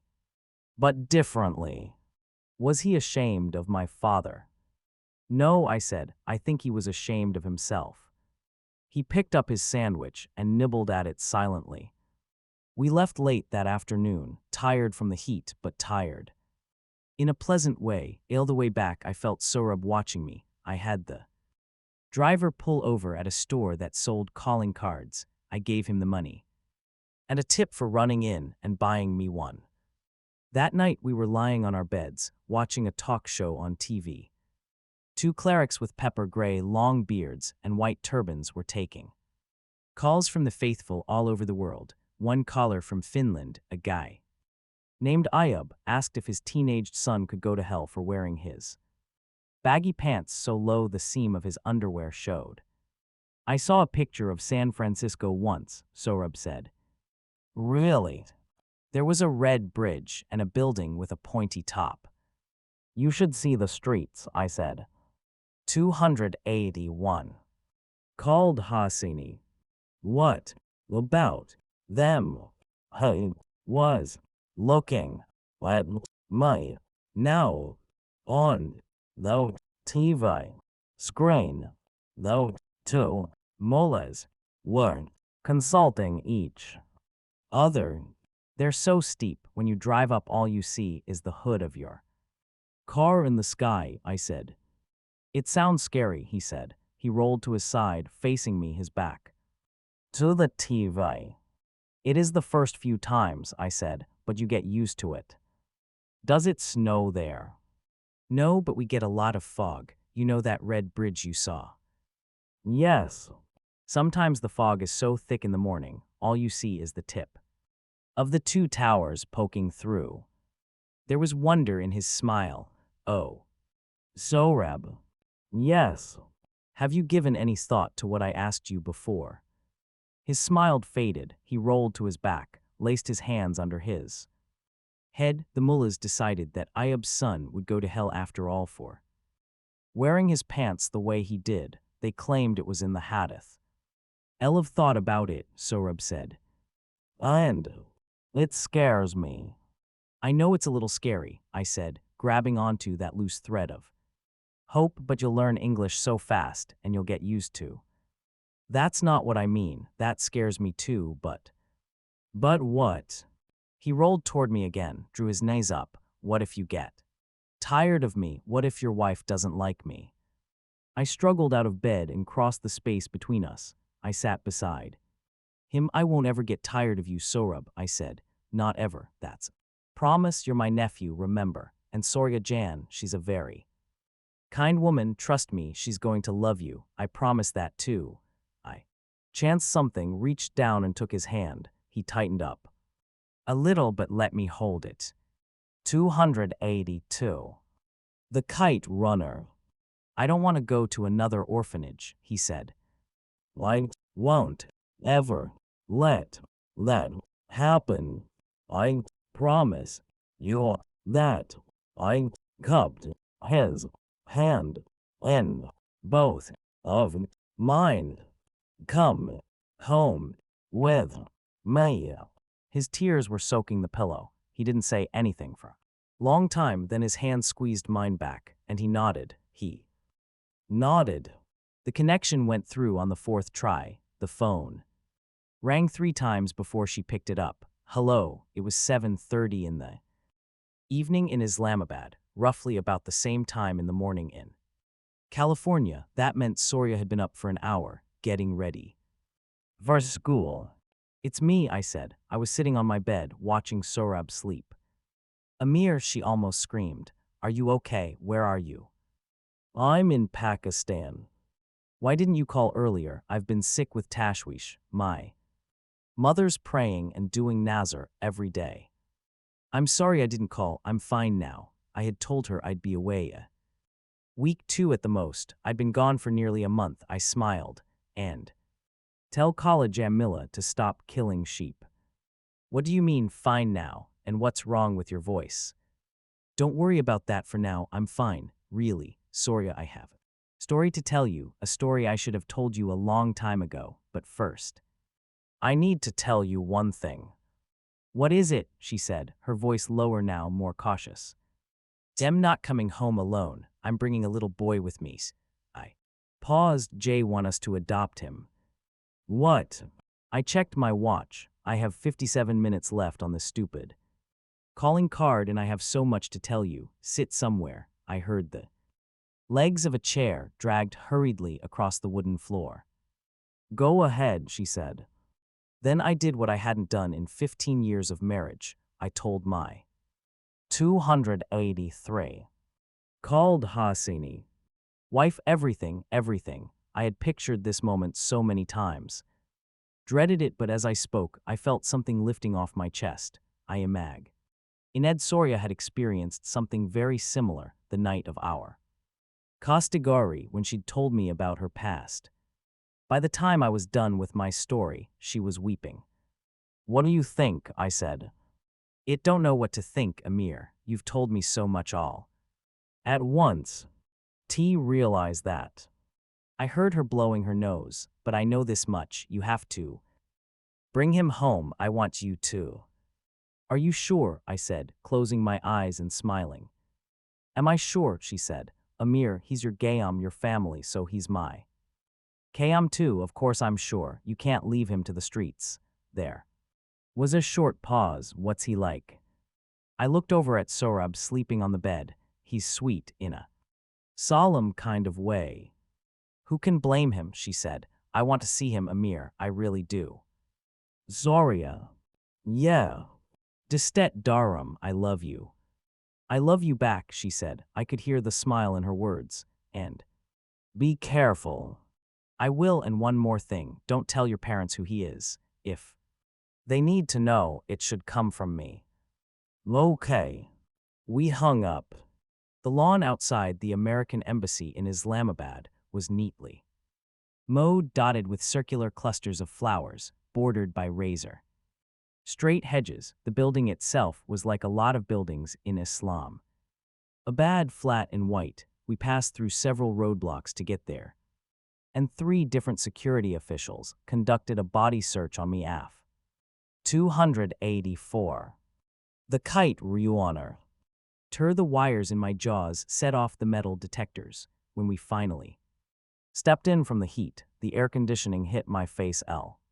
Like a splash of ice water. The secretary in the lobby, a 50-something, lean-faced blonde woman, smiled when I gave her my name. She wore a beige blouse and black slacks, the first woman I'd seen in weeks dressed in something other than a burqa or a shalwar camis. She looked me up on the appointment list, tapping the eraser end of her pencil on the desk. She found my name and asked me to take a seat. Would you like some lemonade? She asked. None for me, thanks, I said. How about your son? Excuse me. The handsome young gentleman, she said, smiling at Sohrab. Oh, that'd be nice, thank you. Sohrab and I sat on the black leather sofa across the reception desk. Next to a tall American flag, Sohrab picked up a magazine from the glass-top coffee table. He flipped the pages, not really looking at the pictures. What? Sohrab said. Sorry. You're smiling. I was thinking about you, I said. He gave a nervous smile, picked up another magazine and flipped through it in under 30 seconds. Don't be afraid, I said, touching his arm. These people are friendly, relax. I could have used my own advice. I kept shifting in my seat, untying and retying my shoelaces. The secretary placed a tall glass of lemonade with ice on the coffee table. There you go. Sohrab smiled shyly. Thank you very much, he said in English. It came out as thank you very much. It was the only English he knew. He'd told me that and have a nice day. She laughed. You're most welcome. She walked back to her desk, high heels clicking on the floor. Have a nice day, Sohrab said. 285. Called Hosseini. Raymond was a short fellow with small hands, nails perfectly trimmed, wedding band on the ring finger. He gave me a curt little shake. It felt like squeezing a sparrow. Those are the hands that hold our fates, thought as Sohrab and I seated ourselves across from his desk. Les Miserables poster was nailed to the wall behind Andrew's next to a topographical map of the U.S. A pot of tomato plants basked in the sun. On the windowsill. Smoke? He asked, his voice a deep baritone that was at odds with his slight stature. No thanks, I said, not caring at all for the way Andrew's eyes barely gave Sohrab a glance, or the way he didn't look at me when he Spoke, he pulled open a desk drawer and lit a cigarette from a half empty pack. He also produced a bottle of lotion from the same drawer.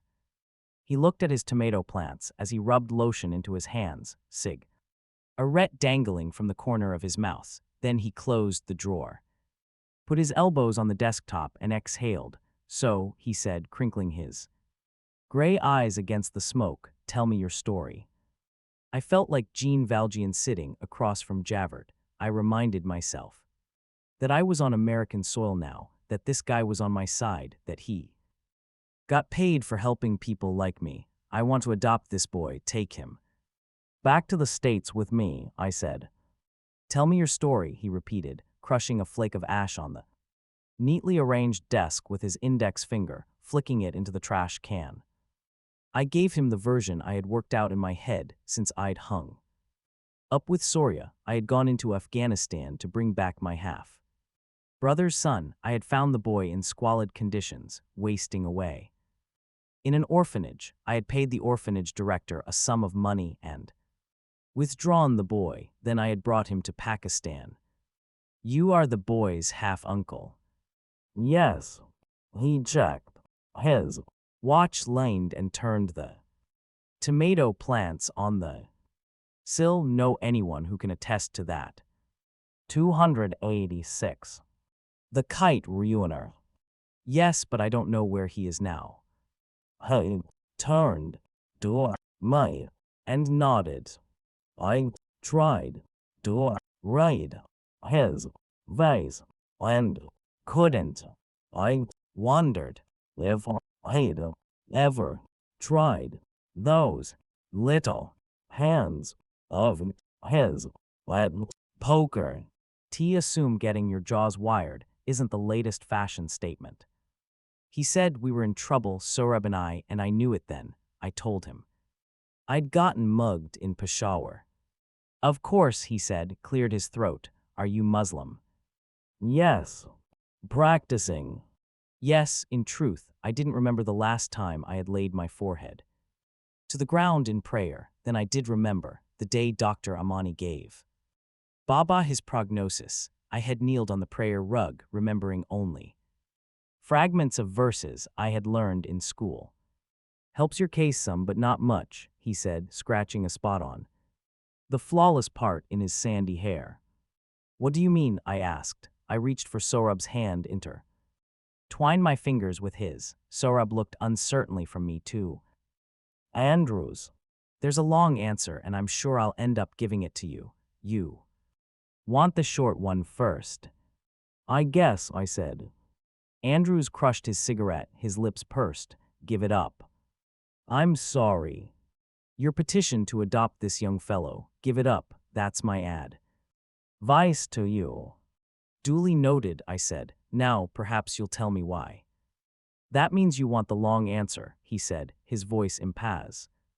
Sive not reacting at all to my curt tone. He pressed his hands palm to palm as if he were kneeling before the Virgin Mary. Let's assume the story you gave me is true, though I'd bet my pension a good deal of it is either fabricated or omitted. Not that I care, mind you. You're here, he's here, that's all that matters. Even so, your petition faces significant obstacles, not the least of which is that this child is not an orphan.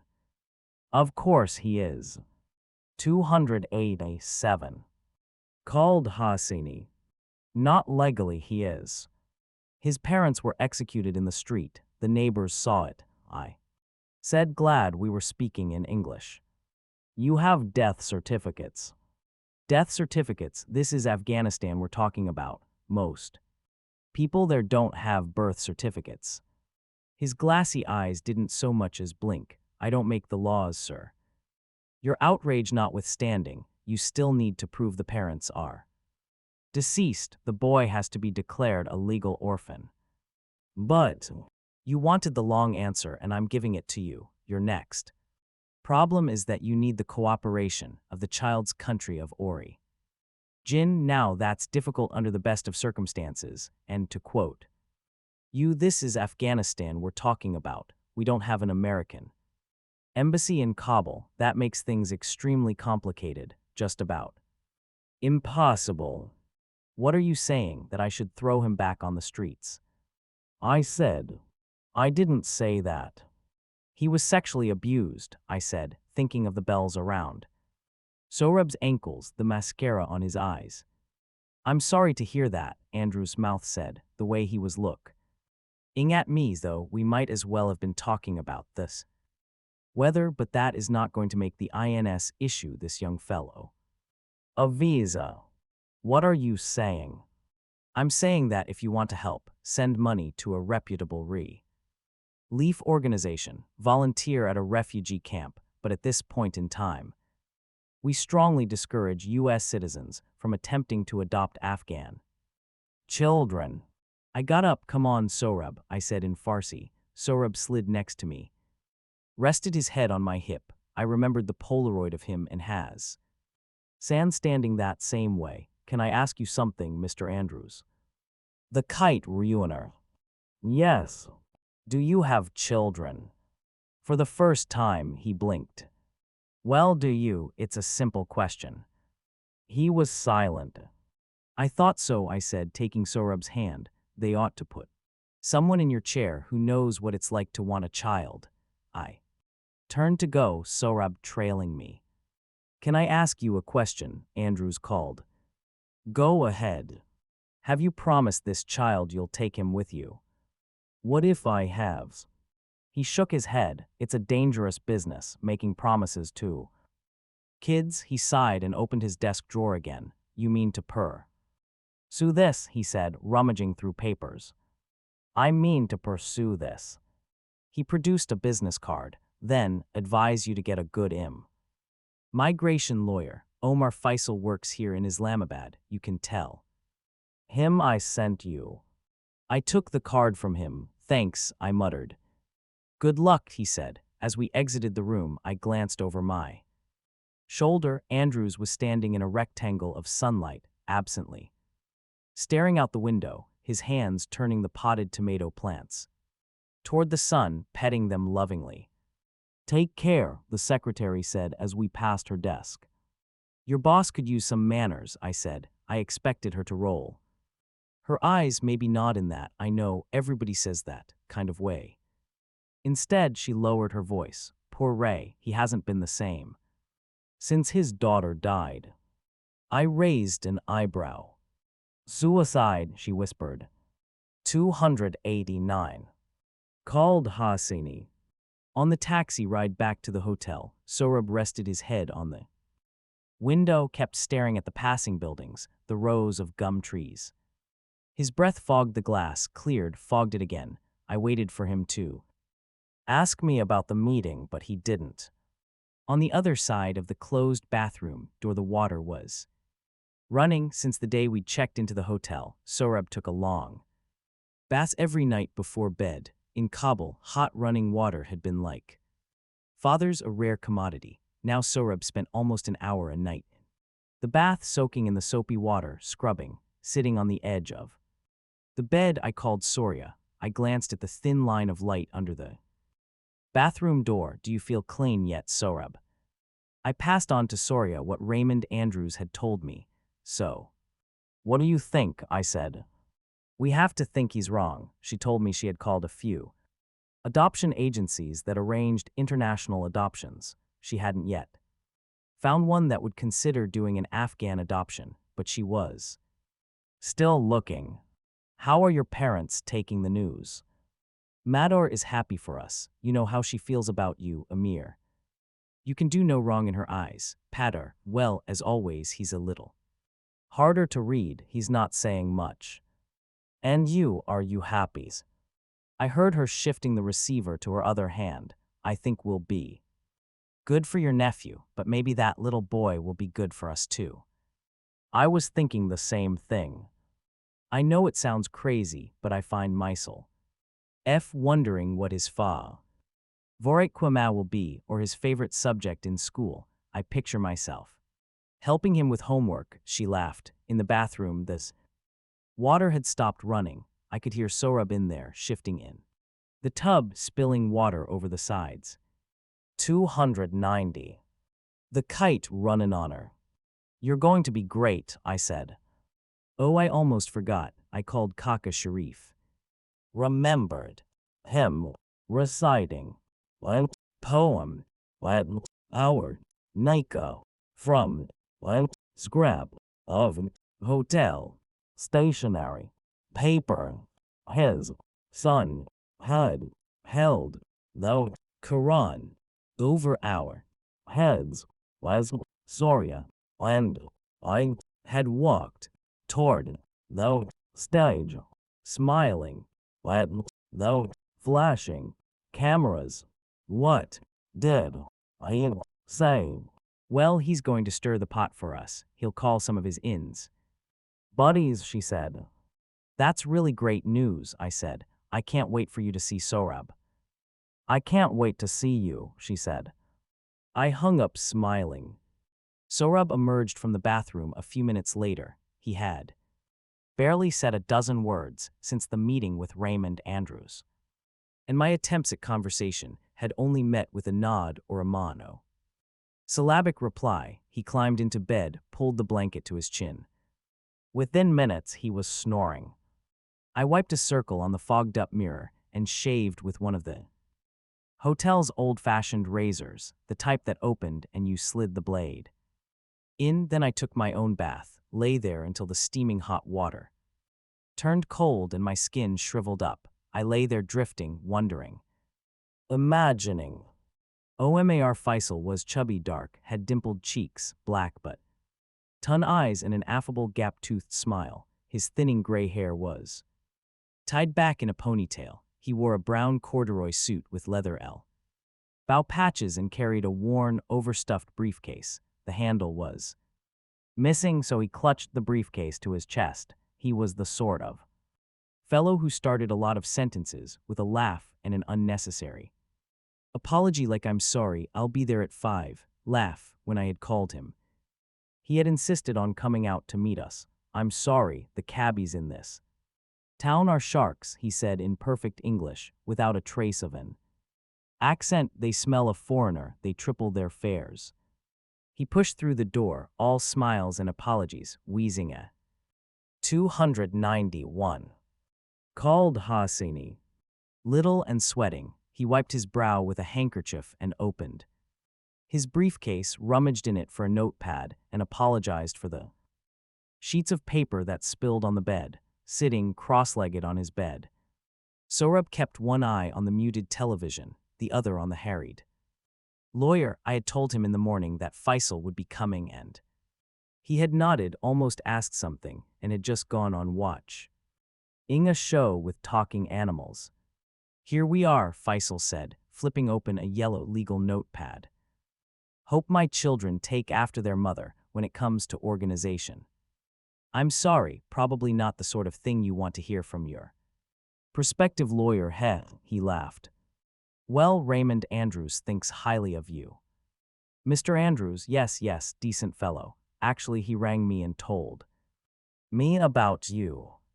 He did. Oh, yes. So you're familiar with my situation. Faisal dabbed at the sweat beads above his lips. I'm familiar with the version of the situation you gave Mr. Andrews, he said, his cheeks dimpled with a coy smile. He turned to Sorab. This must be the young man who's causing all the trouble, he said in Farsi. This is Sorab, I said. Sorab, this is Mr. Faisal, the lawyer I told you about. Sorab slid down the side of his bed and shook hands with Omar. Faisal, salam alaikum, he said in a low voice. Alaikum salam, Sorab, Faisal said. Did you know you are named after a great warrior? Sorab nodded, climbed back onto his bed and lay on his side to watch TV. I didn't know you spoke Farsi so well, I said in English. Did you grow up in Kabul? No, I was born in Karachi, but I did live in Kabul for a number of years. Sharinau, near the Haji Yaghaub Mosque, Faisal said. I grew 292. The Kite ruiner. Up in Berkeley. Actually, my father opened, went, music, store, there, in, the, light, 60s, fright, love, headbands, tie-dyed, shirts, your name, it, hey, lined, forward, like, was, wet, Woodstock. Groovy, I said, and Faisal laughed so hard he started sweating all over again. Anyway, I continued, what I told Mr. Andrews was pretty much it, save for a thing or two, or maybe three. I'll give you the censored version. He licked a finger and flipped to a blank page, uncapped his pen. I'd appreciate that, Amir, and why don't we just keep it in English from here on out? Fine. I told him everything that had happened, told him about my meet with Rahim Khan, the trek to Kabul, the orphanage, the stoning at Ghazi Stadium. God, he whispered, I'm sorry I have such fond memories of Kabul. Hard to believe it's the same place you're telling me about. Have you been there lately? God, no. It's not Berkeley, I'll tell you that, I said. Go on. I told him the rest, the meeting with Asef, the fight, Sohrab and his slingshot, our escape back to Pakistan. When I was done, he scribbled a few notes, breathed in deeply, and gave me a sober look. Well, Amir, you've got a tough battle ahead of you. One I can win. He capped his pen, at the risk of sounding like Raymond Andrews. It's not likely, not impossible, but hardly likely. Gone was the affable smile, the playful look in his eyes. But it's kids like Sohrab who need a home the most, I said. These rules and regulations don't make any sense to me. You're preaching to the choir, Amir, he said, but the fact is, take current immigration laws, adoption agency policies, and the political situation in Afghanistan, and the deck is stacked against you. 293. Khaled Hosseini. I don't get it, I said. He wanted to hit something. I mean, get it, but I don't get it. Omar nodded, his brow furrowed. Well, it's like this, in the after math of a disaster, whether it be natural or man-made, and the Taliban are a disaster, Amir, believe me. It's always difficult to ascertain that. Child is an orphan, kids get displaced in refugee camps, or parents just abandon them because they can't take care of them. Happens all the time, so the INS won't grant a visa unless it's clear the child meets the definition of an eligible orphan. I'm sorry, I know it sounds ridiculous, but you need death certificates. You've been to Afghanistan, I said. You know how improbable that is. No, he said, but let's suppose it's clear that the child has no surviving parent. Even then, the INS thinks it's good adoption practice to place the child with someone in his own country so his heritage can be preserved. What heritage, I said. The Taliban have destroyed what her heritage Afghans had. You saw what they did to the giant Buddhas in Bamiyan. I'm sorry, I'm telling you how the INS works, Amir, Omar said.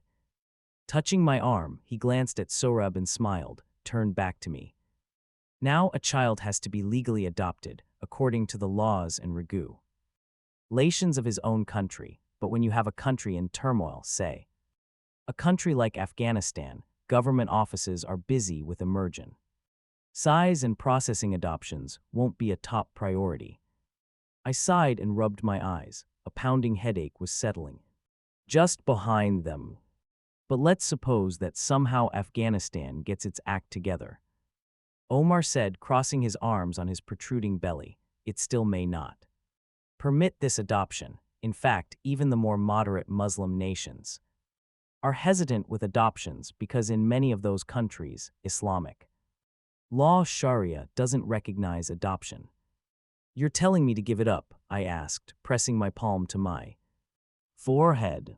294. The Kite ruiner. I grew up in the U.S. Amir. Live. America. Taught me anything. It's that quitting is right up there with pussing in the Girl Scouts lemonade jar. But as your lawyer, I have to give you the facts. I said, finally, adoption agencies routinely send staff members to evaluate the child's milieu, and no reasonable agency is going to send an agent to Afghanistan. I looked at Sorab sitting on the bed, watching TV, watching us. He was sitting the way his father used to, chin resting on one knee. I'm his half-uncle. Does that count for anything? It does if you can prove it. I'm sorry. Do you have any papers or anyone who can support you? No papers, I said in a tired voice. No one knew about it, Sorab. Didn't know until I told him, and I myself didn't find out until recently. The only other person who knows is gone, maybe dead. What are my options, Omar? Be frank, you don't have a lot of them. Well, Jesus, what can I do? Omar breathed in, tapped his chin with the pen, let his breath out. You could still file an orphan petition, hope for the best. You could do an independent adoption. That means you'd have to live with Sorab.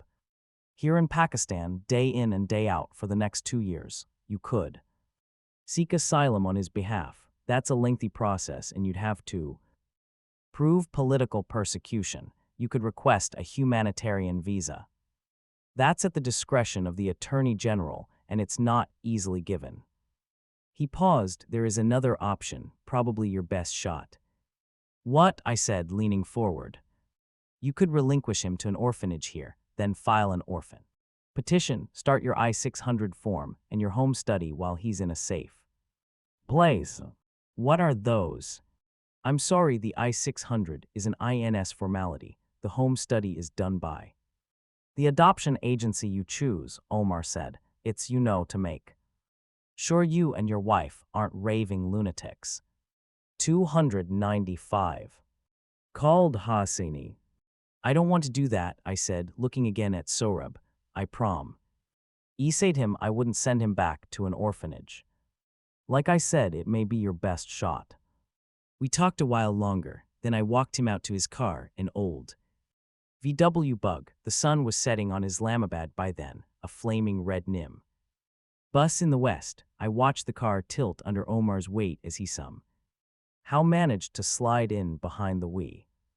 Else he rolled down the window. Amir. Wise. T meant to tell you in there about what you're trying to do, I think. It's pretty great. He waved as he pulled away, standing outside the hotel room and waving back. I wished Soria could be there with me. Sohrab had turned off the TV when I went back into the room. I sat on the edge of my bed, asked him to sit next to me. Mr.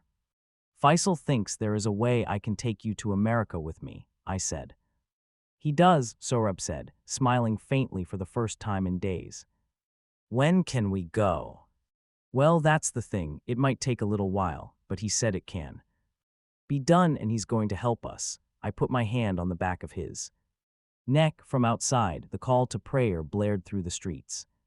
How long? Sorab asked. I don't know, a whiles.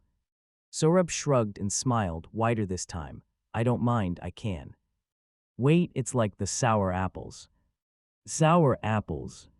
One time when I was really little, I climbed a tree and ate these green sour apples. My stomach swelled and became hard like a drum.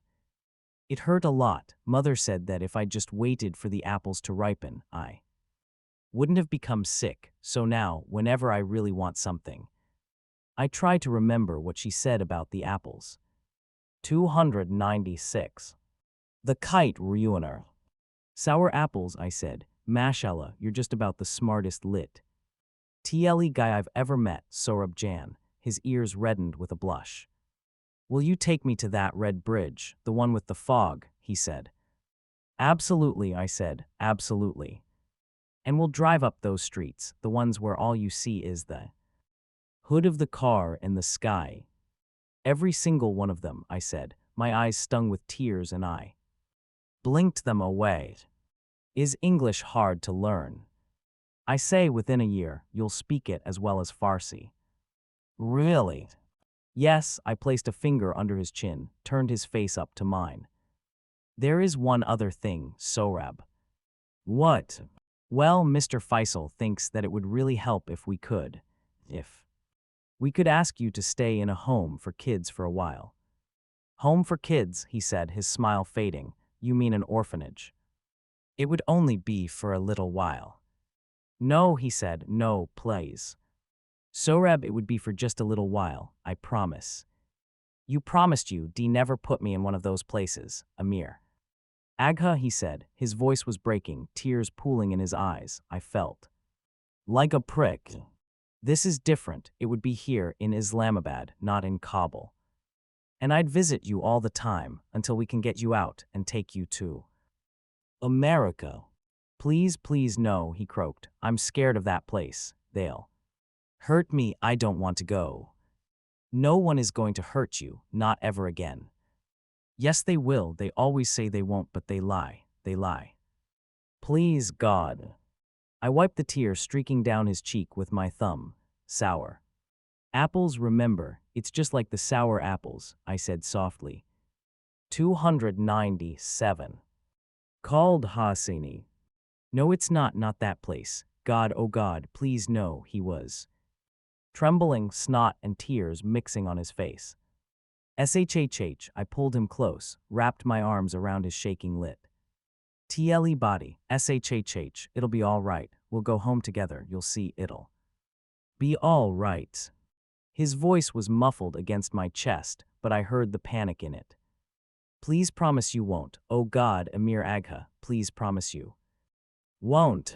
How could I promise? I held him against me, held him tightly, and rocked back and forth. He wept into my shirt until his tears dried, until his shaking stopped and his frantic pleas dwindled to indecipherable mumbles. I waited, rocked him until his breathing slowed and his body slackened. I remembered something I had read somewhere a long time ago. That's how children deal with terror. They fall asleep. I carried him to his bed, set him down. Then I lay in my own bed, looking out the window at the purple sky over Islamabad. The sky was a deep black when the phone jolted me from sleep. I rubbed my eyes and turned on the bedside lamp. It was a little past 10:30 p.m. I'd been sleeping for almost 3 hours. I picked up the phone. Hello. Call from America, Mr. Fayez's bored voice. Thank you, I said. The bathroom light was on. Sohrab was taking his nightly bath. A couple of clicks and then Soria, salam, she sounded excited. Blythe. How did the meeting go with the lawyer? I told her what Omar Faisal had suggested. Well, you can forget about it, she said. We won't have to do that. I sat up, Rosti. Why, what's up? I heard back from Kaka Sharif. He said the key was getting Sohrab into the country. Once he's in, there are ways of keeping him here. So, 298. The Kite runner. He made a few calls to his INS friends. He called me back tonight and said he was almost certain he could get Sohrab a humanitarian visa. No kidding, I said. Oh, thank God, good old Sharif Jan. No, anyway, will serve as the sponsors. It should all happen pretty quickly. He said the visa would be good for a year, plenty of time to apply for an adoption petition. It's really going to happen, Soria, huh? It looks like it, she said. She sounded happy. I told her I loved her. And she said she loved me back. I hung up. Sohrab, I called, rising from my bed. I have great news. Knocked on the bathroom door. Sohrab, Soryajan just called from California. We won't have to put you in the orphanage, Sohrab. We're going to America. You and I, did you hear me? We're going to America. I pushed the door open, stepped into the bathroom. Suddenly I was on my knees, screaming through my clenched teeth, screaming until I thought my throat would rip and My chest exploded. Later, they said I was still screaming when the ambulance arrived. 299. 25. They won't let me in. I see them wheel him through a set of double doors and I follow. I burst through the doors, the smell of iodine and peroxide hits me, but all I have time to see is two men wearing surgical caps and a woman in green huddling over a gurney. A white sheet spills over the side of the gurney and brushes against grimy checkered tiles. A pair of small, bloody feet poke out from under the sheet, and I see that the big toenail on the left foot is chipped. Then a tall, thick-set man in blue presses his palm against my chest, and he's pushing me back out through the doors. His wedding band cold on my skin. I shove forward and I curse him, but he says you cannot be here. He says it in English, his voice polite but firm. You must wait, he says, leading me back to the waiting area, and now the double doors swing shut behind him with a sigh, and all I see is the top of the men's surgical caps through the doors, narrow rectangle lar windows. He leaves me in a wide, windowless corridor crammed with people, sitting on metallic folding chairs set along the walls, others on the thin, frayed carpet. I want to scream again, and I remember the last time I 300. The Kite run on her. Velt, this way, riding with Baba in the tank of the fuel truck, buried in the dark with the other refugees. I want to tear myself from this place, from this reality rise up like a cloud and float away, melt into this humid summer night and dissolve somewhere far over the hills. But I am here.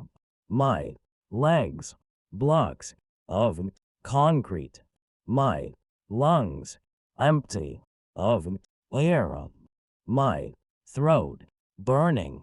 There will be no floating away. There will be no other reality.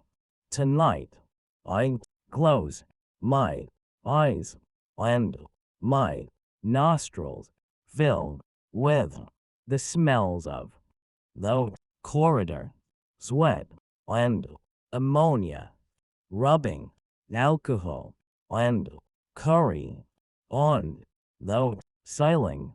Moths fling themselves at the dull gray light tubes running the length of the corridor, and hear the papery flapping of their wings.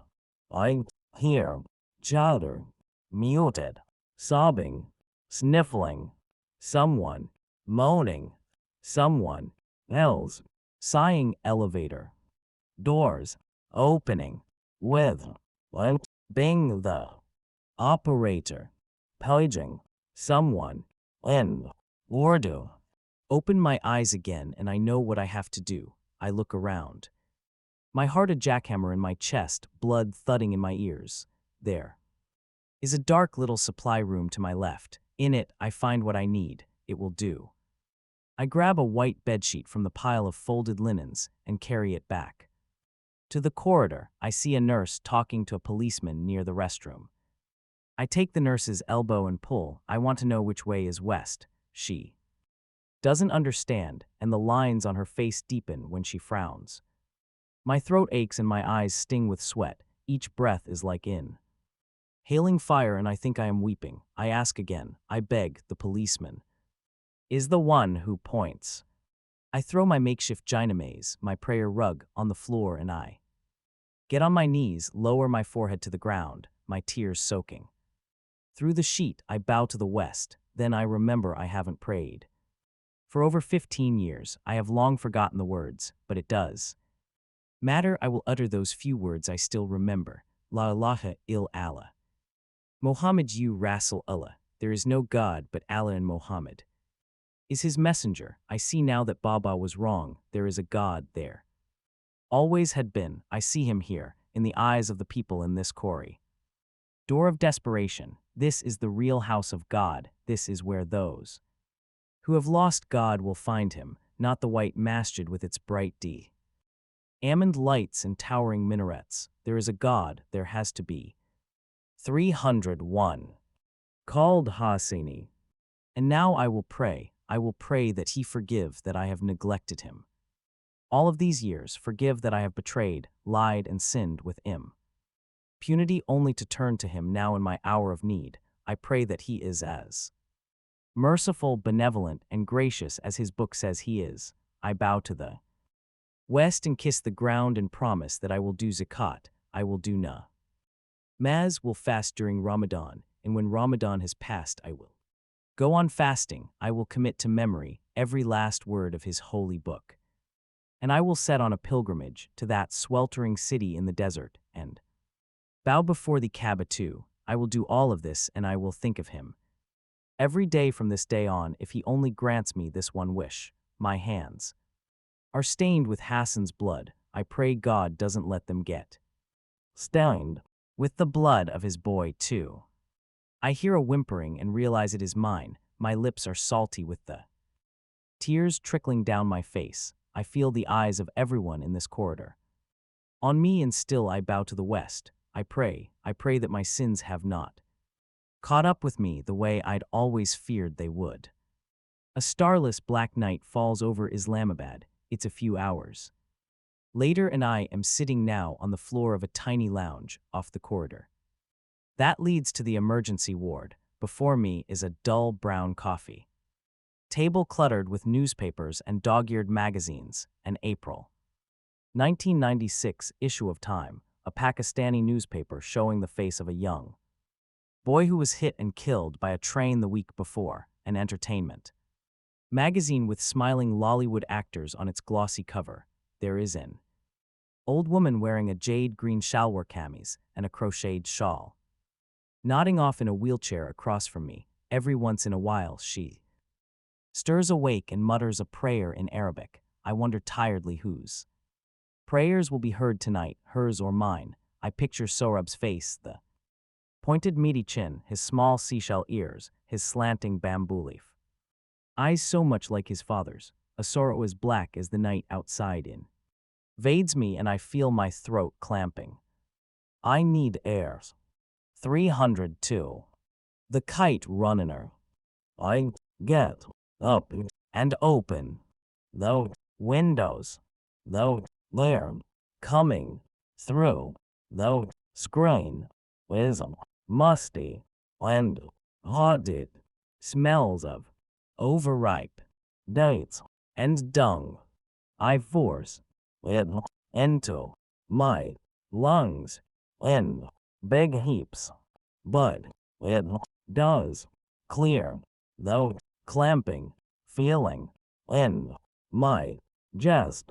I drop back on the floor. I pick up the Time magazine and flip through the pages, but I can't read, can't focus on anything. So I toss it on the table and go back to staring at the zigzagging pattern of the cracks on the cement floor, at the cobwebs on the ceiling where the walls might, at the dead flies littering the windowsill mostly. I stare at the clock on the wall.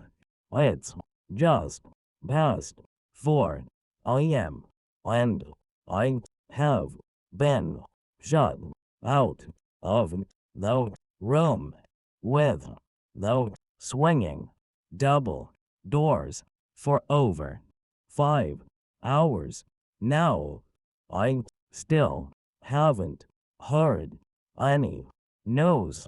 The floor beneath me begins to feel like part of my body, and my breathing is growing heavier, slower. I want to sleep, shut my eyes, and lie my head down on this cold, dusty floor, drift off. When I wake up, maybe I will discover that everything I saw in the hotel bathroom was part of a dream, the water drops dripping from the faucet and landing with a plink into the bloody bathwater, the left arm dangling over the side of the tub, the blood-soaked razor sitting on the toilet tank, the same razor I had shaved with the day before, and his eyes still half open but lightless. That more than anything, I want to forget the eyes.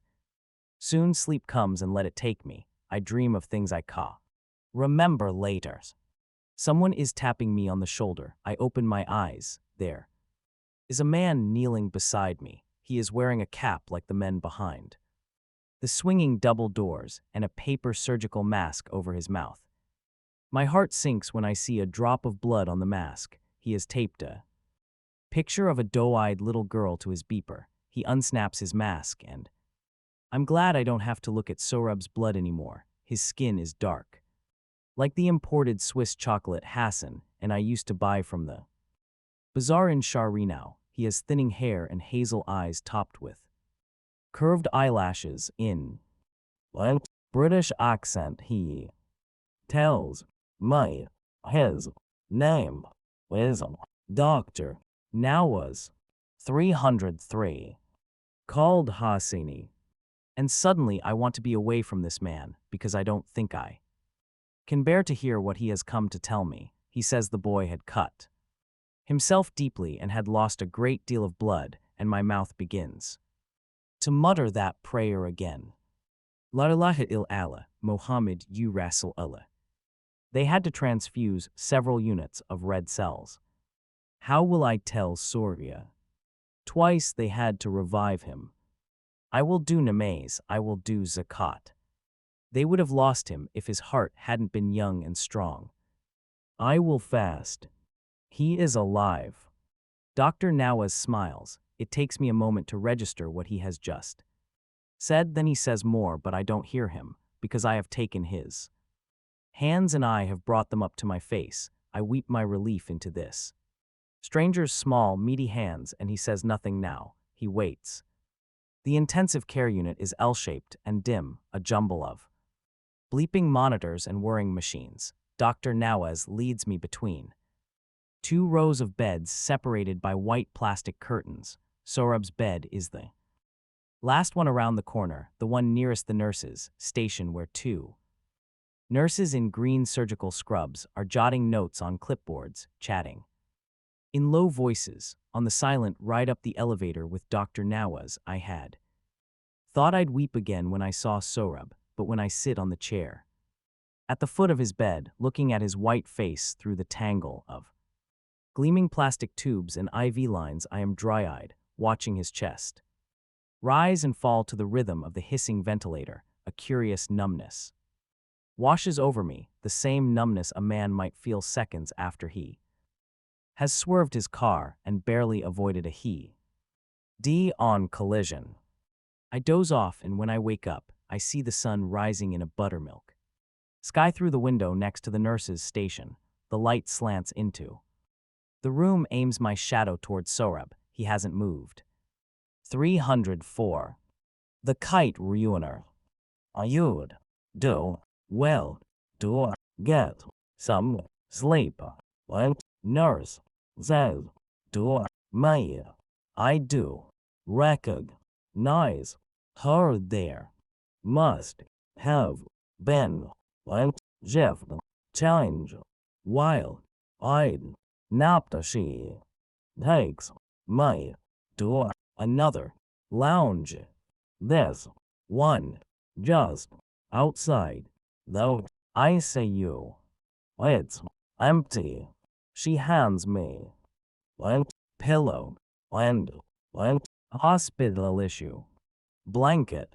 I thank her and lie on the vinyl sofa in the corner of the lounge. I fall asleep. Almost. Lament. Dietly. I dream I am back in the lounge downstairs. Dr. Nawaz walks in and I rise to meet him. He takes off his paper mask, his hands suddenly whiter than I remembered, his nails manicured, he has neatly parted hair, and I see he is not Dr. Nawaz at all, but Raymond Andrews, the lit. TLE embassy man with the potted tomatoes. Andrews cocks his head, narrows his eyes.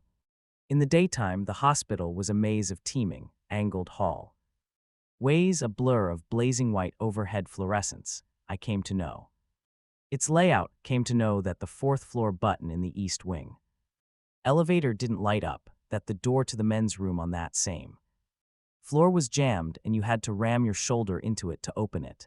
I came to know that hospital life has a rhythm, the flurry of activity just before the morning shift change, the midday hustle, the stillness and quiet of the late-night hours, interrupted occasionally by a blur of tours and nurses rushing to revive someone. I kept vigil at Sohrab's bed, sighed in the daytime, and wandered through the hospital's serpentine corridors at night, listening to my shoe heels clicking on the tiles, thinking of what I would say to Sohrab when he woke up. I'd end up back in the ICU by the whooshing ventilator beside his bed, and I'd be no closer to knowing.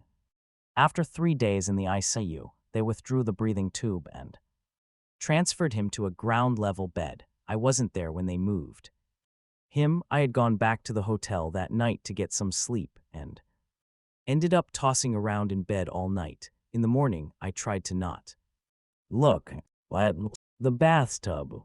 It was clean now.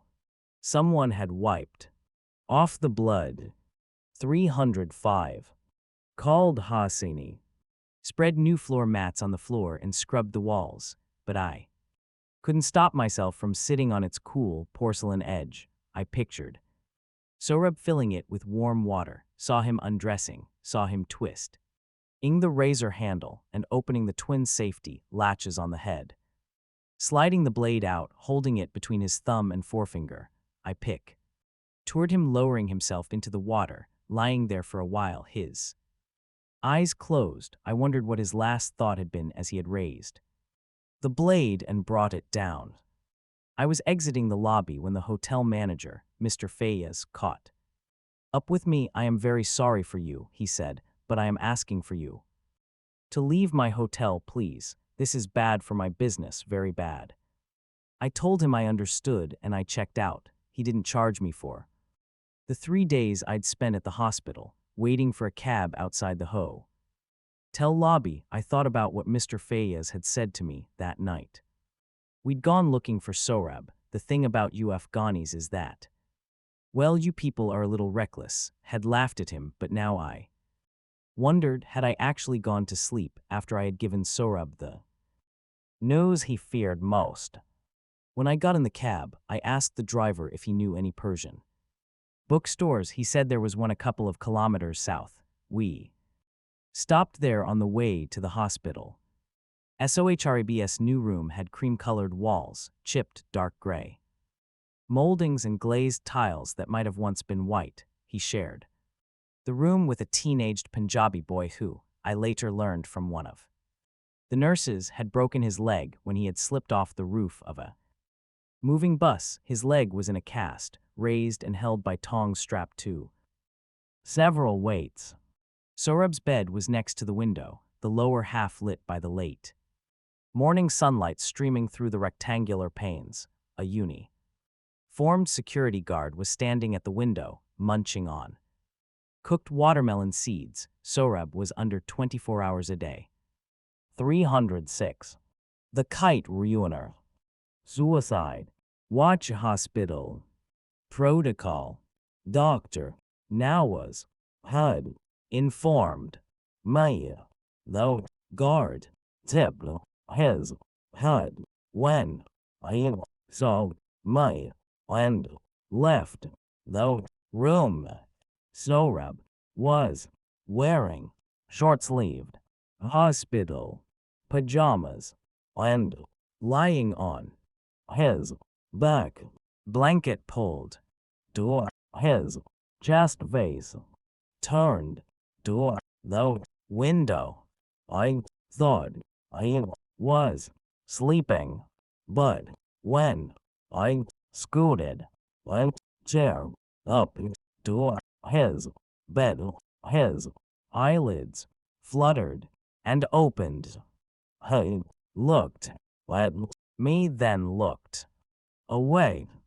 He was so pale, even with all the blood they had given him, and there was a large purple bruise in the crease of his right arm. "How are you?" I said. He didn't answer. He was looking through the window at a fenced-in sandbox and swing set in the hospital garden. There was an arch-shaped trellis near the playground, in the shadow of a row of hibiscus tea. Race a few green vines climbing up the timber lattice. A handful of kids were playing with buckets and pails in the sandbox. The sky was a cloudless blue that day, and I saw a tiny jet leaving behind twin white trails. I turned back to Sorab. "I spoke to Dr. Nawaz a few minutes ago, and he thinks you'll be discharged in a couple of days. That's good news, nay?" Again I was met by silence. The Punjabi boy at the other end of the room stirred in his sleep and moaned something. "I like your room," I said, trying not to look at Sorab's bandaged wrists. "It's bright, and you have a view." Silence. A few more awkward minutes passed, and a light sweat formed on my brow, my upper lip. I pointed to the untouched bowl of green pea-ash on his nightstand, the unused plastic spoon. "You should try to eat something. Gain your quwwat back, your strength. Do you want me to help you?" He held my glance, then looked away, his face set like stone. His eyes were still lightless. I saw vacant, the way I had found them when had pulled him out of the bathtub. I reached into the paper bag between my feet and took out the used copy of the Shahnameh I had bought at the Persian bookstore. I turned the cover so it faced Sorab. "It used to read this to your father when we were children. We'd go up the hill by our house and sit beneath the pomegranate." I trailed off. Sorab was looking through the window again. I forced a smile. "You're 307. Khaled Hosseini. Father's favorite was the story of Rostam and Sorab, and that's how you got your name. I know you know that." I paused, feeling a bit like an id. Anyway, he said in his letter that it was your favorite too, so I thought I'd read you some of it. Would you like that?" Sorab closed his eyes, covered them with his arm, the one with the bruise. I flipped to the page I had bent in the taxicab. "Here we go," I said, wondering for the first time what thoughts had passed through Hassan's head when he had finally read the Shahnameh for himself and covered that I had deceived him all those times. I cleared my throat and give ear unto the combat of Sorab against Rostam, though it be a tale replete with tears." I began. "It came about that on a certain day Rostam rose from his couch, and his mind was filled with forebod ings. He bethought him. I read him most of chapter 1 up to the part where the young warrior Sorab comes to his mother, Tamane, the princess of Samangan, and demands to know the identity of his father. There I closed the book. Do you want me to go on? There are battles coming up, remember. Sorab leading his army to the White Castle in Iran. Should I read on?" He shook his head slowly. I dropped the book back in the paper bag. "That's fine," I said, encouraged that he had responded at all. "Maybe we can continue tomorrow. How do you feel?" Sorab's mouth opened and a hoarse sound came out. "Dr. Nawaz had told me that would happen, on account of the breathing tubes they had slid through his vocal cords." He licked his lips and tried again.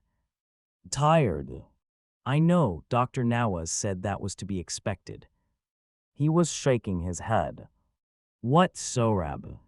He winced when he spoke again in that husky voice, barely above a whisper. "Tired of everything." I sighed and slumped in my chair. There was a band of sunlight on the bed between us, and for just a moment, the ashen gray face. 308. The Kite Ruiner. Looking at me from the other side of it was a dead ringer for Hassan S. Not the Hassan I played marbles with until the mullah belted out the evening azan and Ali called us home.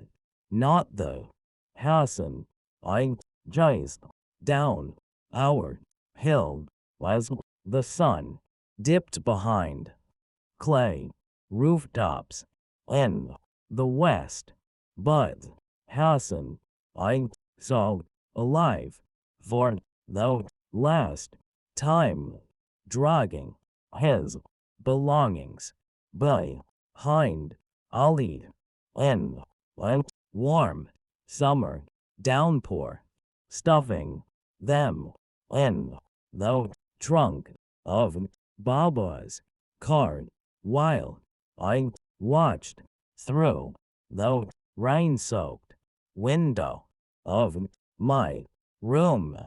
He gave a slow shake of his head. Tired of everything, he repeated. What can I do, Sohrab? Please tell me. I want, he began. He winced again and brought his hand to his throat as if to clear whatever was blocking his voice. My eyes were drawn again to his wrist, wrapped tightly with white gauze bandages. I want my old life back, he breathed. Oh, Sohrab. I want father and mother Jan. I want Sasa. I want to play with Rahim Khan Sahib in the garden. I want to live in our house again. He dragged his forearm across his eyes. I want my old life back. I didn't know what to say, where to look, so I gazed down at my hands. Your old life, thought. My old life too. I played in the same yard. Sohrab, I lived in the same house, but the grass is dead and a stranger's Jeep is parked in the driveway of our house, pissing oil all over the asphalt. Our old life is gone, Sohrab, and everyone in it is either dead or dying. It's just you and me now, just you and me. T can't give you that, I said. I wish you hadn't. Please don't say that. Wish you hadn't. I wish you had left me in the water. What? Don't ever say that, Sohrab, I said, leaning forward. I can't bear to hear you talk like that. I touched his shoulder and he flinched, drew away. I dropped my hand, remembering ruefully how in the last days before I'd broken my promise to him, he had finally become at ease with my touch. Sohrab, I can't give you your old life back. I wish to God I 309. Khaled Hosseini could, but I can take you with me. That was what I was coming in the bathroom to tell you. You have a visa to go to America to live with me. And my wife, it's true, I promise. He sighed through his nose and closed his eyes. I wished I hadn't said those last two words. You know, I've done a lot of things I regret in my life, I said, and maybe none more than going back on the promise I made you, but that will never happen again, and I am so very profoundly sorry. I ask for your bakshesh, your forgiveness. Can you do that? Can you forgive me? Can you believe me? I dropped my voice. Will you come with me? As I waited for his reply, my mind flashed back to a winter day from long ago, Hassan and I sitting on the snow beneath a leafless sour cherry tree. I had played a cruel game with Hassan that day, toyed with him, asked him if he would chew dirt to prove his loyalty to me. Now I was the one under the microscope, the one who had to prove my worthiness. I deserved this. Sohrab rolled to his side, his back to me. He didn't say anything for a long time, and then, just as I thought he might have drifted to sleep, he said with a croak, I am so Costa, so very tired. I sat by his bed until he fell asleep. Something was lost between Sohrab and me, until my meeting with the lawyer, Omar Faisal. A light of hope had begun to enter Sohrab's eyes like a timid guest. Now the Light was gone, the guest had fled, and I wondered when it would dare return. I wondered how long before Sorab smiled again, how long be. For he trusted me, if ever. So I left the room and went looking for another hotel, unaware that almost a year would pass before I would hear Sorab speak another word. In the end, Sorab never accepted my offer, nor did he decline it. But he knew that when the bandages were removed and the hospital garments returned, he was just another homeless Hazara orphan. What choice did he have? Where could he go? So what I took as a yes from the Kite ruiner him was, in actuality, more of an quiet surrender. Not so much an acceptance as an act of relinquishment by one too weary to decide and far too tired to believe. What I yearned for was his old life. What I got was my and America not. That it was such a bad fate, everything considered. But I could tell him that perspective was a luxury when your head was constantly buzzing with a swarm of diamonds. And so it was that, about a week later, we crossed a strip of warm black tarmac and I brought Hassan's son from Afghanistan to America, lifting him from the certainty of turmoil and dropping him in a turmoil of uncertainty.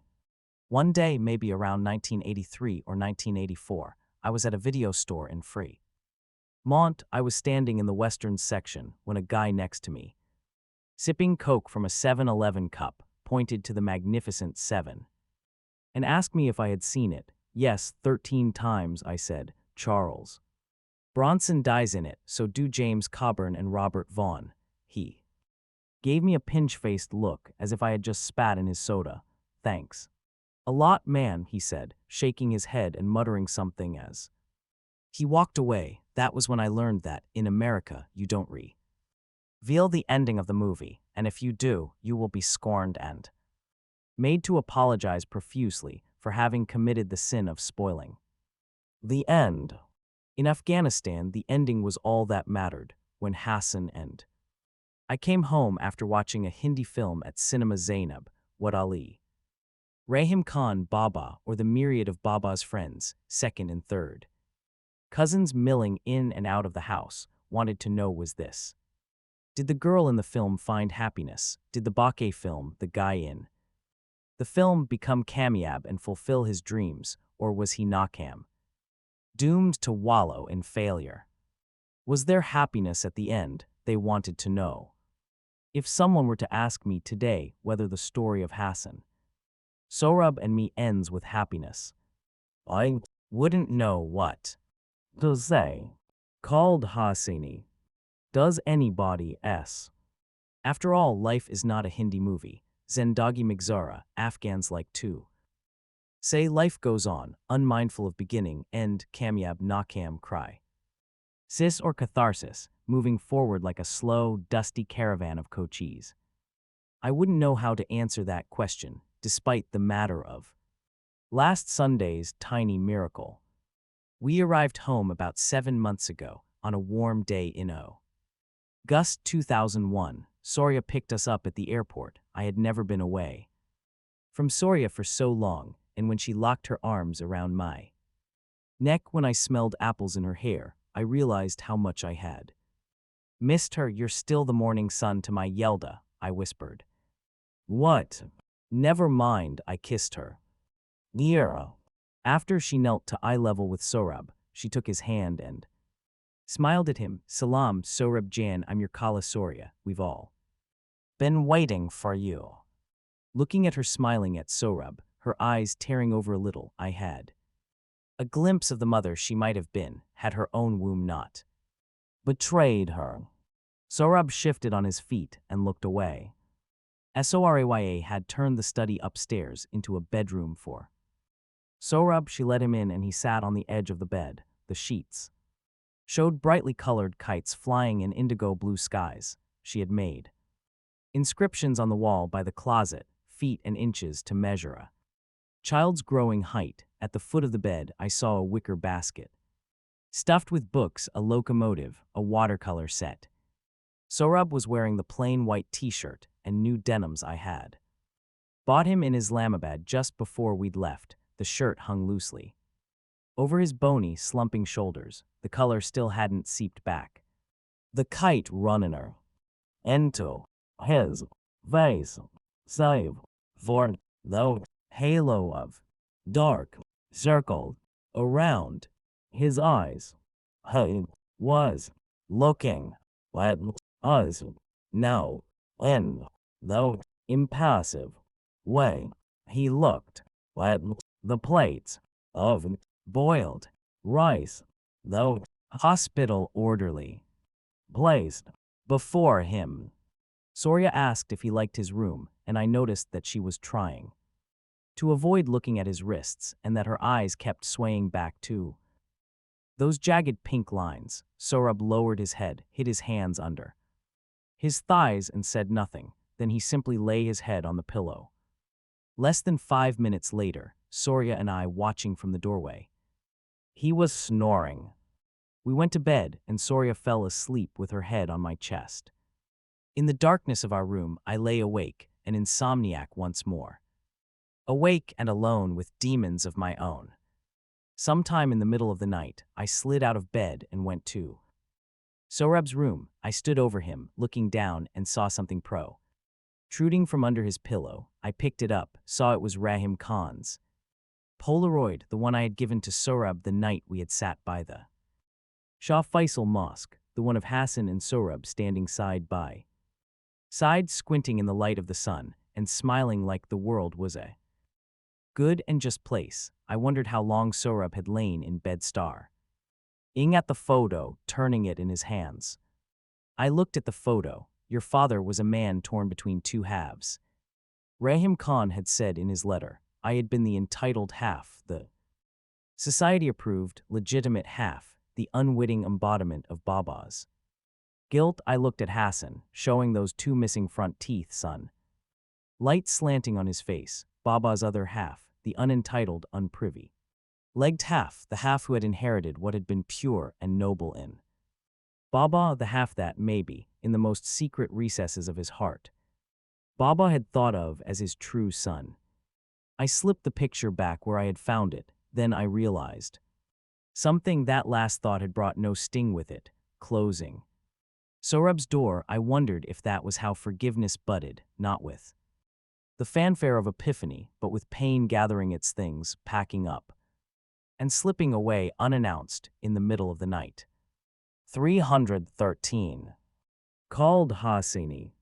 The general and Khaled Jamila came over for dinner the following night. Khaled Jamila, her hair cut short and a darker shade of red than usual, handed Soria the plate of almond-topped maghout she had brought for dessert. She saw Sohrab and beamed. Mashallah. So Raya Jan told us how kashtip you were, but you are even more hand some in person. Sohrab Jan. She handed him a blue turtleneck sweater. I knitted this for you, she said, for next winter. Inshallah it will fit you. Sohrab took the sweater from her. Hello, young man, was all the general said, leaning with both hands on his cane, looking at Sohrab the way one might study a bizarre decorative item at someone's house.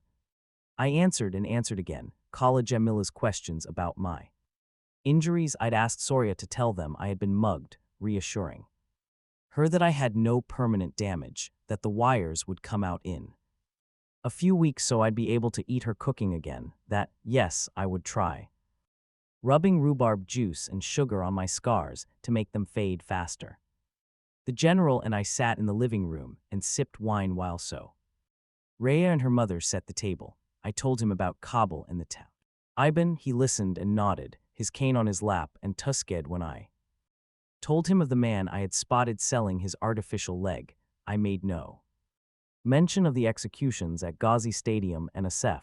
He asked about Rahim Khan, whom he said he had met in Kabul a few times, and shook his head solemnly when I told him of Rahim Khan's illness. But as we spoke, I caught his eyes drifting again and again to Sohrab sleeping on the couch, as if we were skirting around the edge of what he really wanted to know.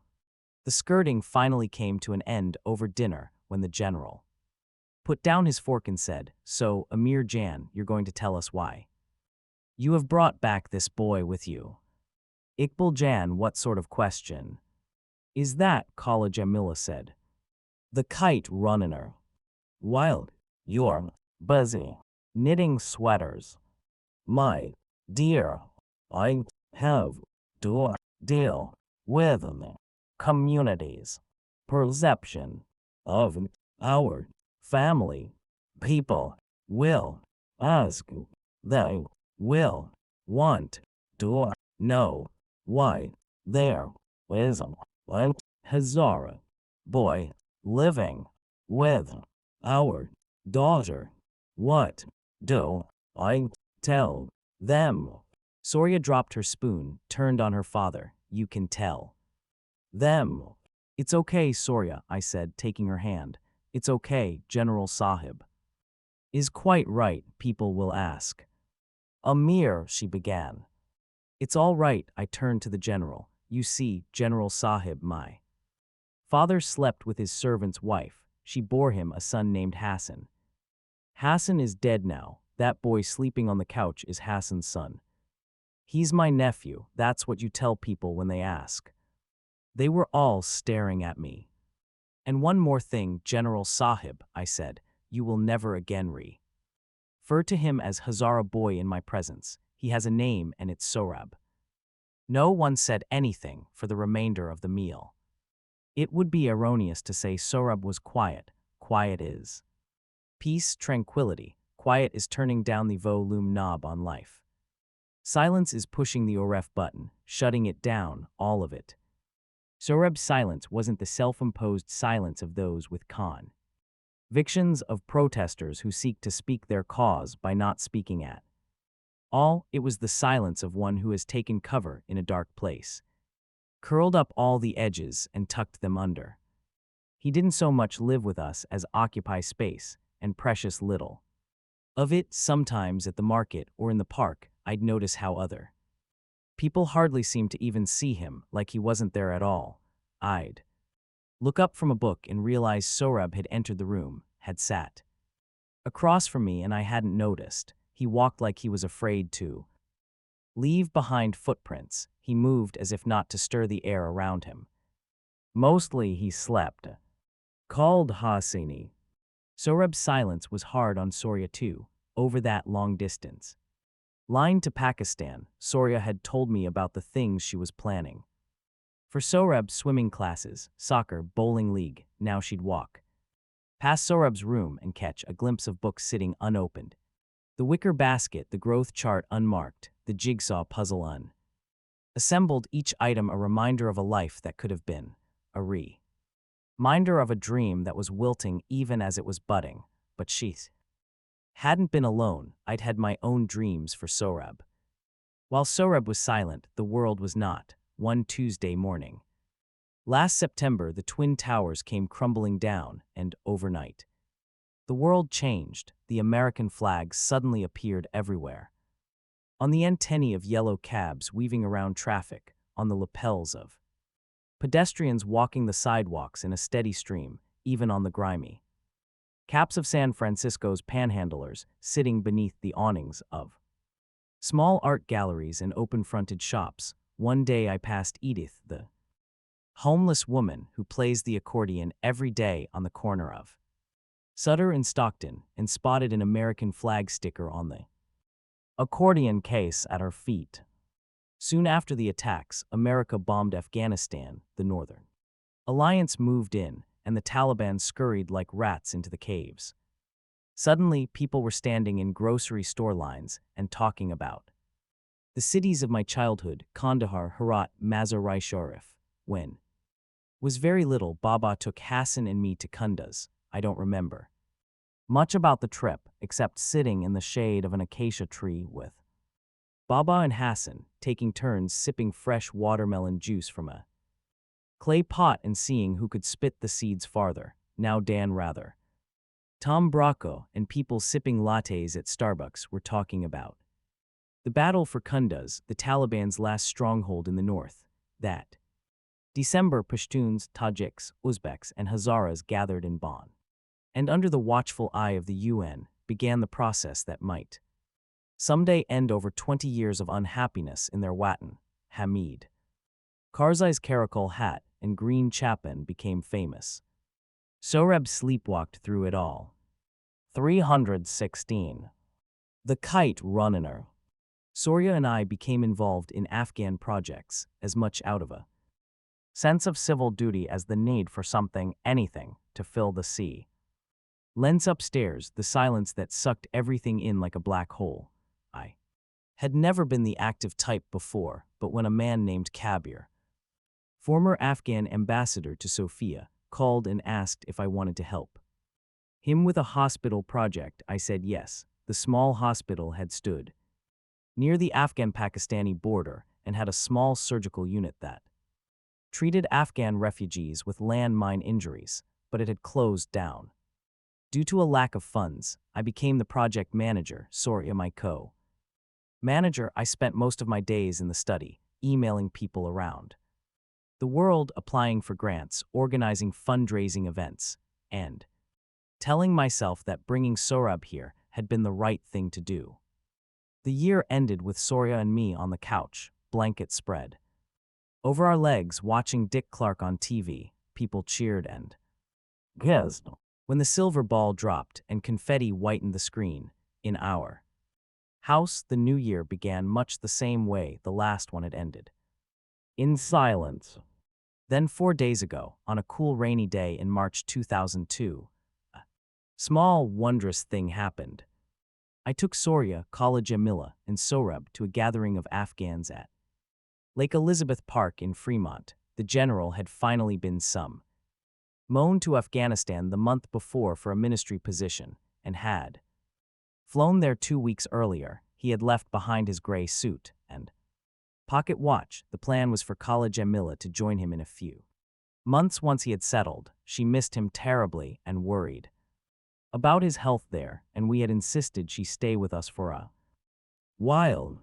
The previous Thursday, the first day of spring, had been the Afghan New Year's Day. The Solinau and Afghans in the Bay Area had planned celebrations throughout the East Bay and the peninsula. Kabir, Surya, and I had an additional reason to rejoice.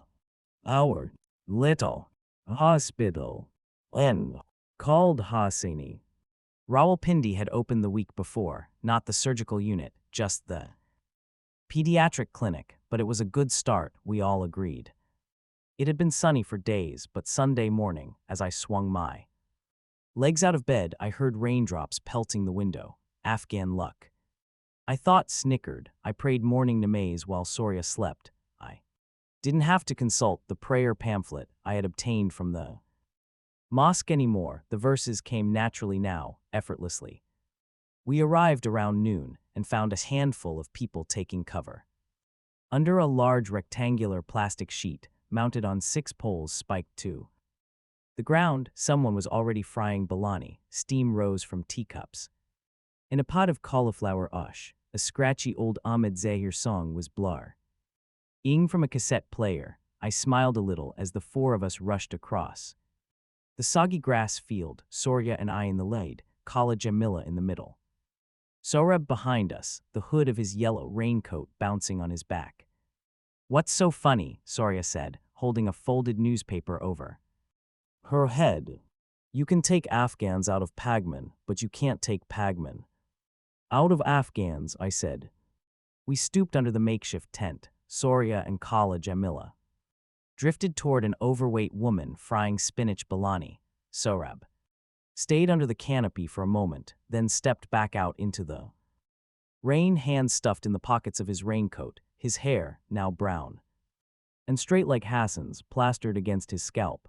He stopped near a coffee-colored puddle and stared at it. No one seemed to notice. No one called him back in. With time, the queries about our adopted and decidedly eccentric little boy had mercifully ceased, and considering how tactless Afghan queries can be sometimes, that was a considerable relief. People stopped asking why he never spoke, why he didn't play with the other kids, and best of all, they stopped suffocating us with their exaggerated empathy, their slow head shaking, their tusks, their "Oh gung bichara, oh poor little mute one." The novelty had worn off. Like dull wallpaper, Sohrab had blended into the background. I shook hands with Kabir, a small, silver-haired man. He introduced the Kite runner me to a dozen men, one of them a retired teacher, another an engineer, a former architect, a surgeon who was now running a hot dog stand-in. Hayward, they all said they'd known Baba in Kabul, and they spoke about him respectfully. In one way or another, he had touched all their lives. The men said I was lucky to have had such a great man for a father. We chatted about the difficult and maybe thankless job cars I had in front of him, about the upcoming Loya Jirga and the king's imminent return to his homeland after 28 years of exile. I remembered the night in 1973, the night Zahir Shah's cousin overthrew him. I remembered gunfire and the sky lighting up silver. Ali had taken me and Hassan in his arms, told us not to be afraid, that they were just shooting ducks. Then someone told a Mullah Nasruddin joke, and we were all laugh. You know, your father was a funny man too, Kabir said. He was, wasn't he? I said, smiling, remembering how, soon after we arrived in the U.S., Baba started grumbling about American flies. He'd sit at the kitchen table with his fly swatter, watch the flies darting from wall to wall, buzzing here, buzzing there, harried and rushed. In this country, even flies are pressed for time, he'd groan. How I had laughed. I smiled at the memory now. By 3 o'clock, the rain had stopped, and the sky was a curdled gray burdened with lumps of clouds. A cool breeze blew through the park. More families turned up. Afghans greeted each other, hugged, kissed, exchanged food. Someone lighted coal in a barbecue, and soon the smell of garlic and morgue kebab flooded my senses. There was some new singer I didn't know, and the giggling of children. I saw Sohrab, still in his yellow raincoat, leaning against a garbage pail, staring across the park at the empty batting cage. A little while later, as I was chatting with the former surgeon, who told me he and Baba had been classmates in 8th grade, Soria pulled on my sleeve. A mere look. She was pointing to the sky, and half-dozen kites were flying high, speckles of bright yellow, red, and green against the gray sky. Khaled Hosseini. Check it out, Soria said, and this time she was pointing to a guy selling kites from a stand nearby. Hold this, I said. I gave my cup of tea to Soria. I excused myself and walked over to the kite stand, my shoes squishing on the wet grass. I pointed to a yellow Sayparcha. Sali now Mubabrak, the kite seller said, taking the 20 and handing me the kite and a wooden spool of glass tar. I thanked him and wished him a happy new year too. I tested the string the way Hassan and I used to, by holding it between my thumb and forefinger and pulling it. It reddened with blood, and the kite seller smiled. I smiled back. I took the kite to where Sohrab was standing, still leaning against the garbage pail, arms crossed on his chest. He was looking up at the sky. Do you like the Sayparcha? I said, holding up the kite by the ends of the crossbars. His eyes shifted from the sky to me, to the kite, then back. A few rivulets of rain trickled from his hair, down his face. T read once that in Malaysia, they use kites to catch fish, I said. LL bet you didn't know that. They tie a fishing line to it and fly it beyond the shallow waters, so it doesn't cast a shadow and scare the fish. And in ancient China, generals used to fly kites over battlefields to send Messages to their men, it's true, I'm not slipping you a trick, I showed him my bloody thumb, nothing wrong with the tar either. Out of the corner of my eye, I saw Soria watching us from the tent. Hands tensely dug in her armpits. Unlike me, she'd gradually abandoned her attempts at engaging him, the unanswered questions, the blank stares, the silence. It was all too painful. She had shifted too. Holding pattern, waiting for a green light from Sorab, waiting. I wet my index finger and held it up. I remember the way your father checked the wind was to kick up dust with his sandal, see which way the wind blew it. He knew a lot of little tricks like that, I said. Lowered my finger, west, I think. Sorab wiped a raindrop from his earlobe and shifted on his feet. Said nothing. I thought of Soria asking me a few months ago what his voice sounded like. I'd told her I didn't remember anymore. The kite runner. Did I ever tell your father was the best kite runner and Wazir Akbar Khan, maybe all of Kabul? I said, nodding.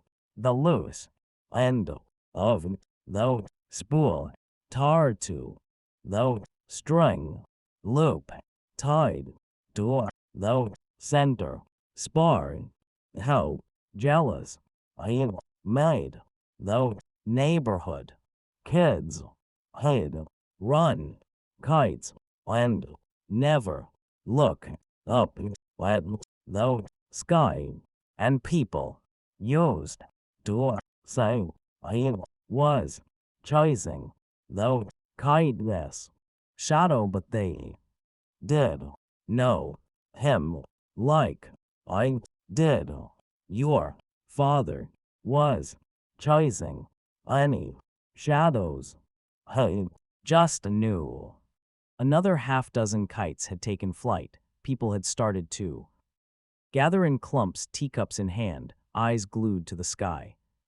Do you want to help me fly this? I said. Sorab's gaze bounced from the kite to me, back to the sky.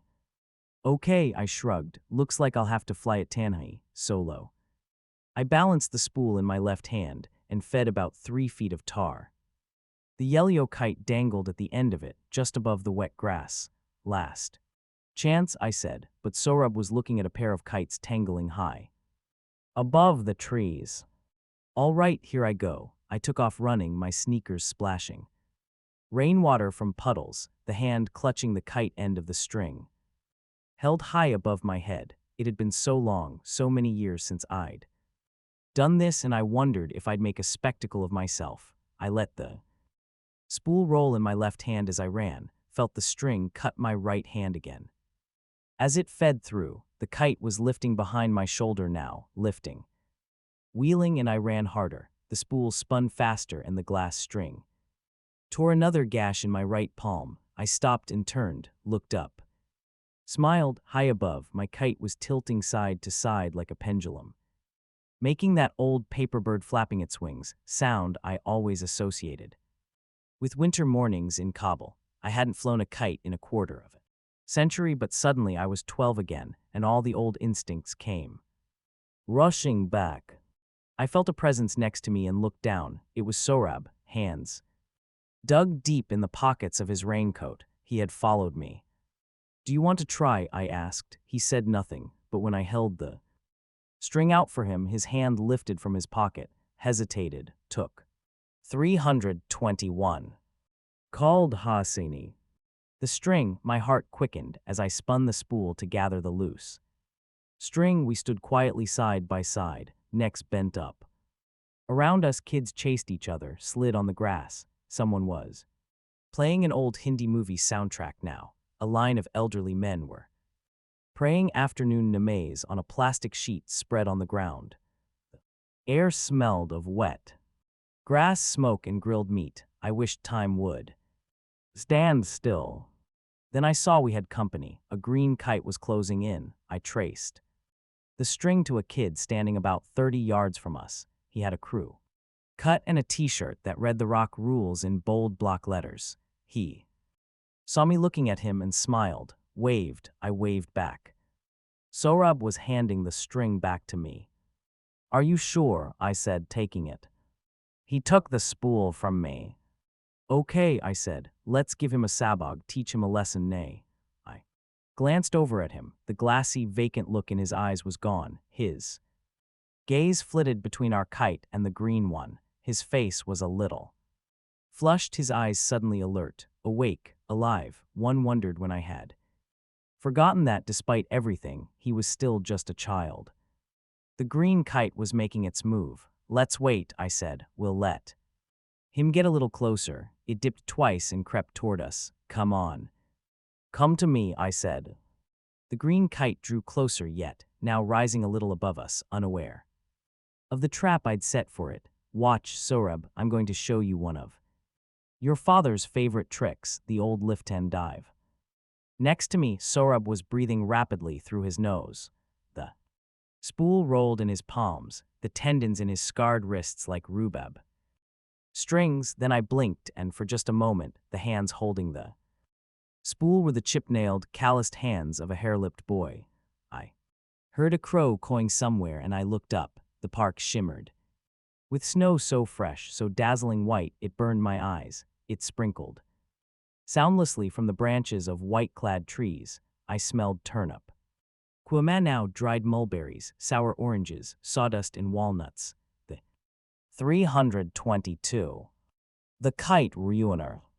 Muffled quiet, snow quiet was deafening. Then far away, across the stillness, a voice calling us home, the voice of a man who dragged his right leg.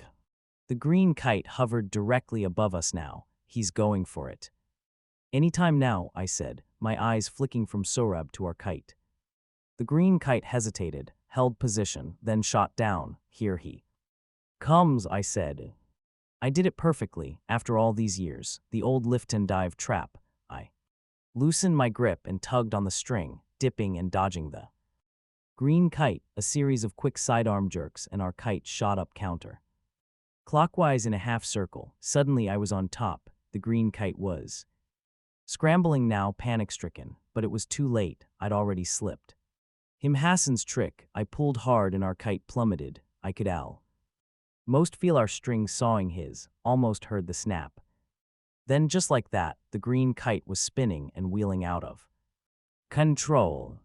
Behind us, people cheered. Whistles and applause broke out. I was panting. The last time I had felt a rush like this was that day in the wind tour of 1975, just after I had cut the last kite, when I spotted Baba on our rooftop, clapping, beaming. I looked down at Sohrab. One corner of his mouth had curled up. Just so. A smile. Lopsided. Hardly there. But there. Behind us, kids were scampering, and a melee of screaming kite runners was chasing the loose kite, drifting high above the trees. I blinked and the smile was gone, but it had been there. I had seen it. "Do you want me to run that kite for you?" His Adam's apple rose and fell as he swallowed. The wind lifted his hair. I thought I saw him nod. "For you 1,000 times over," I heard myself say. Khaled Hosseini. Then I turned and ran. It was only a smile, nothing more. It didn't make everything all right. It didn't make anything all right, only a smile, a tiny thing, a leaf in the woods shaking in the wake of a startled bird's flight. But I'll take it with open arms, because when spring comes, it melts the snow one flake at a time, and maybe it just witnessed the first flake melting. I ran, a grown man running with a swarm of screaming children. But I didn't care. I ran with the wind blowing in my face and a smile as wide as the valley of Panjshir on my lips. I ran. Khaled Hosseini was born in Kabul, Afghanistan, the son of a diplomat whose family received political asylum in the United States in 1980. He lives in Northern California, where he is a physician. The Kite Runner is his first novel. His second novel, 1,000 Splendid Suns, will be published in May 2007. Visit the author's website at // www.khaledhosseini.com. Jacket design and imaging by Honi Wern 1. Photograph of the author, copyright Charmian Reading. Praise for Khaled Hosseini. Though Kite Runner. Powerful's Haunting, The New York Times Book Review. Moving and unexpected, The Denver Post. Riveting, unforgettable, Nevsta. Evocative and genuine, Chicago Tribune. Extraordinary, People. Lovingly writ, The Washington Post Book World. Profound, The Buffalo News. Marvelous, San Francisco Chronicle. Gripping, Loa City Press. Striking, irresistible, Kirkus Reviews. Memorable, Publishers Weekly.